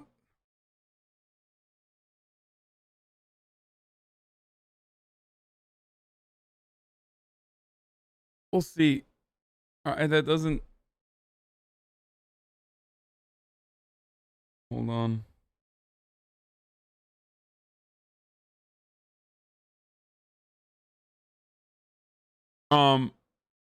The problem, if I'm not mistaken, with Texas is that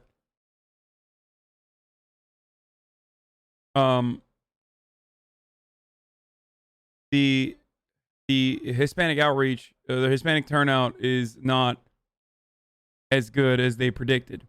Now, I don't really give a fuck about Texas. I already said Texas is not turning blue. Sorry. And I'm most likely right on that. But that translates really poorly to Arizona. Texas wasn't turning blue. That's not crazy. That's completely understandable. But the issue there is, if the Hispanic outreach in Texas is bad, then that means the Hispanic outreach in Arizona will be not so great either, because while the Latino voters in Florida are very different, diametrically opposed in the way that they respond to certain things to the Latino voters in Texas and Arizona, Latino voters do have a similar, they do have similar interests and similar voting patterns. So if the Hispanic turnout is not coming in Texas, that will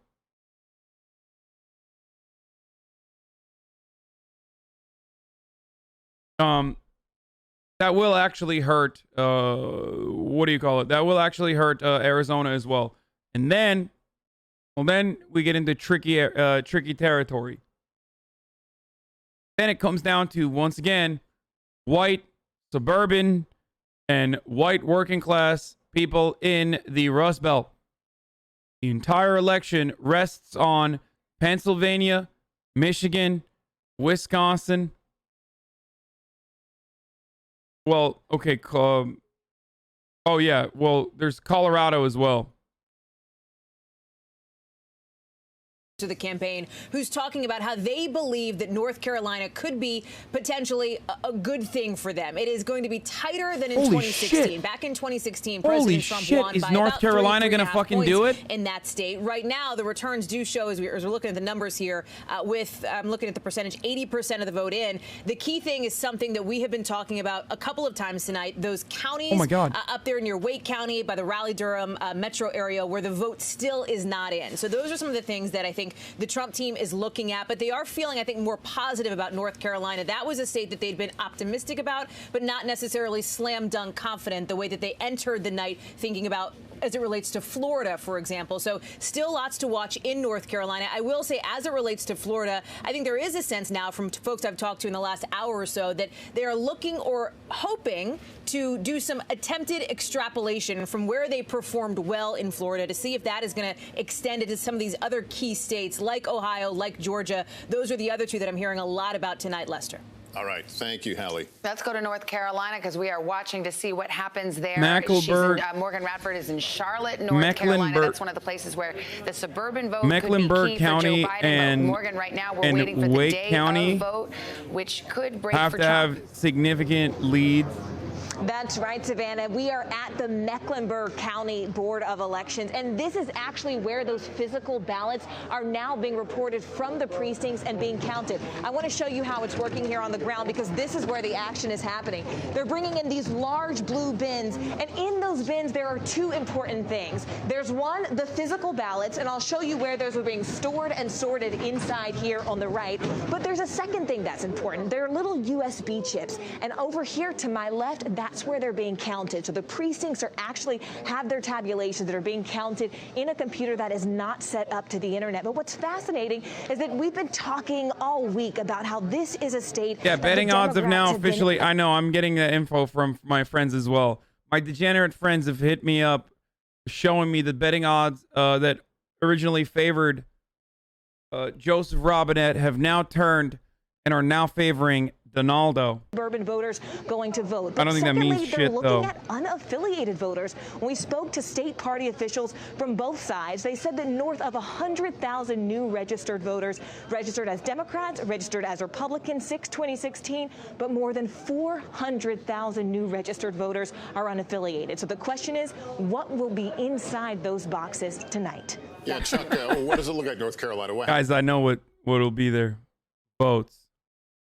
It'll be votes. I want to take you back to 2012. And even though this was when Barack Obama narrowly lost North Carolina, there was a lot of blue here on the border of South Carolina. These are some rural African-American counties. Now, let me show you what's going on. I told you this was going to be one of the keys. The good news for Joe Biden, he's blowing the doors off in these suburban counties. We showed you Charlotte. We showed you Raleigh. But remember I told you about Richmond, and I told you about Robeson. Where's Robeson County here? Right there. Told you about this one, African-American county. Look at Trump's number. He's got to be overperforming somewhere, right? If in order to make up that ground. Well, we found where he's overperforming. Number one, this was an important Obama county. These are some rural African-American voters not turning out. That's what this says, not turning out. Maybe they showed up on Election Day, and we shall see. But there's not a lot of vote left here. So when you're looking to see where the president overperformed in order to make up for these losses, that they're worse in Wake County, worse in Mecklenburg, Bring Wilson, it over here, brother. Guilford. He's making it up, it looks like, in some of these border counties in South Carolina in particular. But this has to be a bit distressing that rural African-American vote is not showing up the way it showed up for Barack Obama. All right, Chuck, thank you. And we want to check in with Texas. It's still too early to call, but we are showing that the president is leading with approximately 74% of the vote in. We'll take a quick break here. More election night coverage when we continue Decision 2020 on NBC.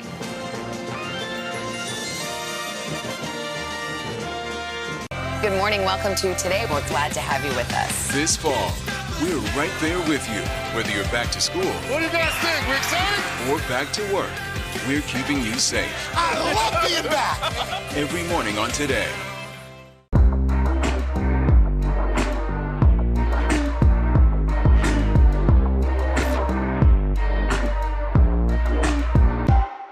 Good morning. Welcome to Today. We're glad to have you with us. This fall, we're right there with you, whether you're back to school. What do you guys think? We're excited? Or back to work. We're keeping you safe. I love being back. Every morning on Today. Police murder of unarmed black men has been an American way of death. God damn it. Sorry. They're back there eating Dave's hot chicken, okay? And watching me while eating Dave's hot chicken. So I rushed over there to have a little bit of French fries. So yeah, I had some, I was just like 3 or 4, not a big deal. You know, broke my diet a little bit, but just like this much, not by a lot. Anyway, sometimes you got to let yourself go a little bit and, you know, live your best damn life. Trump's took the lead in Ohio. Yeah, that's not surprising.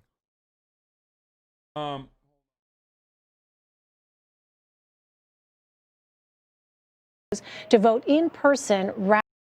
All right, let's see what anyone else is Very talking about. important to vote, George. Eva Pilgrim, thanks very much. Let's go to Nate Silver before Did we the go to Dems break. fuck Let's this take one over? more look at your magical. It's Nate! Call it It's fucking nasty Nate, scientific dude. Let's see forecast what he there. has And to what say. happens if Pennsylvania flips this year, went to Donald Trump 4 years ago, goes to Joe Biden this time around? So again, I'm going to make things a bit more suspenseful. Give Donald Trump Florida, Georgia, North Carolina, but then if you give Biden Pennsylvania, it's going to show us the numbers going up. We'll see where it calculates here in a second. It's not quite the same as Ohio because it's a little bit of a more purple state, but you see Biden's up to 91% despite losing the South. If he wins back Pennsylvania, they'd have to hold the Wisconsin So and Michigan. that's really interesting. It kind of brings you back to where you were at the beginning of the night. It narrows the range, right? If Biden wins Pennsylvania, things are not going to fall apart from him in the Midwest. He's also not going to have any type of landslide victory. But it would bring the probability back. It would mean that you have a close election where Biden is favored, but it's this kind of wide range of possible outcomes. Chris? Just heard from Republican leadership in Ohio that Trump has now pulled ahead in Ohio and that they believe Trump will win between 1.5 and 2 points. Right now, what we're seeing on our board right now is 64% of the expected vote in. Joe Biden just ahead by a little bit, but you're saying you're getting that from your sources right now inside Ohio. They're looking at the vote that they're still waiting on, and they believe, at least, we're not ready to say that, they believe that Donald Trump will win the state of Ohio. Have to take another quick break. We'll be right back. Bro, dude. Obviously, I want Joe Biden to win, and I'm a little too joker-fied because in the back of my mind, I'm thinking like, what will happen to Nate Silver? Like, will he be able to get away with it by saying like, I know we did 888,000 different projected models, and in all of them, with the exception of 4, Donald Trump was looking like they were going to lose. Like, I wonder, like, what happens? Like, is he able to save himself again by just being like, actually, I was the closest to the truth when I said, when I said there was a 30% chance, well, was it 26 or 29% chance that Donald Trump might win on the week before the election? Like, do people fucking still shit on him? Does no one listen to him? Or does he go with the I only aggregate data, I don't poll people? Trump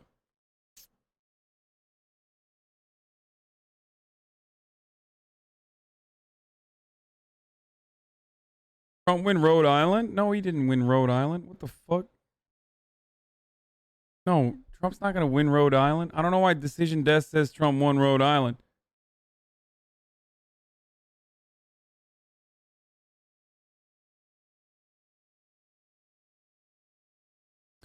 Decision Desk is a little sus anyway. All right, let's continue. Let's see what the fuck Fox News is doing and what they're saying. All right, let's recenter ourselves here. Ilhan Omar won. First Minnesota race called tonight. Ilhan Omar wins the 5th district race in Congress. Congratulations to, and I can't believe I'm able to say this, friend of the show, Ilhan Omar, for winning in the 5th district. Friend of the show, Ilhan Omar, ladies and gentlemen. Pretty dope. I mean, it's not surprising. That was an absolute lock. Yeah, throw Haas mods all you want, okay? Pretty cool. Fuck you. All right? She's my favorite. Virginia, I'm always happy to come back and talk smack on Virginia. Okay. Well, let's go to Florida, right? Yep, let's go to Florida. What do you think? Florida, it's 93% in our probability meter. Let's call it. Well, if a probability meter was a decision desk, what would we do? You'd just get rid of us, and Dana would save all that money on candy. Now it's 95%, by the way. The president is leading in Florida. It's not unreasonable for his campaign to be optimistic about Florida, but we would also remember that Florida is a land of alligators when it comes to calling races.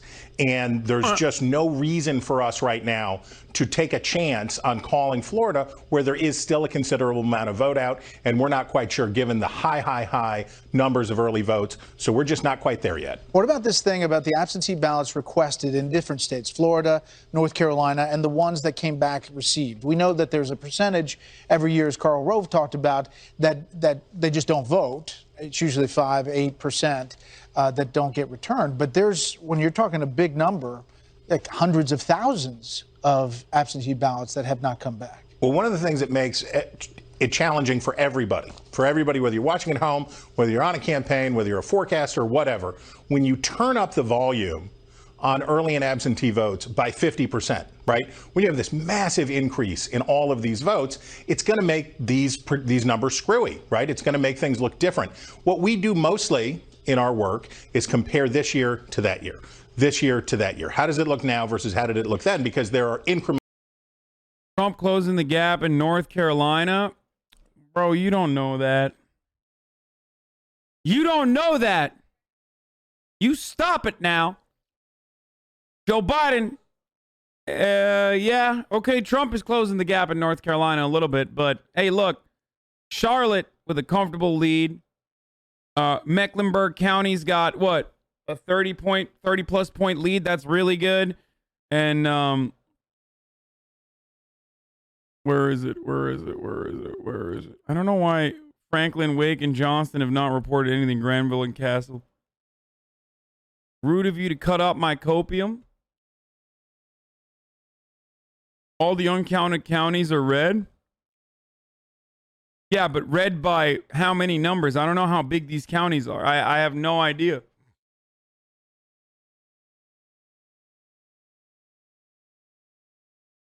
Florida hasn't counted 300,000 ballots that DeJoy refused to deliver. First of all, that's not true. Those 300,000 votes weren't all supposed to go to Florida.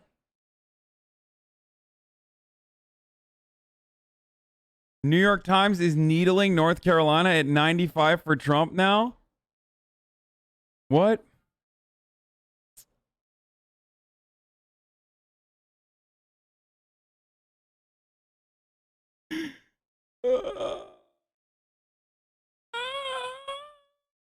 Just fucking needle me right in the dick, New York Times.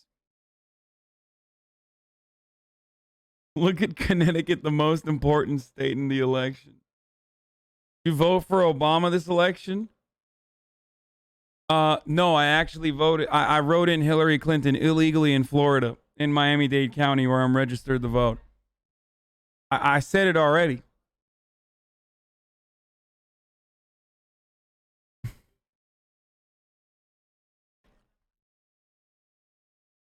Man, I can't believe Vladimir Putin. Oh, yeah. Chief of Staff Mark Meadows' replacement in North Carolina's 11th Congressional District, a seat he vacated in the White House. Madison fucking Cawthorn. There it is, ladies and gentlemen. Madison Cawthorn is now the youngest representative.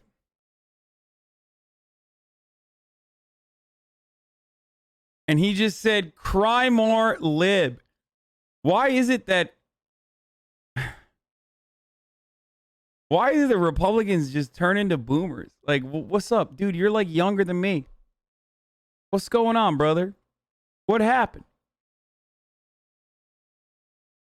Now, we don't know if he's a Nazi or not, but when you have a question like that, even when you're like, we don't know if he's a Nazi or not, well, that's a bad question to ask about someone.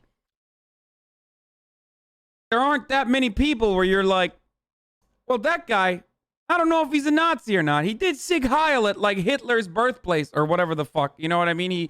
He went to Hitler's summer home and said, what did he fucking say on the Instagram post? Like, he was like, our great leader, our Fuhrer. He said, our Fuhrer's summer home.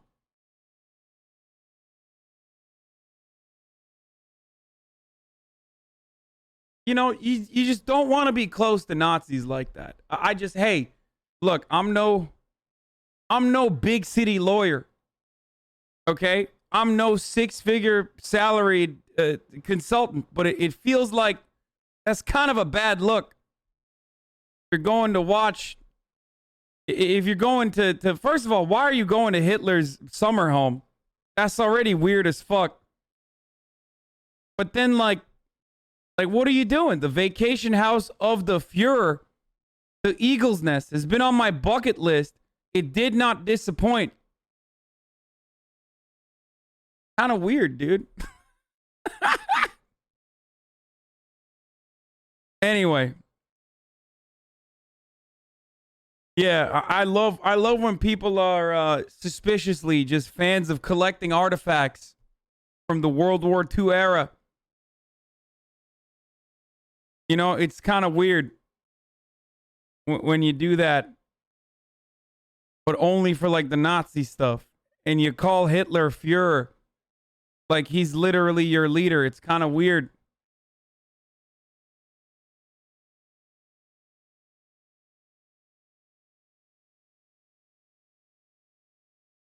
Strange to hear somebody laughs and share such a good time. My brother were only 79 years ago. Supreme evil shared laughs and good times with his compatriots.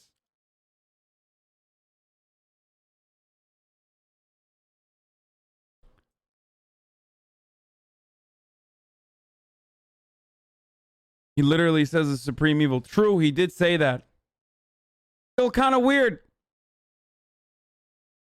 The Führer part, I mean.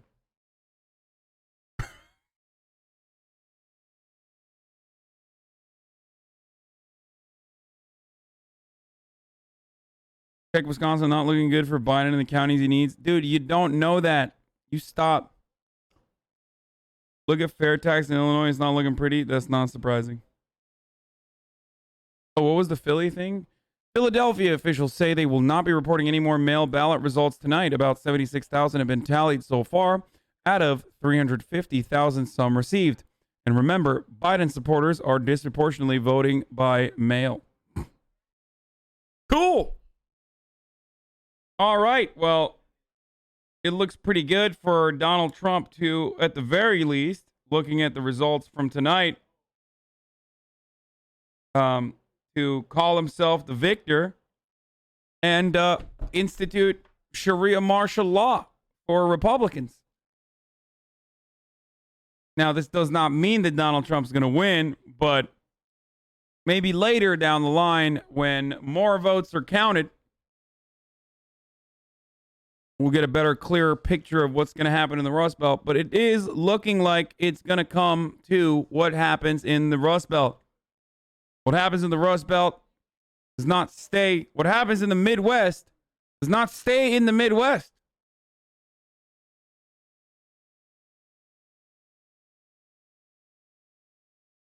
There's going to be riots tonight? No, I don't think so. I think everyone is glued to the television tonight. Please explain what's happening in Philly. They're just not counting the fucking mail-in ballots. That's what's happening in Philly. I don't know why they're not. That's the way we pick presidents right now. And so we'll watch that popular vote play out. But more importantly, we're going to watch these states. And again, as you noted, we were just talking about this a minute ago. We're early here, but Joe Biden pulling out to an early lead in Minnesota. It's one of those states. Each campaign looks at the last guy's map and says, what can I do to try to change it? The Trump campaign wanted Minnesota. They wanted New Hampshire. The Biden lead early on. We'll see if it changes. This one here, these are the fascinating. They're just, this is why we do this, Wolf. This is why it's exciting and fun. 13,000 votes now in Ohio, 64% for some time. So we're waiting. We're waiting for more votes to be counted. And again, we should all appreciate the challenge of these election officials all across the country. Democrats, Republicans, small county, big cities. It's a huge challenge. Turnout is up. You have the mix of voting, mail-in voting, in-person. Are you fucking kidding me? Why the fuck aren't they counting them and you're saying no riots? Dude, it just means that they're just not reporting any of the results. It just looks like Trump is winning then. Like, that doesn't mean they're not going to fucking count it. They're going to count it. They're just not going to count it tonight.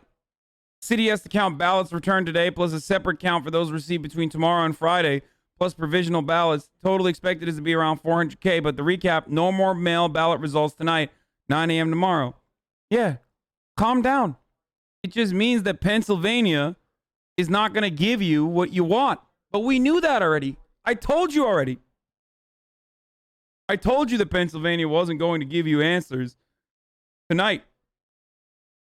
So just calm down. It's going to be all right. Okay? Everything's going to be all right. How hard is it for you to say they're going to sleep? Yeah, like literally, they're 40,000 voted for Jorgensen in Ohio. What? Really? No way. Holy shit, Pog. Joe Jorgensen. My queen. Is that true? Are you fucking debating me right now? Is that real? Did you...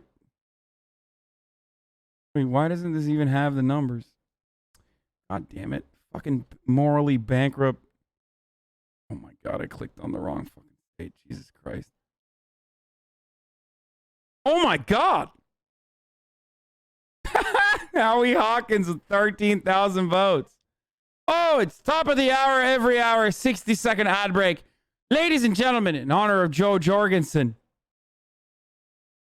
people of Ohio have voted. They've spoken. They want Joe Jorgensen. Libertarian ticket. They want to return to the gold standard, baby. If PA loses, then it's pretty much GG at this point. I mean, if Pennsylvania loses, still not GG, but it looks bad because Pennsylvania would be reflective of what the rest of the Midwest is going to look like. It's PA, Ohio, Michigan, Wisconsin. These places all start suddenly looking a lot more red. Especially because that would mean that the polling was absolutely dog shit. And what I kept asking Ryan, which was, what the fuck is going on? Paint me a picture where the Republicans win.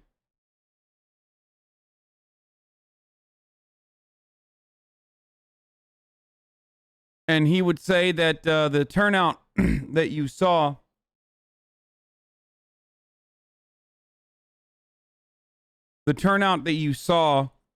was mostly coming from white, non-college educated people in places like Pennsylvania.